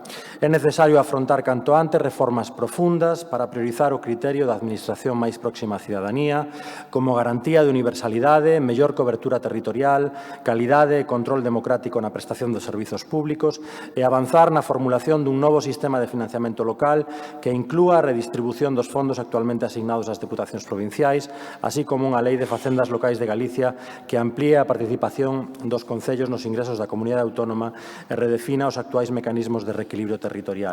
Non é a primeira vez que a Marea Atlántica demanda neste pleno a derrogación das leis que atan de pés e mans os concellos, pero tampouco é a primeira vez nos últimos 4 anos, por desgraza, que se celebran eleccións no Estado e que se constitúen as Cortes Xerais. A vontade popular expresada o pasado 10 de novembro terá que traducirse en algún momento na formación dun goberno e esta corporación ten o deber de trasladarlle a ese novo executivo as necesidades que considere máis urxentes, sexa para a cidade da Coruña, sexa para o conxunto do país, sexa para as administracións locais. Para unha organización municipalista como a Marea Atlántica, que cree no poder da proximidade e que quere cidades con dereitos, estas que propoñemos hoxe na moción son algunhas das imprescindibles. Grazas. Moitas grazas, señor Martínez. Por Ciudadanos, señora Martínez. Bien, desde Ciudadanos apostamos por defender la autonomía local y dotar a esta Administración de un mayor número de recursos. Además, claro está, defendemos el modelo autonómico de descentralización política y apostamos por reformarlo para mejorar su funcionamiento. Sobre los puntos de los acuerdos, creemos que sí que es necesario revisar, pero no derogar la regla de gasto, como dicen en el punto 2 de los acuerdos. Entendemos que carece de sentido que aquellas instituciones con unas cifras elevadas de superávit no puedan mejorar los servicios públicos si además estos son particularmente ineficientes o carecen de recursos. En nuestra opinión, se tiene que redefinir la regla de gasto para ejercicios futuros a través de instrumentos normativos que especifiquen la aplicación de la regla de gasto. Como ya hemos anunciado en el Congreso, Ciudadanos ha venido trabajando mediante las comisiones parlamentarias, principalmente en la de Hacienda, en colaboración con otras instituciones como la AIREF, para buscar una solución al margen, lógicamente, de nuestra casuística propia como ayuntamiento y de nuestro superávit. También pensamos en los ayuntamientos que siempre han cumplido con la regla, que hay casos, aunque el nuestro haya tenido que aprobar un PEF por su incumplimiento durante 2018. Cierto es que no se puede hacer un cambio inmediato, sino que conlleva sus trámites y procedimientos normativos para poder realizar las reinversiones pertinentes del superávit. Además, debemos recordar que fue mediante el Gobierno del PP el que llevó a cabo esta ley presupuestaria, ocasionada por el contexto de crisis económica y bajo el marco europeo para buscar una solución sostenible y en cumplimiento del déficit establecido. Sin embargo, el PSOE tampoco colaboró, ni antes, puesto que fueron ellos quienes aprobaron un techo de gasto para todas las administraciones en este ejercicio, ni como ahora, que tampoco han modificado el margen. De hecho, el no cumplimiento mayoritario por parte de las administraciones autonómicas con el déficit se ha ido tapando con el margen restante del superávit de las administraciones locales, provocando un ahogo continuo en aquellas instituciones que han hecho bien sus cuentas. No podemos votar a favor porque creemos que se puede mejorar la regla de gasto, pero no suprimir. Un gasto sin reglas no puede ser una opción. La ausencia de reglas fiscales, la indisciplina fiscal, al final siempre lleva a subidas imprevistas de impuestos y recortes indiscriminados de gasto público. La principal amenaza del estado de bienestar es siempre el gasto sin control, el gasto sin tasa ni reglas. Nos devolverá a la crisis. Hay que cuadrar las cuentas. Todo lo demás son cuentos. Muchas gracias. Moitas grazas, señora Martínez. Polo Bloque Nacionalista Galego, señor Jorquera. Sí, grazas, señora alcaldesa. No pleno extraordinario do pasado luns rematamos a nosa última intervención cunha pregunta dirixida a todos os membros desta corporación. A pregunta era se nos parecía normal, se acreditamos na autonomía local, que un concello saneado económicamente, con nivel de endebedamento totalmente asumível, estivese obrigado a destinar o superávit a amortizar débeda e non a investimento. Ou tivese que esperar un informe do Ministerio de Facenda para saber se a amortización de débeda podía destinarse ao pago de obrigas derivadas de sentenzas xudiciais ou tiña que destinarse a amortización de préstamos bancarios. Creo que é evidente que iso non é normal. Por iso, rematamos aquela intervención co desexo, ante a expectativa de que se poida configurar no Estado un goberno de coalición entre o PSOE e Podemos, de que ese futuro goberno asuma entre as súas prioridades a derrogación da normativa en materia de estabilidade financiera. Hoxe mesmo, neste pleno, debatimos tamén a conta xeral do exercicio 2018, que está acompañada dun informe de xestión.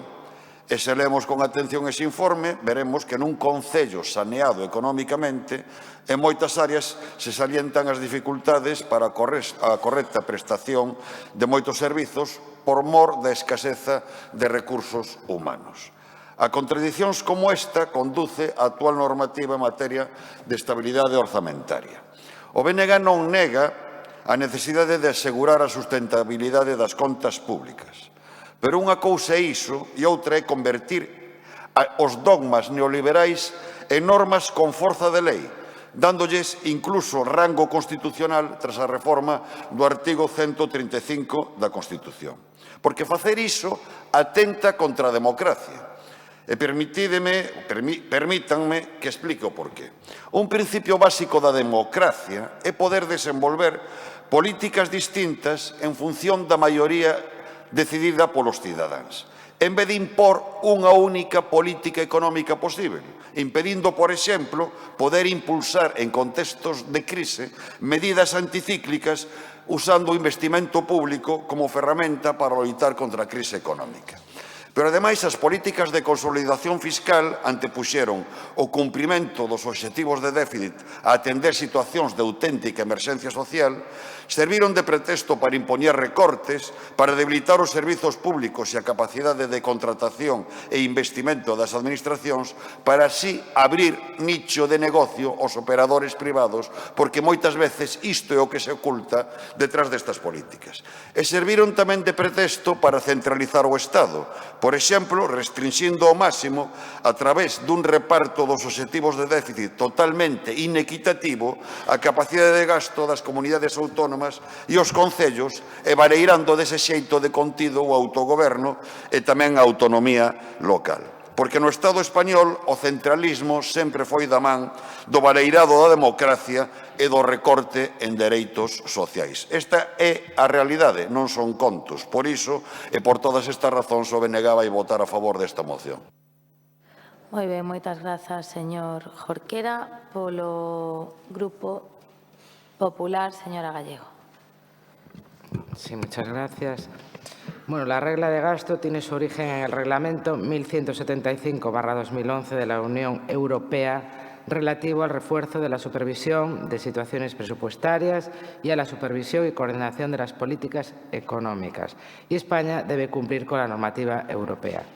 De ahí viene la modificación del artículo 135 de la Constitución española con el Gobierno de Zapatero y apoyada por el Partido Socialista, Partido Popular y Unión del Pueblo Navarro. Y, en consecuencia, es cuando se aprueba la Ley Orgánica 2/2012 de Estabilidad Presupuestaria y Sostenibilidad Financiera, que regula la regla de gasto en su artículo 12. En consecuencia, se podrá flexibilizar, pero eliminar no, porque es un mandato constitucional y un mandato europeo. Supongo que el Partido Socialista y Ciudadanos están de acuerdo con cumplir la normativa europea y con cumplir la Constitución. Es obvio que la Marea y el BNG, con ellos esto no va. La regla de gasto se crea como una herramienta para impedir que los gastos estructurales creciesen por encima de los ingresos estructurales, como sucedió en la última crisis, llevando a varios países europeos al borde de la quiebra. Las exigencias iniciales de la ley se han ido flexibilizando para las entidades locales, ya que en 2014 se introdujo la disposición adicional sexta que permite a las entidades locales que presenten superávit realizar inversiones que deben ser financieramente sostenibles. Esta medida se ha prorrogado sucesivamente, pero el problema que hay es que en este ayuntamiento, en lugar de poder aplicar esta excepción, tienen que dedicar el superávit a amortizar deuda, porque no se cumple el periodo medio de pago por segundo año. No lo ha hecho ni la Marea ni el Partido Socialista, destinando entre los dos 21 millones de euros a los bancos en lugar de invertir en la ciudad. Y se preguntan, ¿por qué depende del periodo medio de pago? Yo les digo, háganle la pregunta a los proveedores de este ayuntamiento, que tardan en cobrar mucho más, bueno, incluso el doble de lo que tendría que ser. Imagínense se non fuese obligatorio publicarlo o se non fuese obligatorio, se non fuese cumplirlo una obligación legal. Pues en lugar de 60 días estarían pagando en 120 o más. Nosotros gobernamos en plena crisis, con tasa de reposición cero, con esta ley en vigor. Conseguimos récord de ejecución del presupuesto, casi el 90% y más del 65% en inversiones. Cumplimos la regla de gasto, conseguimos superávit y cumplimos el periodo medio de pago y aprobamos el presupuesto que entraba en vigor el 1 de enero. La Marea, aún con las exigencias legales, incumplió la regla de gasto y reiteradamente el periodo medio de pago. Dejaron 170 millones de euros sin ejecutar de inversiones, pagaron más de 60 millones de euros en facturas irregulares por servicios sin contrato y el presupuesto nunca se aprobó antes del 1 de enero. Esa fue la gestión de la Marea, a pesar de que la tasa de reposición con ustedes llegó al 100%. Nosotros teníamos cero. Imagínense si llegan a derogar la ley barra libre. PSOE, que se ponga manos a la obra porque parece que de momento van por el mismo camino. Nosotros proponemos flexibilizar la regla de gasto, incluyendo la posibilidad de destinar remanente positivo no solo a inversiones financieramente sostenibles, pero siguiendo los criterios de la ley de sostenibilidad financiera y que se constituya para ello un grupo de trabajo. Es lo que pedimos en nuestra moción, que se estudie la posibilidad de flexibilizar la ley, pero no la supresión de la regla de gasto. Muchas gracias. Moitas grazas, señora Gallego. Polo Grupo Socialista, señor Laje. Gracias, señora alcaldesa. Ben, señora Gallego, vexo que vostede sigue, como lle decía antes, no Antigo Testamento e falando do que pasou con anterioridade. Está ben que nos fagan un relato histórico. En calquera caso, o grupo de traballo ao que vostede alude xa foi creado entre a Federación Española de Municipios e Provincias e o Ministerio de Política Territorial e Función Pública. De feito, existe unha comisión técnica. Imos a apoiar, como non pode ser de outro xeito, esta iniciativa. Quero recordar que xa no mes de xullo, concretamente o 24 de xullo, o presidente da FEM anunciou un acordo que ele calificou como de histórico entre o Ministerio de Facenda e a Federación Española de Municipios e Provincias, precisamente abordando as propostas que veñen hoxe aquí a pleno, que non son ni máis ni menos que as propostas que todas as entidades locais levamos reivindicando xa desde fai uns cuantos anos. Podríamos remontar a historia, volver a falar de Montoro, de Rajoy, de todas as decisións anteriores. Penso que pouco se abundaría neso. Rigor orzamentario? Sí, estamos de acordo que existan reglas de funcionamento é razoable. Que se estrangule as entidades locais non é razoable. Que non se poidan utilizar os recursos ano tras ano, que son recursos propios, a verdade é que pon a calquera concello, a este tamén, en situacións complicadas e complexas de xestionar. En calquera caso,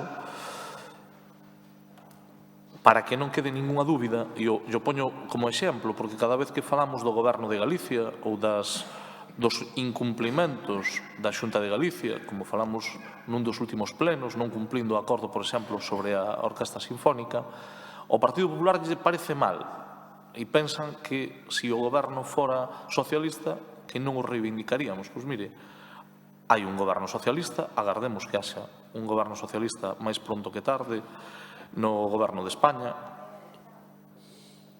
Non se poñan nerviosos, se o señor Sánchez ganou as eleccións, eu sei que non lles gusta, pero é o que hai que roelo. En calquera caso, ese vai a ser o goberno que haxa e o goberno que esperamos todos, uns máis que outros, lóxicamente, xa entendo que vostedes lles gustaría outro, pero non o decidiron así os cidadáns. En calquera caso, seremos igual de exixentes, como xa foi quen hoxe preside esta corporación, a nosa alcaldesa, cando tivo que reivindicar un orzamento millor e maior en canto ás inversións para esta cidade. Por lo tanto, yo digo para que tomen exemplo e deixen de ser gregarios do poder do Partido Popular de Galicia, que lles dice cuarta ronda no, e vostedes dicen cuarta ronda no, lle dicen ahora gratuidade da autopista A55, sí, antes non, e decían non. Teñan criterio propio, porque para defender os intereses da cidade hai que ter criterio propio e non ser gregarios como son vostedes. Por lo tanto, defender, sen dúbida ninguna, as posicións que significan máis recursos para este Concello, maior autonomía local. E iso se concreta na... Remato, señora alcaldesa, nas propostas que a Comisión Técnica do Ministerio de Facenda e da FEM xa aprobaron e que están anunciadas dende o mes de xullo. O único que hai que pedir é que se cumplan. E nós, desde logo, levantamos a voz para que se cumplan e pedimos que se cumplan en función da autonomía local. Moi ben, moitas grazas, señor Lajetuñas. Procedemos á votación. Manteñen o Partido Popular a súa emenda de sustitución? Ben, o Grupo Propoñente acepta, non? Ben, pois procedemos á votación da emenda do Partido Popular. Votos a favor? Moitas grazas. Votos en contra? Abstencións? Moitas grazas. Non prospera a emenda. Votamos a moción presentada. Votos a favor? Moitas grazas. Votos en contra? Grazas, abstencións. Moi ben, prospera a moción. E, se lles parece, neste punto interrompemos o debate e reanudamos o pleno ás 15:45 minutos. Moitas grazas.